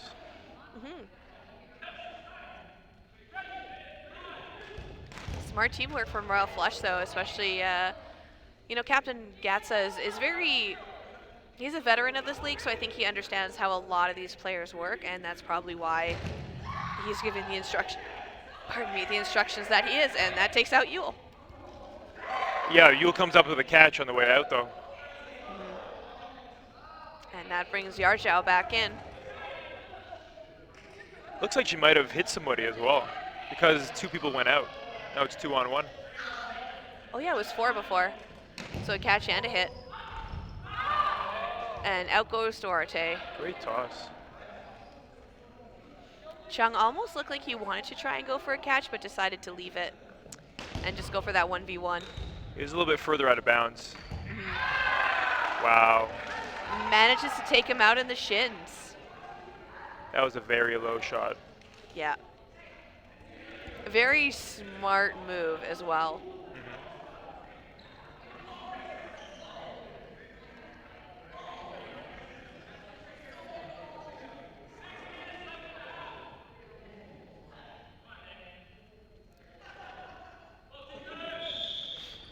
Already 14 minutes played and only 3 rounds in those 14 minutes.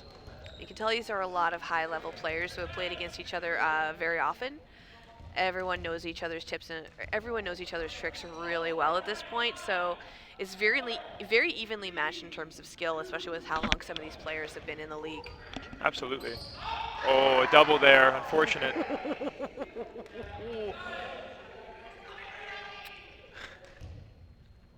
Bad, Greg.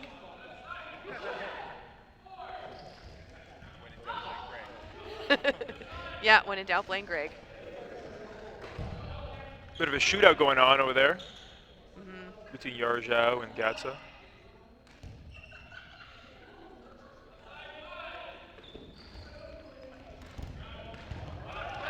Oh, Brady. Brady catches out Holzer. Good catch off of Duarte. Yeah. Holzer takes her out, and then he gets absolutely reamed at the line. Well, Brady caught Holzer's ball, and he just decided to throw the 2 away that he had. Turns around in fear. I mean, why not, right?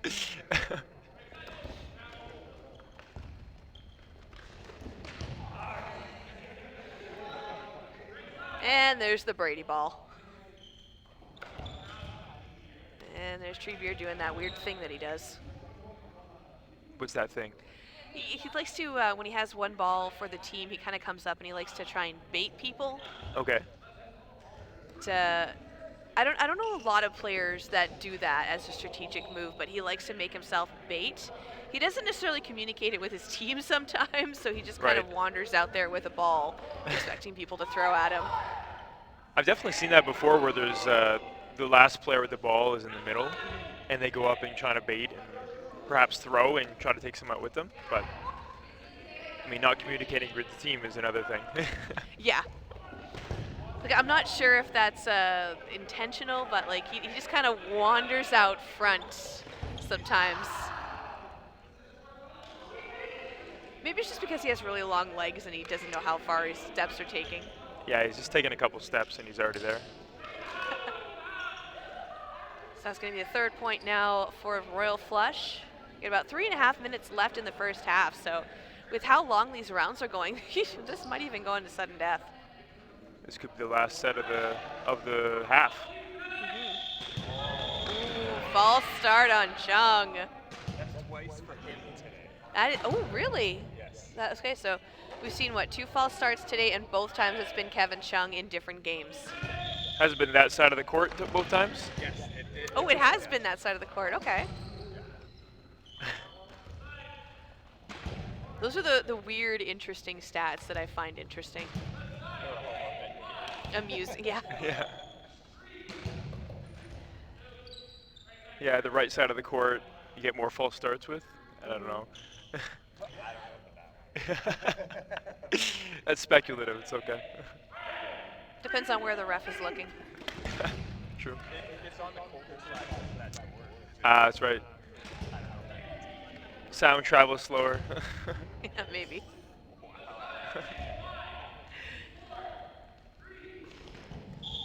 Chartier was the target for that one, but oh, Gatsa finally getting called out on the line. Would that mean Chartier's back in?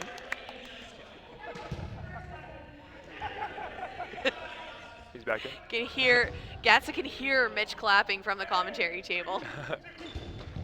Oh, another and double. Yeah, that was Devlin going in for the block / dodge and right into Duarte. Royal Flush had a double last set, so it's only fair that Grips repays the favor. Yeah, that is fair.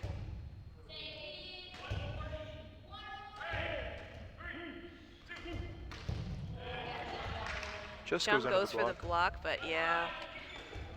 Oh, it's just Treebeard left, blocks it, sends it right up into the wall, sends one up at Trudeau. Oh, and it hits Trudeau out. Good job.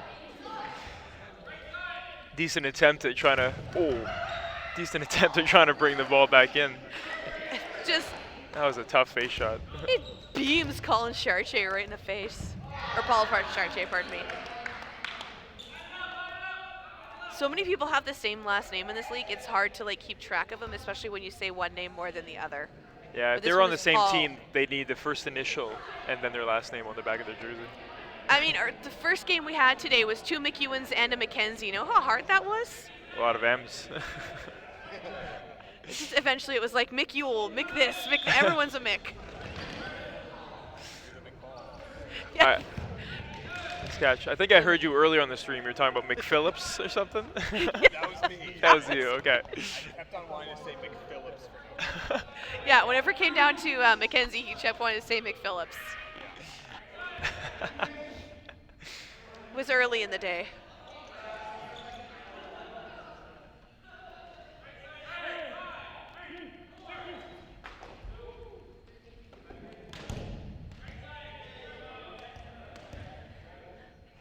So it looks now Burden is going to go to gripping it. Morris takes out Devlin.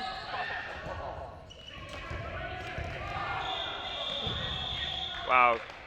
3 consecutive hits for gripping it in. We have 2 players remaining for Royal Flush.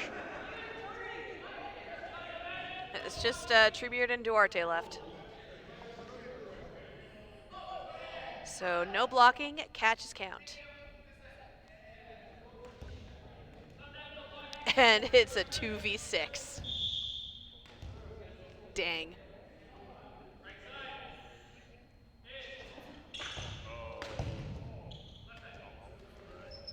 Almost. You think that throwing at the bigger player would be easier, but he gets around those balls pretty well. He just has to turn sideways. He's pretty skinny. Little pencil Honestly, your best dodge. bet is hitting him. Yeah. Oh, and that's the second time that's happened between Morris and Treebeard today. I saw it was the 3rd time, honestly. Oh, really? Yeah. I believe it. That underhand flick thing that he does at Paul Chartier there. Wow. Manages to get low. Oh, takes out Morris, but he gets him in return. Couple tombstone dodges, you know? Just Yeah. lays down.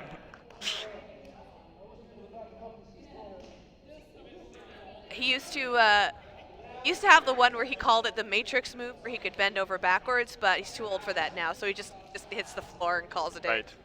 Fair enough. It's hard on the knees. Yeah, especially the older you get. That's when me waking up and a bit sore the next morning. Yeah. Well, drink lots of water. Even Greg needs to drink water.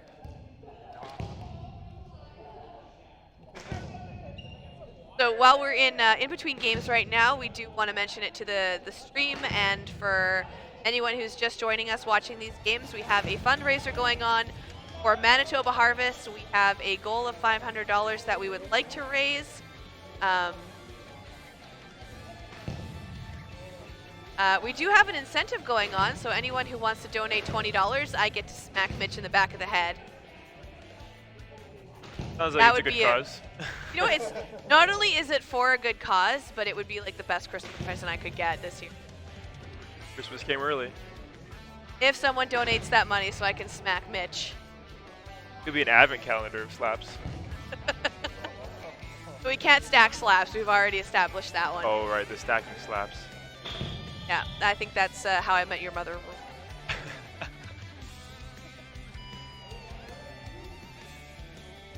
But $20 gets me to slapping Mitch. Get those donations in. And again, it's for Manitoba Harvest. It's for the organization. They've been around since 1985. More information here. They prepare harvest hampers in the Winnipeg warehouse, which are intended to feed more than 83,000 Manitoban hungry children, hardworking families, and struggling adults every month. Starting in on the second half now.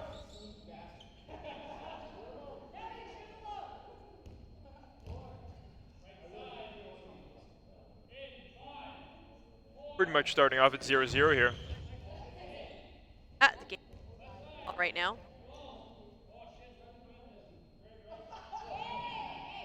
Ref didn't start the time. Ref. We get extra 30 seconds.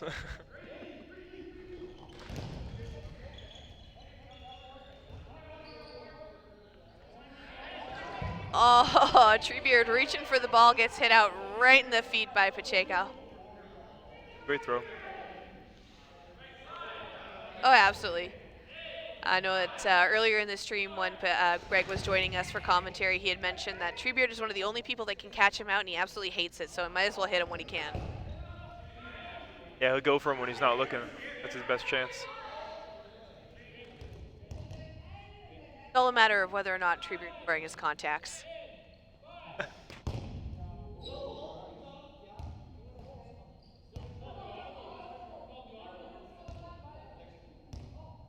There again with 4 players left on the court for gripping it.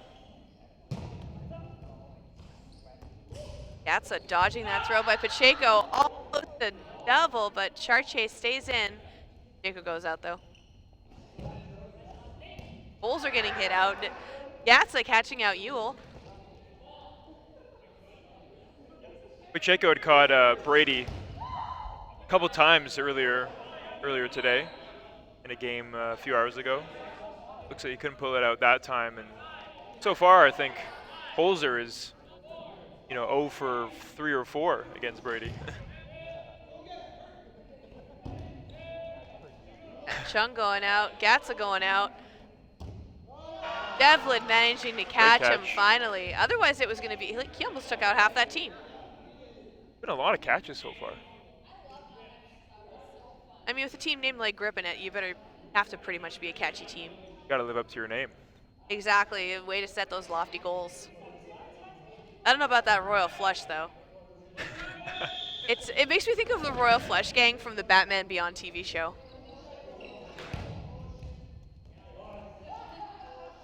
I'm just a weird. I would comment, I just don't know the reference. It's a TV show that took place after the Batman animated series. Oh, Was okay. Batman Beyond, so it was Batman in the future, and they had one of the villains was the Royal Flush gang. I do remember Batman Beyond, but couldn't say I watched it enough to know what the Royal Flush Gang was, but it sounded pretty cool. You know what? It was a really good show. If you're looking for something to watch, I would totally recommend it. Nice.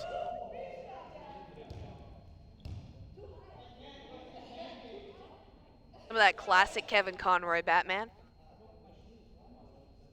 Always good stuff.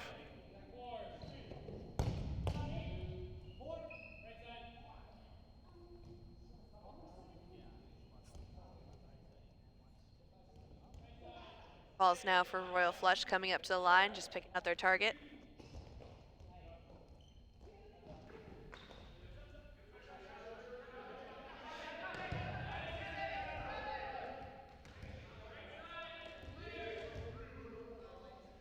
Duarte managing to stay in. She was fishing up at the line for a while. She was going to do a bounce back and forth. Nice block. Yarjo going out in the feet. Nope. He stays in. Treebeard goes out though.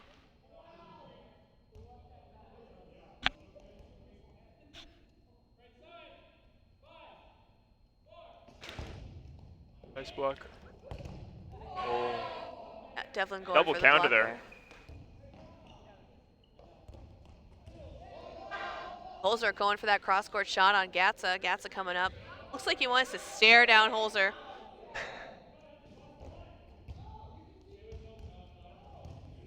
They're debating as to whether the ball was just out, so the ball retriever could grab it.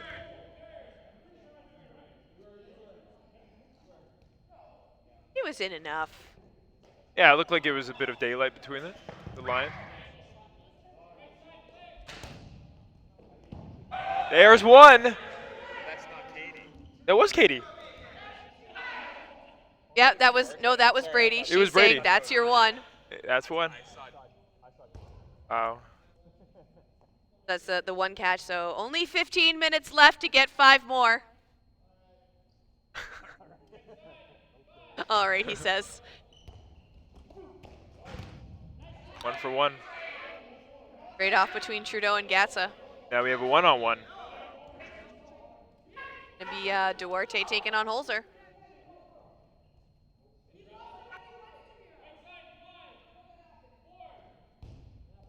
Blocked by Holzer. Job by Duarte. Oh, and a nice catch, just stays in. Ooh, it was so close, but he manages to put the brakes on right at the last second and stay in. Had he gone out, would that be considered a catch? It would have Nope. been a catch. I think. Okay. Meaning he wouldn't have won the game because catch brings someone back in and she's out. Well, she was the last one on anyway, so Right. it would have been the point no matter what. Yeah. Which ties it up now, 4-4. Gotcha. Two butt cheeks. No, there's a line separating them, that's fair. Each cheek counts. It's not a unibutt, it's butt cheek, so it counts. Right. It is. Often it comes out to the ref's discretion. What they see. Depends on how much the ref likes you at that point then. Yeah.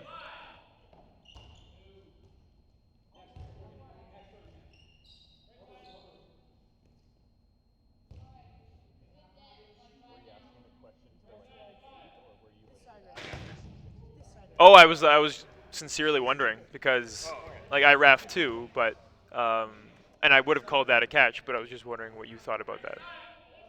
Yeah. Yeah. Was that a catch? No, that was Ooh. not a catch, and a very upset face from Brady.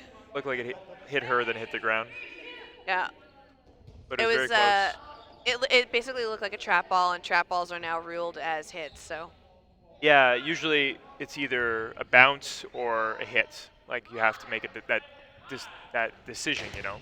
yeah, I think it collided with her at the same time it collided with the floor. So it's pretty much again that trap ball, which is now a hit. Right. No. Gotta hang your hat somewhere.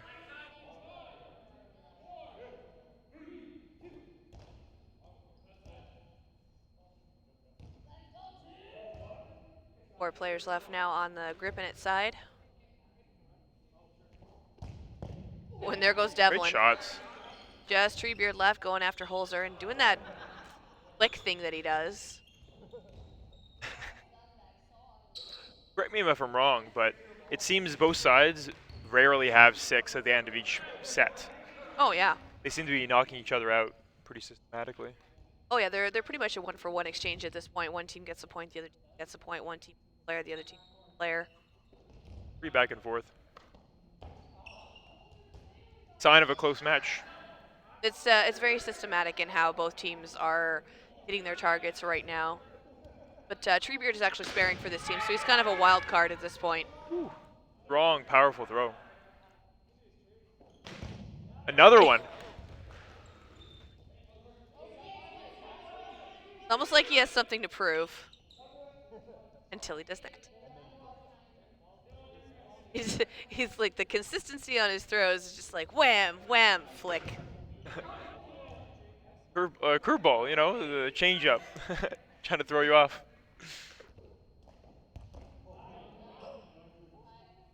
Going up into his legs, but not hitting him, so stays in, takes out Yule in the feet. I love Another how her 1-for-1. shoes match the jersey. Yeah.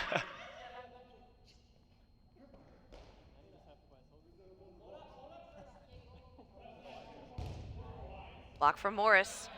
You give Morris advantage, taking that windmill throw. Wow. And that takes out Treebeard.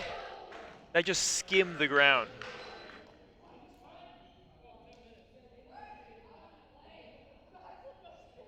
Ball went so fast, you almost couldn't tell, but you know what? At least he's an honest player, so he does go out.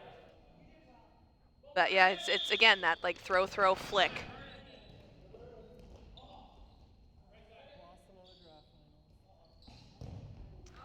Looked like it hit the ball. Sure. Like they're still staying in though. Counting it down. Right in between Duarte and Treebeard there. Arche gets taken out by Brady. So the throw of Royal Flush.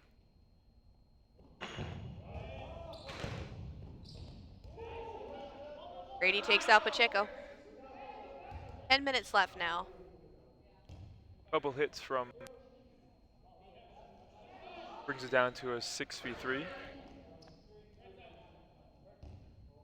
Yeah, so last time the majority of the players were on the Gripinit side, and now the majority of players are on the Royal Flush side. So again, very even exchanges in terms of elimination.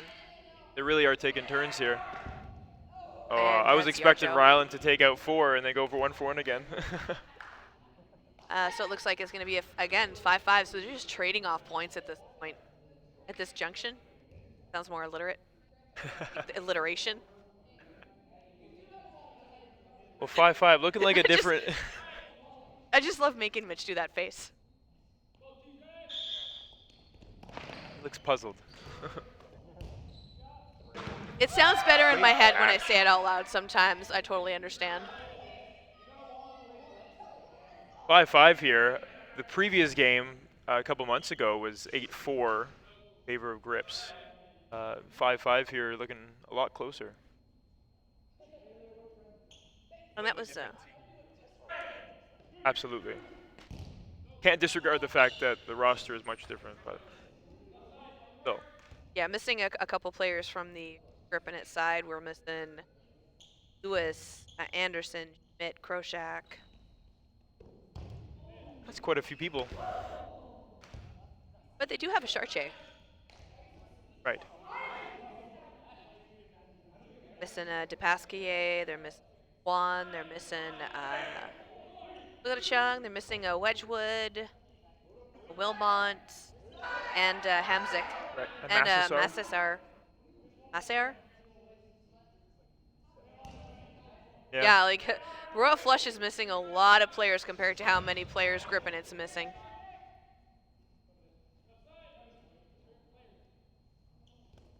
Good that people sign up for multiple, so they just happen to be hanging out at the gym and are able to spare when they can. More bang for your buck. Pretty much, yeah. Gatsa and Duarte rushing up to the line. That's going to give 4 balls now. He's surprisingly quick on that bum ankle. I think it's doing a lot better. Must be the adrenaline. Yep.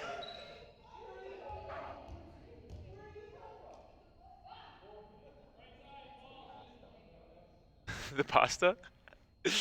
I just saw him had a Big Mary before this. Gave him a bit of energy.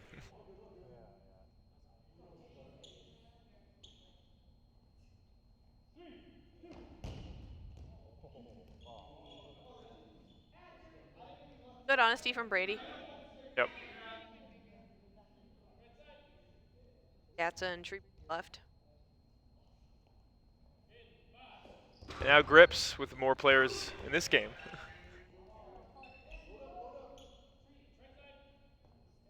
Yep. Yarjal left at the end that last time. Now we're just down to 2. Walk from. Threw him off his feet a little bit, kind of made him unsteady, but he still managed to block it quite well. He stayed balanced too. Didn't hit that line. Up and out. And he only looked up. Yeah. I think he was too stunned. He was too stunned to speak.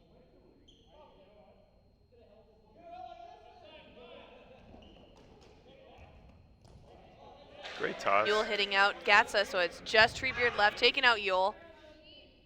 Can he pull it off this time? Good lateral move by Morris. It's Holzer doesn't catch him out, it'll definitely be. I think Chartier might hit him out though.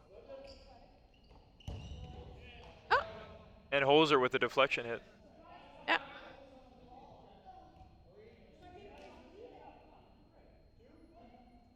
But 9 o'clock, it's past his bedtime, he's old.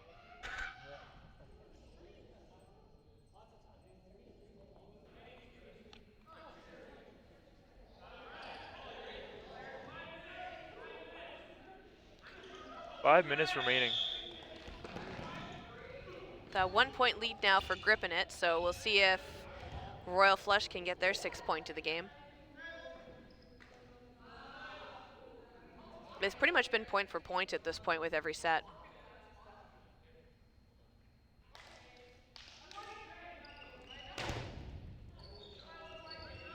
They just skimmed Gatsa way by. That Gatsa goes out, retrieves the ball, throws it back in, walks it off.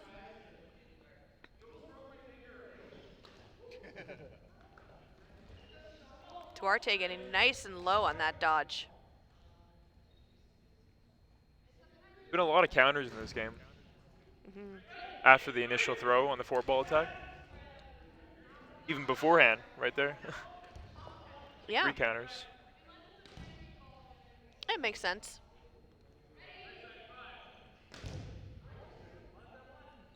Holes are just stopping that ball dead with his block. Oh! Trudeau using his body to stop the ball for the most part, and then Chartier making the catch off of him. Yeah, just hands it right to him. Here you go. Team effort. Yeah. The catch counts, but it looked like a second ball hit Morris. Yeah.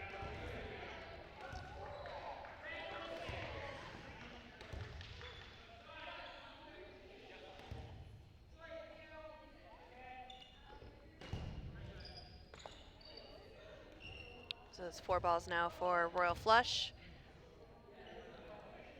Against 5 players on Gripping It.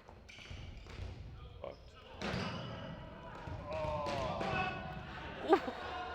That So was- many hits just now. That was chaotic. It just bam, bam, bam. Every hit made a nice sound, though. Oh, absolutely. I remember you guys talking earlier in the stream about Boosh. Yes. That's pretty much what I heard 4 times in a row there. Pretty much.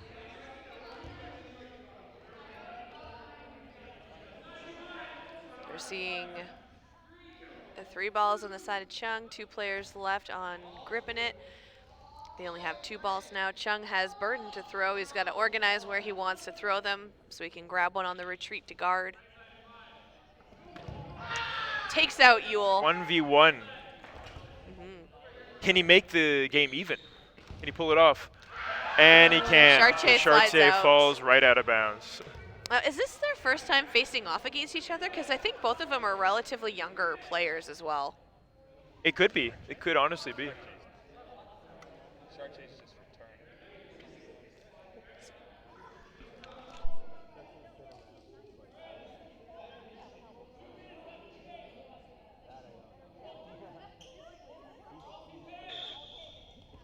27? 8? Okay. Still young compared to me then.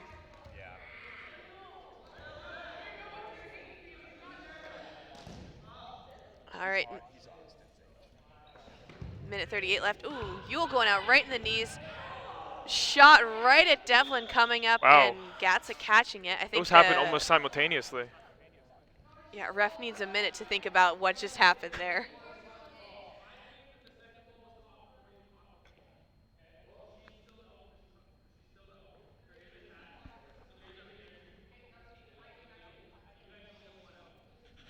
Okay, so Yule gets to come back in, and then they have 1 player out for the side of Royal Flush. Bit of a difficult play That happened so to kind fast. of analyze and break down, but I think the ref did a good job there. You almost gotta, you know, You have to, look like, both ways at the same time there. yeah. Being a ref, you need those peripherals.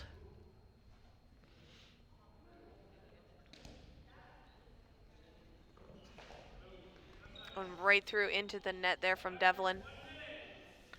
Ref calling out 1 lateral minute movement. left. So again, both teams tied up 6-6. And 5 players aside. I spoke too soon. Yarchow just takes out Gatsa in the face, yeah. I was going to say Natsa, but I'm like, yeah, close enough. That's Nate Gatsa, Natsa, yeah. that would be an alliteration. There we go.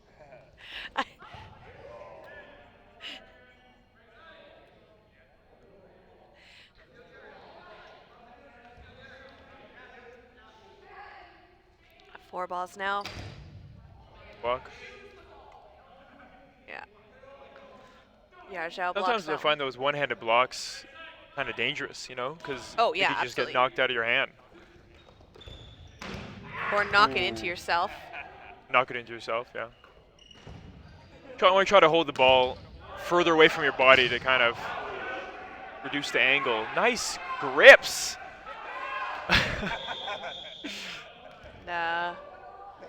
Holzer catches out Treebeard. There was a Titanic catch. Like claps it middle of the air. So I think this is the... Huh? That game ended with like 10 seconds to go. That was crazy. Yeah. Yeah. It ended Yeah, real so we're like gonna real start close to the- time. So we're going to start the sudden death round with the potential to go into overtime.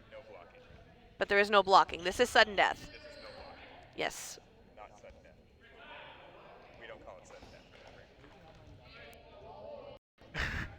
We've been calling it that all night, and you're just telling me I can't say that now, Mitch. Oh my gosh. It's sweet darling. Sweet darling angel babies. S-dabs. Yeah, SD. S sweet darling, yeah. No, I meant it's sudden death. Sudden death, yeah, SD. Oh. Bad joke.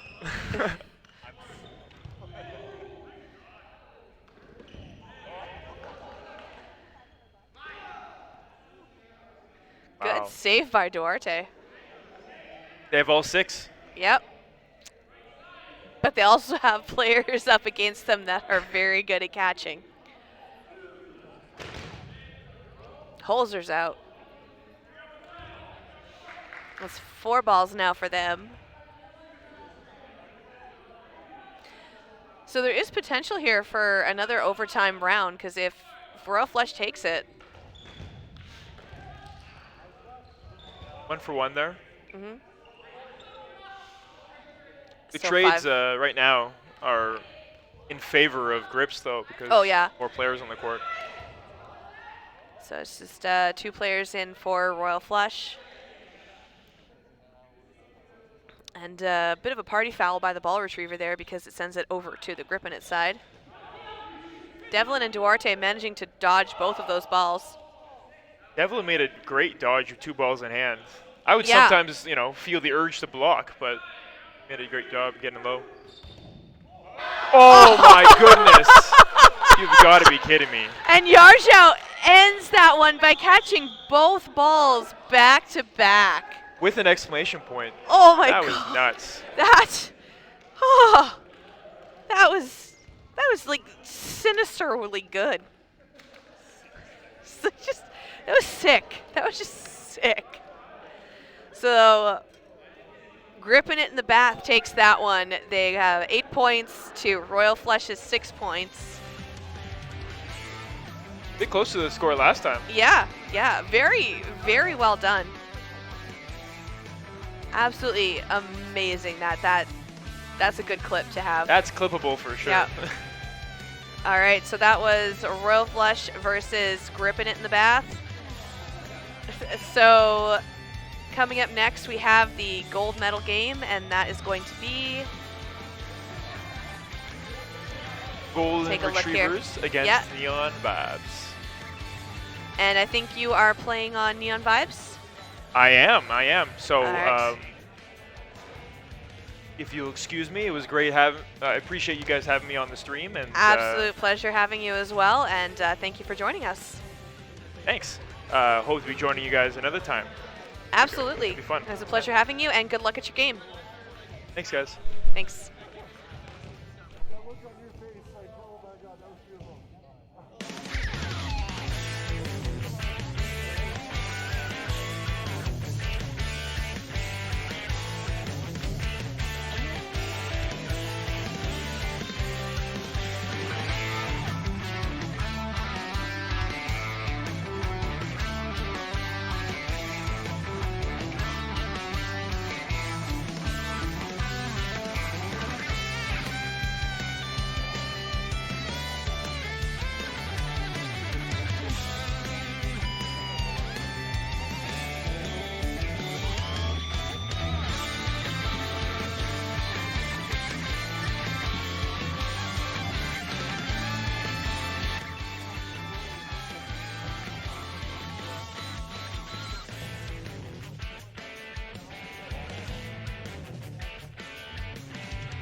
Right, here we are for the final match of the night.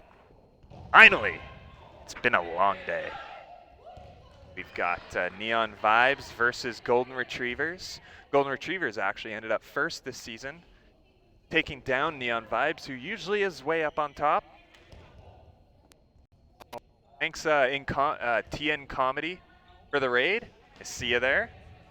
You're watching Dodgeball. We stream Dodgeball every once in a while. Competitive adult Dodgeball. There's a lot to unpack when I say it that way, because adults don't play Dodgeball. It's true, they do. There's no such thing as competitive Dodgeball. It's all high school. No, it's wrong. They have world championships and everything. But welcome here. You've got two of the best teams on Sundays on the court right now. Yep. Actually, they are the two best teams because this is the gold medal match.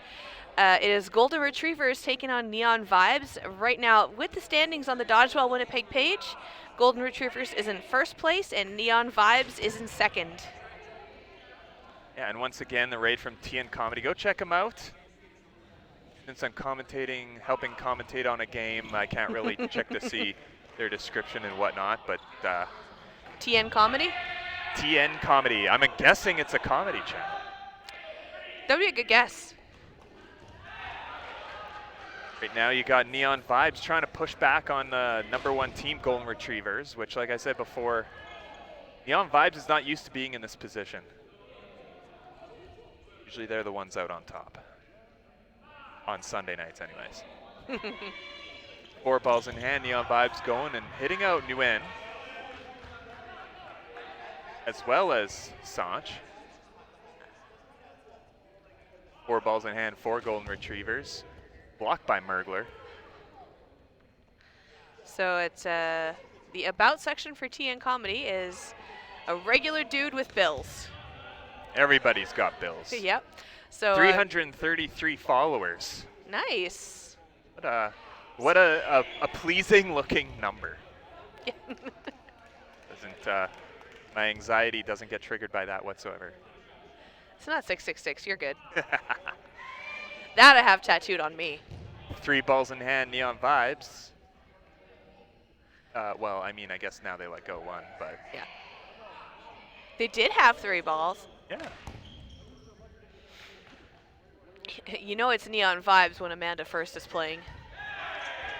Ooh, and that's going to take out Mergler. Again, big shout out to Mergler for joining us for the commentary for that past game. It was absolutely lovely having him with us, and we look forward to seeing him again behind the microphone.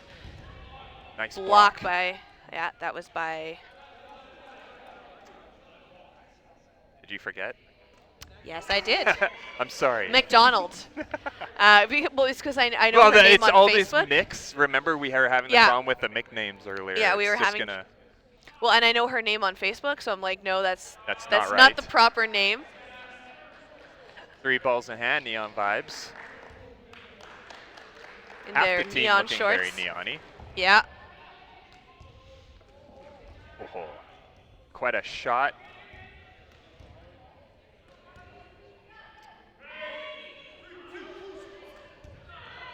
Blocked by Lavoie.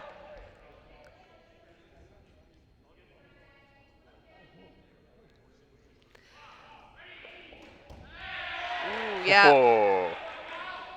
I don't think Wu was expecting that one, but he goes out. So again, we have 2 referees. We have Nate Gatza and we have Stefan Trudeau. No relation to Prime Minister Canadian Trudeau. No. I mean, maybe Canadian we never Prime asked. Minister, too. You know. I have asked. Oh. No relation. Ah, phooey. Yeah. Justin Trudeau was like, I don't know. I don't know. Oh, hop, skip, and a jump from McDonald back there. Mm-hmm. All at the same time, Danny Clausen was dodging every single thing thrown at her as well, except for that one. Yeah, well, you know what? She had her sights set on Lavoie there, and she did the best she could to try and hit him out. But that counter came in from McDonald, so oh well. She's still amazing dodger though, like getting back on her knees and sliding back like that, like absolutely well done. Golden Retrievers, unsurprisingly, is a team that does play together often, this combination of players. So it's the cohesion has no surprise going on. Oh, yeah.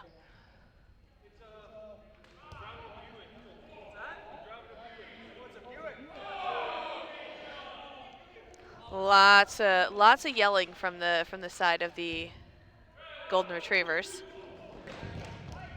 Oof.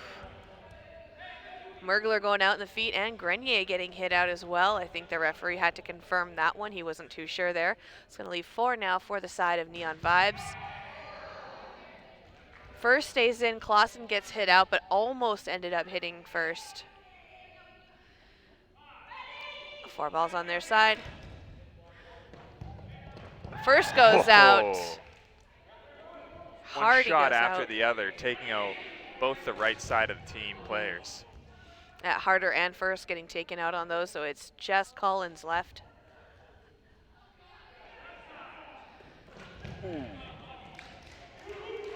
Yeah, that was Chartier had their number. Again, a lot of that, like they focus on the one player and then they're not matching those counters. It's it's the peripherals. It's hard to keep track of sometimes, especially when they still have that many players left on the court. It is a bit of a disadvantage if you are the one player left on, but you know they do a good job of holding their own, and it's nothing against it. It's just a strategy thing that seems to be working for the Golden Retrievers right now. Chartier was eyeing her down for a good minute before finally letting that ball go. Yeah, they those Chartiers, they know how to take their hits. Like they know how to take their throws. Like they're very calculated.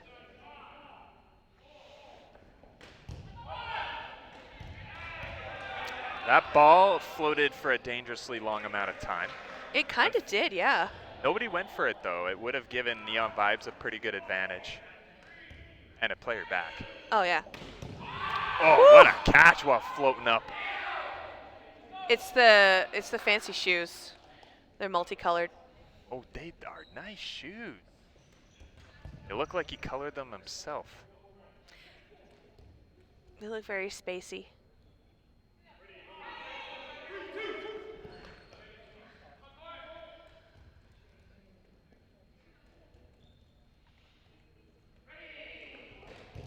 Oh. Nice cheer from the other side, but that was a block. Yeah, Harder with the block. It was a very good block from Harder as well. It was a hard block. It was a hard. Oh, I'm not sure if McDonald was double tapped there or if one of them was a block, but it nonetheless. Lots of exchanges going very fast. Like this is going to be a very high-paced game this evening. Again, this is the championship game, so someone's getting gold medals tonight. 3 balls in hand for Golden Retrievers. Now 1, but Harder ducking under both of those shots. Keeping his balls up to make sure he can block them. Saj dodging down while throwing all at the same time.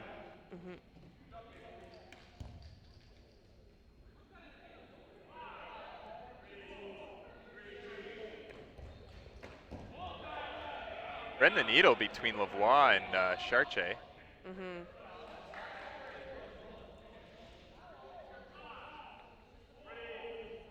Coming up to the line. Oh, Harder. Right in the that shoulder. that one finally takes out Harder.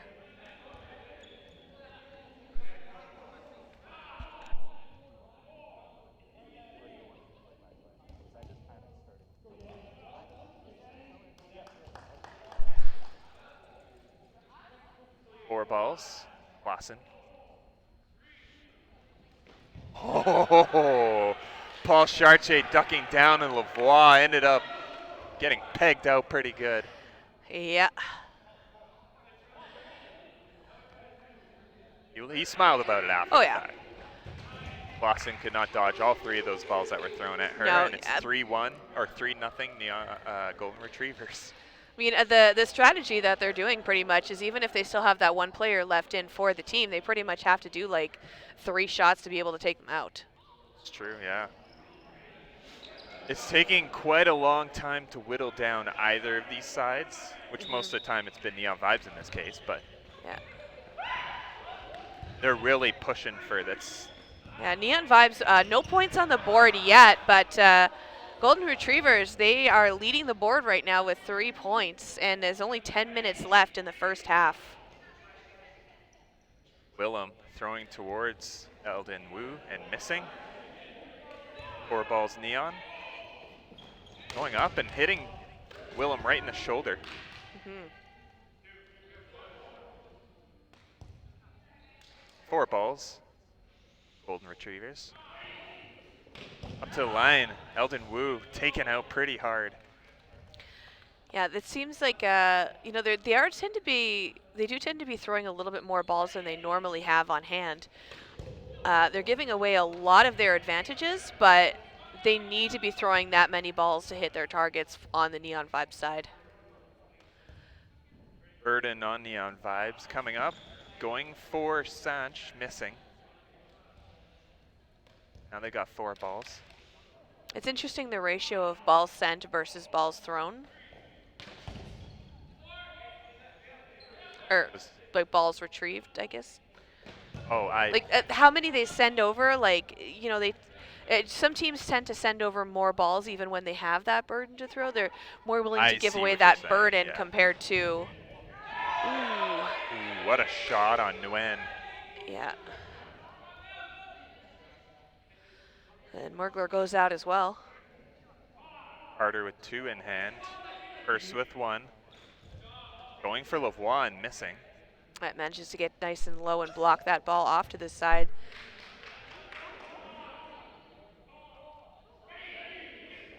Right over top of First's head. Whoa, Mhm. heads first. She heads down. Heads down, yeah. Oh, and a block by Harder. Almost could not tell where that ball was going to end up after the block, too. Now, I wonder if we had to change up the balls just because they were used all day, or if the yellow balls just fit the vibe better.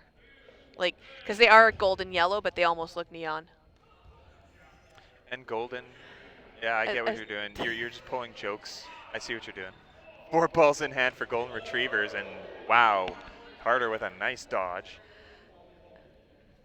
So it's going to be, so it's a 2v2 situation. They've been pretty much straight back and forth. But I just jinxed it. You did. I Just like that, both Harder and First pegged off, Yeah. and it's 4-0 Golden Retrievers. Where is please. this at? This is in Winnipeg, Manitoba, Canada. This is the final match of the night, and this is the finals, basically. Yes, this is the mixed platinum division. Next year, I believe it's going to be referred to as the mixed competitive division. And that makes sense. Yeah. Oh, ho, ho. Nice dodge by Wu and almost landing on the line in the process, but he missed that line by a sliver. Yeah. Despite the fact that this is technically platinum, it is for a gold medal, though. Yes, absolutely jinxed it. You know what? That's not the first time I've done that tonight. So I hope the teams, when you guys rewatch this later, please don't hold it against me, because I just want everyone to win. Send Kendall all the messages over Facebook Messenger. You know her name. Aw. I'm just kidding. Charche took out Morris about a minute ago. Meanwhile, 4 balls in hand, 4 Golden Retrievers. Oh, Grenier enters the field. Ooh, Grenier is a scary competitor. It's the first time seeing him today, I believe.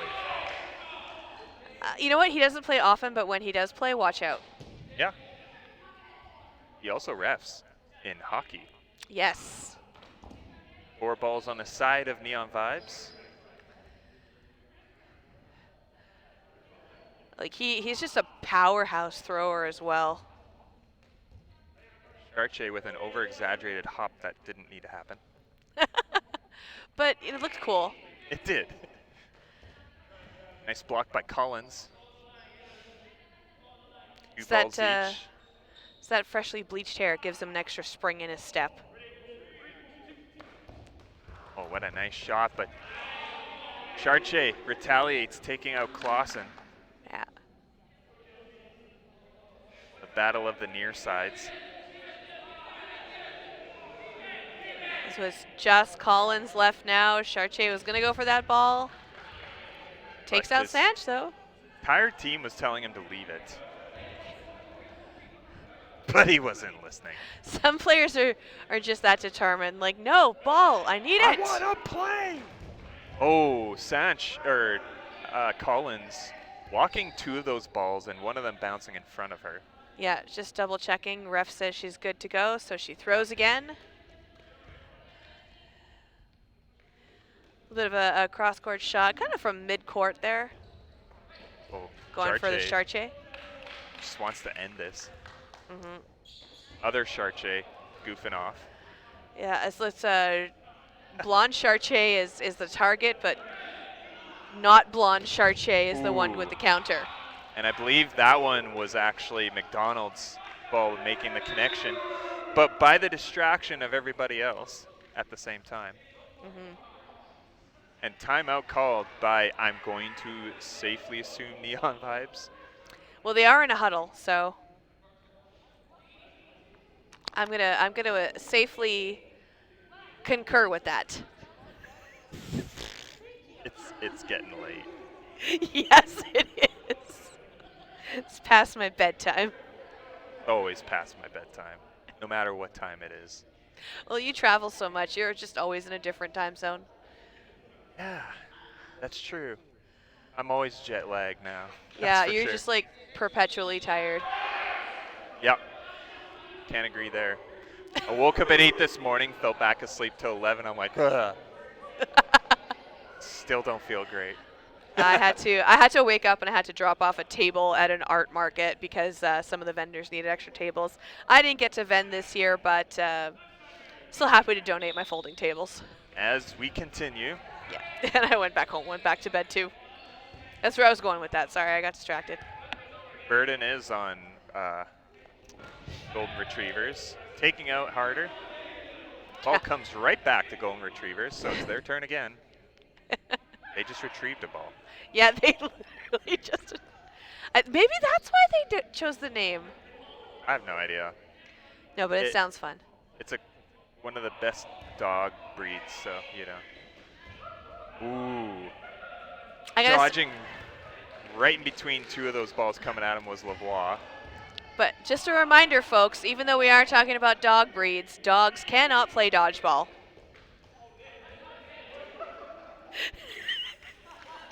Yes, You're indeed. going to smack me, aren't you, Mitch? I just don't have a reply to some of those things. That's Yeah, all. that's fair.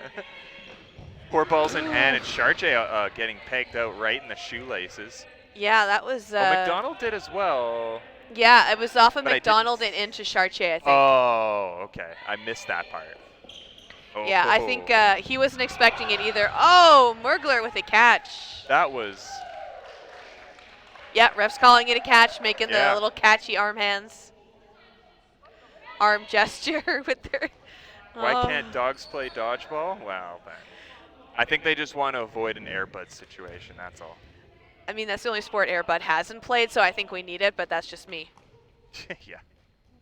It's just a house rule here in Winnipeg. There is no Yes. rule in the actual rule book. Nice block by Sanch. Or did it even? I don't know if it even connected, but she went for the I'm blocking not motion. Sure. You know what? She very Oh. very strategic. Ooh, block up and a catch. Does that save anyone? I thought Harder was hit. I might have missed that. I thought Harder and First got hit, so one of them Yes. got saved. So I think that was Harder that got saved I think so too. with a sliding pop fly catch by Clausen. Neon Vibes still has 3 balls.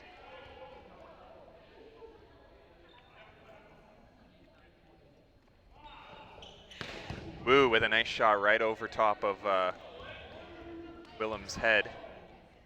If the beanie of his hat was a little taller or he's wearing a propeller, that would have been a hit. And he retaliates with a throw right back at Wu, who dodges, and Mergler with a nice dodge from Willem. But Wu trying to take out Lavoie in that process and missing. A propeller? What is he, from Archie Comics? That's kind of what, yes, that's what I was referencing. Okay.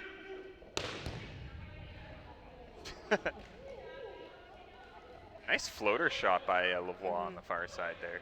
Didn't hit anything, but Look good. impressive. Yeah. Gives a throw. Oh, he's going for distracted by Grenier, and Wu took him out. Willem's the only one left on the court, and taking out Wu was Shane Willem. Mm-hmm. And in his mind, he's thinking 2 down, 4 to go. Oh, ho, ho! And there's that shot on That Harder was that he was trying to get. So close to a double, too. I know, it really was. Nice block by Mergler. You can't tell if people are overtired or if they're actually enjoying the game, but there's a lot of shouting coming from the crowd here. Right in the Ooh. feet was Mergler's shot there, Yeah. while being distracted by the other balls being thrown at him. Yeah, that had to take him in the knees, and that is actually the end of the first half. So we're going to start the round in sudden death. No blocking. Just no blocking. In the... Yes. We're going to start this round in no blocking. Okay. Remember, we're trying to get rid of the term sudden death. It's a fun term, though. Yeah, it is. Suddenly. Oh, right in the pants. Needs tighter shorts. Just wasn't ready. Wake up. Something, something, something on the table. What a neck move by Grenier to dodge that one, but Wu taking out McDonald.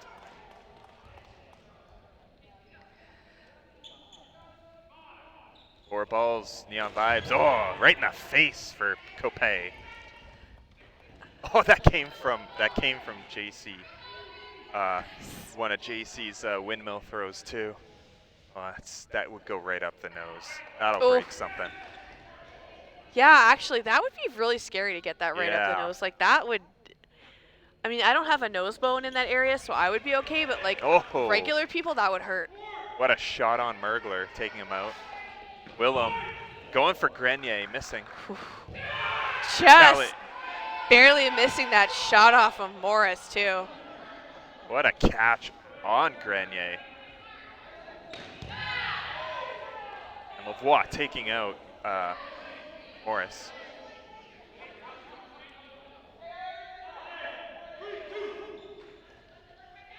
When dodging gracefully. 3 balls in hand. Over top Wu's head. He was the prime target on that one. Ends up kicking that ball back into the net, so Morris retrieves it for him. Oh, another graceful dodge by Nguyen. Yeah, he seems to be the prime target right now for the Neon Vibes crew. But Neon Vibes with more players and more balls. Right over top of Harder's shoulder. Missing. It's going to be a very interesting elimination round. Willem and Wu going after each other and missing each other each time. Harder taken out by Nguyen, I believe. Yeah, right in the kneecaps. Like, very mob style, right in the kneecaps. Break his kneecaps. Oh! Wu with an... Oh! Oh, so I think Nguyen walked off way too quickly. So Yeah. he's off, right? Yeah. But there was still a catch in there. That catch was 100% made by Lavoie, and Yeah. that brought McDonald back in. But they did end up taking out Collins right at the end there. But yeah, Yeah, it so was it hit Nguyen and then right into Lavoie, but he didn't see it happen. He steps out, and then they're trying to figure out who comes back in, and so McDonald comes back in, but at that point it was pretty much already over. Yep. Party's over. Oh, we got an entire second half to happen though. So keeping in mind, we still got that charity stuff going on in the chat. It's going towards Harvest Manitoba. So someone let me smack Mitch. It's $20 for Kendall to smack me. The back Pretty of the please. head. Best Christmas gift I could ever get is a Mitch smack. But also keep in mind, right after this, we're going to raid the Merry Twitchmas concert in LA by CA in LA. Oh, nice. And that is that concert. It's a concert in LA. I actually had tickets to it. I gave away my tickets because I'm here, right? Aw. Well, And- thanks for being here. Yeah, okay. Uh, you're welcome. That's better. And I was going to give the tickets to Jake Mason, actually, who lives Oh. like literally in the neighborhood where this concert is happening. And he's But the a lot of president he's of the U.S. Dodgeball? former president of USA Oh, okay. Dodgeball. Yes, he retired this year after Worlds, but not before I helped him out with nationals down in Vegas, Yes. U.S. nationals. He is an absolute treasure to work with. Yes, yes, he is. And but this concert is some of the people playing it are comprised of people that I've personally met over the last year in the Twitch side of the music Twitch side of things, which is Oh, kind of cool. nice. So it's like they help us out in terms of getting the Dodgeball channel out there, right?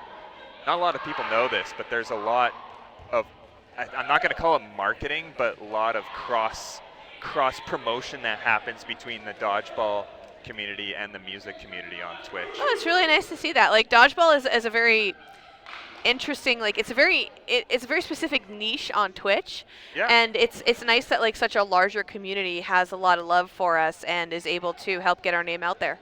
Yeah, I agree. So we're going to help them out right after this by rating the concert. So please stay along with us after this second half. And what timing. There's but also the whistle. don't forget Harvest Manitoba. Yes. I think your microphone's messing up right now, Oh, I'm sorry. but I'm fixing it.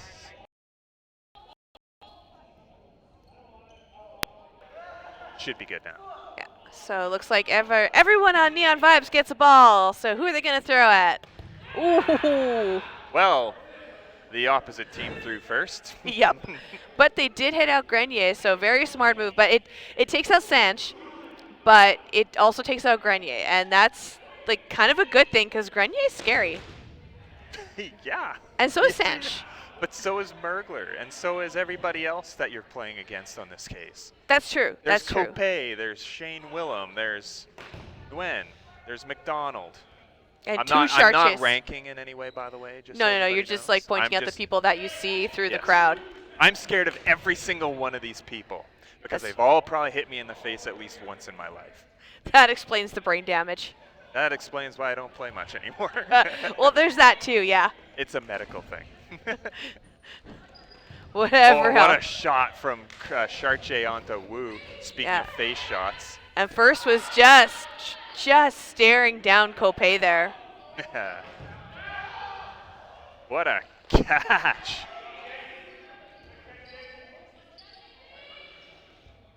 Copay's scream of, I don't know if that was excitement or disbelief.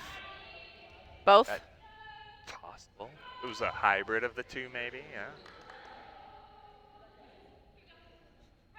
Someone's phone just ringing now? What the heck? No, that's Collins making noise while she's using a massage gun. Oh, yeah. Sounds like a purring cat. Or something like that, I don't know. I thought it was a phone ringing. You Nope. thought purring cat. Okay. No. 3 balls in hand, Neon Vibes. Bacon going over Charche's shoulder. And the net. Yeah. Hitting the back wall even. Yeah, that's gonna give Charches the 2 balls in hand though. Like yikes. You don't need to. You don't need to have too many. Ooh, wow. Oh, what a grab by Merkle So right not after only that. not only does he whip the ball, hit Paul Charche, he like brings it back and catches it with one hand. In cloth, that would have been an out. Oh. Or was it rubber? I think it's cloth. I think it is in cloth, yeah. But that is a absolutely fantastic move for foam though. Yeah. Like that's the kind of stuff that makes him the golden boy. You said Golden Boy of Manitoba to him earlier, and he kind of like shied away from the comment, like, don't let the guys from back home hear that. That's true. That's true. Well, he's got golden blonde hair. He's not needing children anytime soon, I guess. But It's just 4 he's- balls in hand. I was for just golden saying, retrievers. Mergler has golden blonde hair. There we go. I did not take it that way, but all right. I didn't mean it that way, but that's my save, and take it or leave it. 4 balls, neon vibes. Oh, look at all that dodging happening from Chartier on the far side. Yeah, well, he's a target. I mean, he's got that beautiful Diabolique shirt on. He's got the... Oh, that was a great jersey, too. That was a beautiful jersey to see at Nationals. Woo! Almost right into the table. Got saved by Treebeard's long arms. Yep. Thanks, Treebeard. It was going, like, right for me, too. Neon vibes going for Willem, missing. Mergler ducking right as Yeah. Chartier throws the ball right back at him. Yeah, they are trying to, like, be consistent with how they're picking their targets, but they're also trying to, like, spread them out to watch out for those canters. Ooh, I thought Sanch had a block, but she missed Counters. that block. Hmm Did you say counters wrong? I said canter at first, and I'm like, that's not the English I was going for. It's been 6 hours. Yeah, it has been. What a Oh! catch by Chartier. Welcome home. Blonde Yes. Chartier. Yeah, blonde Chartier. Do we call him Blarche now? Paul Blarche? Sounds too much like Paul Blart. I know, that's what I was kind of referencing. Oh, that's mean. But also blonde. Yeah, fair.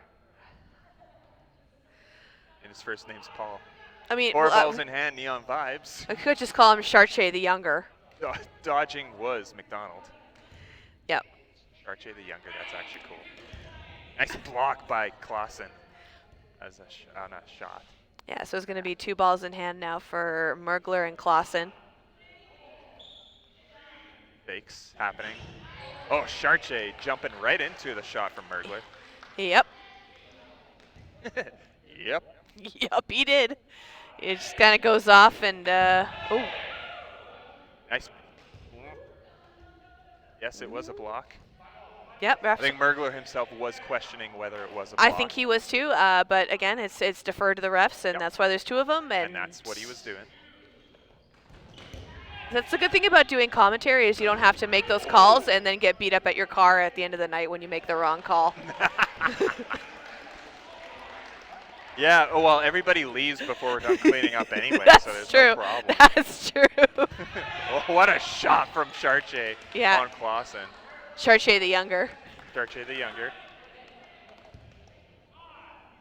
Yeah, right in the ankles. Ooh. Nice dodge by McDonald, getting a I- little low on that one. I always get so apprehensive when you see people playing in glasses, especially like the angle that Mergler throws at. It's like, oh my God, don't hit her in the face. Oh, what a shot. Mergler on McDonald. But not in the glasses. I was ball retrieving last week, and I got hit in the side of the head with my glasses on twice. I've had 2 pairs broken just from Mine like didn't being break. here watching. Oh, wow. Mine didn't break, luckily. Oh, nice. This is the only pair I have with this current prescription. I need an eye exam, but I went a little crazy ordering glasses Nice during the honesty pandemic. play by Mergler, Oh, calling yeah. himself out on a Mergler's shot great from for that. the far side. Spotting a very nice Hong Kong jersey. I'm pretty sure he picked that one up at Worlds. That could be the current one. Yes, there's a few different versions, right? So, I think that's the most recent. yeah. Because Morris is wearing a Mexico era Team Canada jersey. So I'm not sure about the Hong Kong 100%, but Oh, fair enough. I do love the flower look on the Hong Kong jersey, though. Oh, I absolutely. just It's love that. gorgeous. What a dodge by Arter in the center of Neon Vibes. 3 balls in hand, coming up to the line. And being blocked by Copé. Yeah, and then right into the commentary table. It was over. Whatever. Yeah, it went over us, but like it was pretty close. We both ducked. Nobody died. Nobody. We 4 both balls ducked. in Though. hand for Golden Retrievers. Nice Ooh. shots, 2 hits. Yeah, One Grenier on getting first. taken out right in the face. He had to kind of shake that one off. So 2 points on the board now for Neon Vibes. Right over top of Wu's head. 11 minutes, about 11 and a half minutes left in the second half.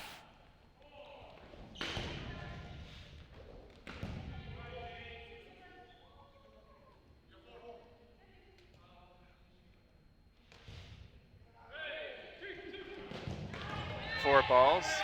One taking out. I think Shane and Mergler took each other out. Willem and Yep. Mergler. I think that was a 1-for-1 exchange there. That's going to leave just Wu and Morris on the court right now. 4 balls in hand. Neon. McDonald with a nice dodge off to the side. Yeah, And it was a no-look dodge, too. She just knew Wu was throwing. Oh, yeah. Oh, you had no idea where that ball was coming from, but Morris was ready for that block. Oh, yeah.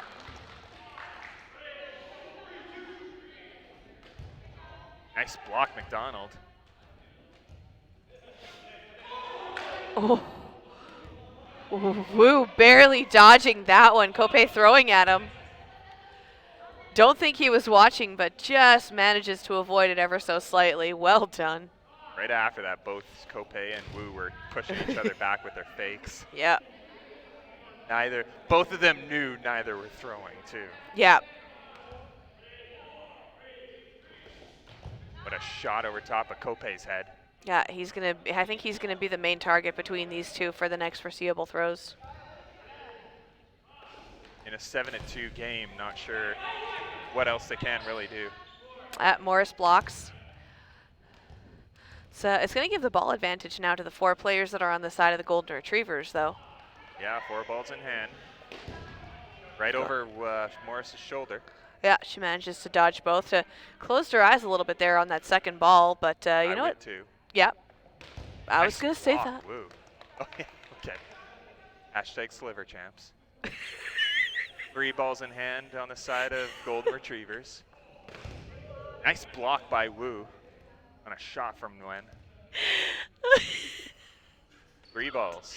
Damn it, Mitch. Right past Morris. Yep. Get a hold of yourself. 4 balls in hand on the side of Neon Vibes. Right over Kope's shoulder from both throws. Neither of them hitting. Yeah, it goes back, gets nice and low, manages to dodge him, and that's going to give 4 balls now to the Golden Retrievers. They're going to... Oh, Morris was the target, but Wu counters, throwing away one of those balls. She uses absolutely high efficiency moves to the point where she doesn't have to exert so much energy just to dodge a little bit. She is... Oh, and Wu is the exact same way, except he got Yeah. hit there. Yeah. I mean, to be fair, they were going to take someone out at that point. Yeah, That was a very hard shot coming from both Nguyen and Kopet.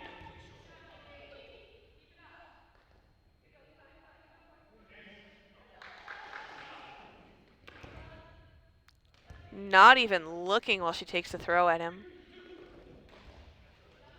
Going for a catch, but she manages to pull it in right at the last second and realizes she can't grab him. Had 5 balls to windmill, 4 left. Yeah, so she's still going to have to throw. Will she windmill them all? She looks gassed. Yeah, she doesn't. She didn't windmill that one. And that Right was in a the shoulder hit. Yeah. You know what? It makes sense, though. You want to save up the momentum on those throws. And I think that even if she did manage to hit at least one person out, you know what? She would have had 3 other people gunning for her. So it's better to just end the round and try and make it up. So we're seeing about 7.5 minutes left now. And this is the second half. Golden Retrievers now leading 8 points to Neon Vibes with 2 points.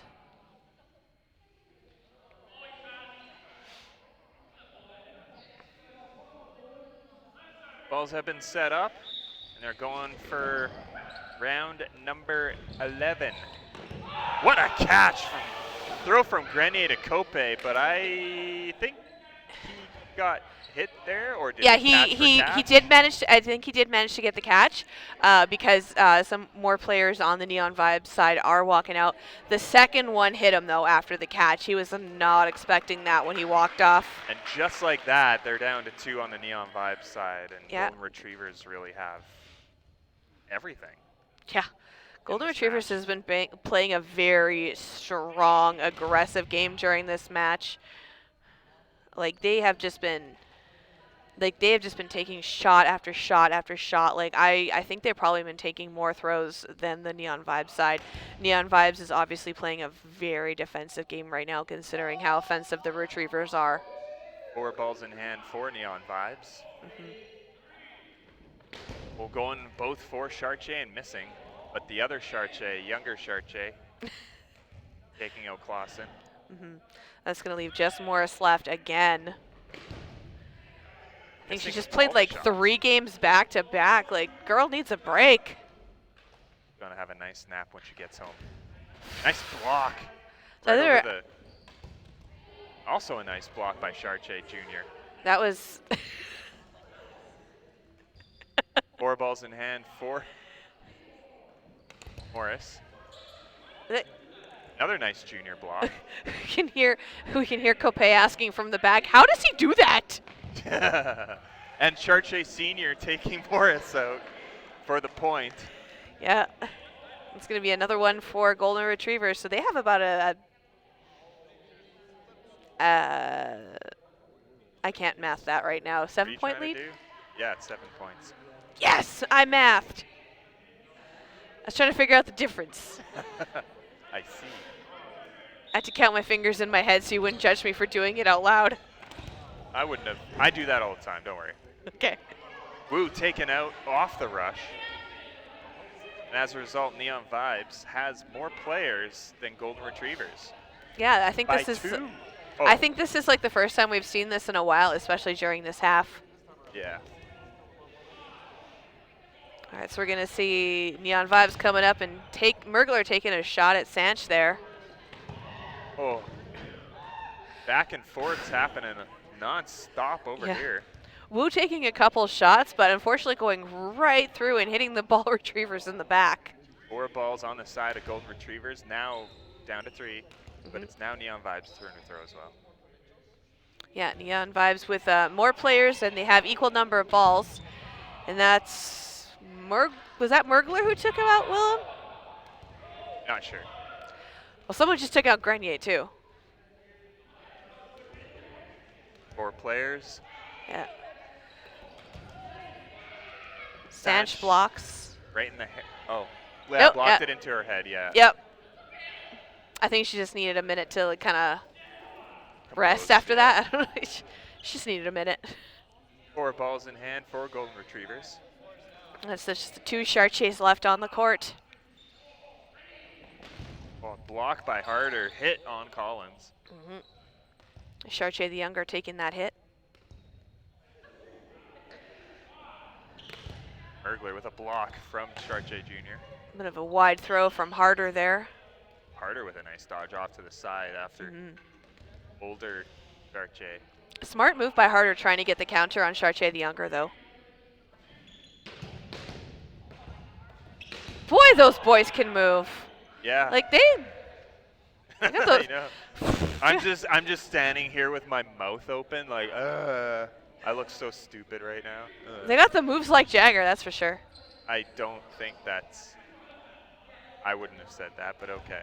Yeah, that's probably a bad reference. I forgot about no it. idea, but like Jaeger bombs is. No. It's a song, but then like I remembered who sang it, and I'm like, oh no, we don't need to talk about them anymore. Anyways. Yeah, moving on. Oh, and Chartier is like, yep, no, that's a hit. Right across the nipple hair. 4 balls in hand. And Well- Junior Chartier.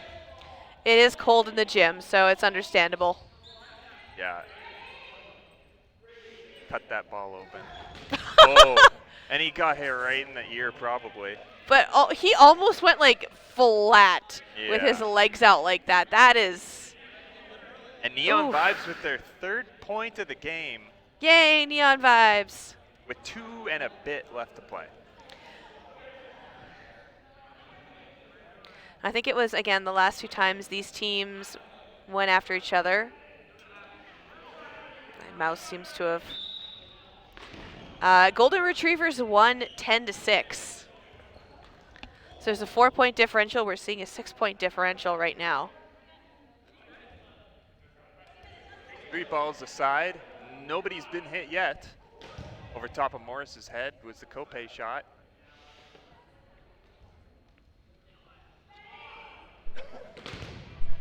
Over top Willem's head. Shot from Grenier and missing.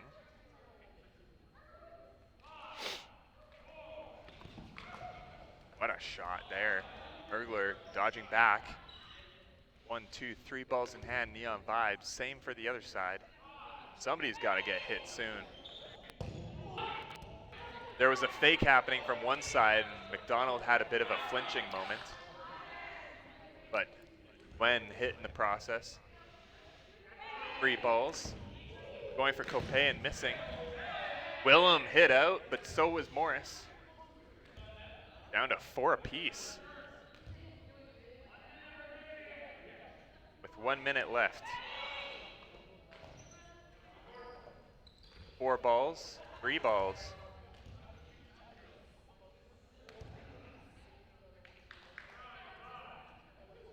Up to the line is Neon Vibes, going for Copay, and a catch was McDonald.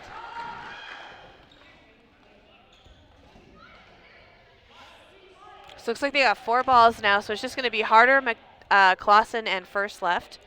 Still got 5 players left on the retriever side, though. Lavoie getting down and low, sending those 2 balls just over him. He manages to sweep them for his team.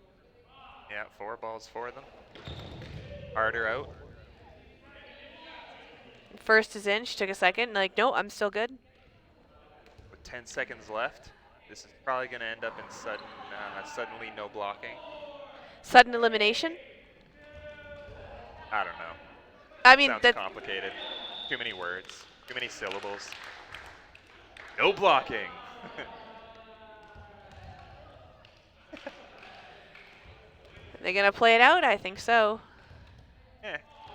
Why not, right? Yeah, it's the last round of the year. It's the last round of the last season of the year, of the last game of the last season of the year. In the hole in the bottom of the sea. And McDonald coming up to the line.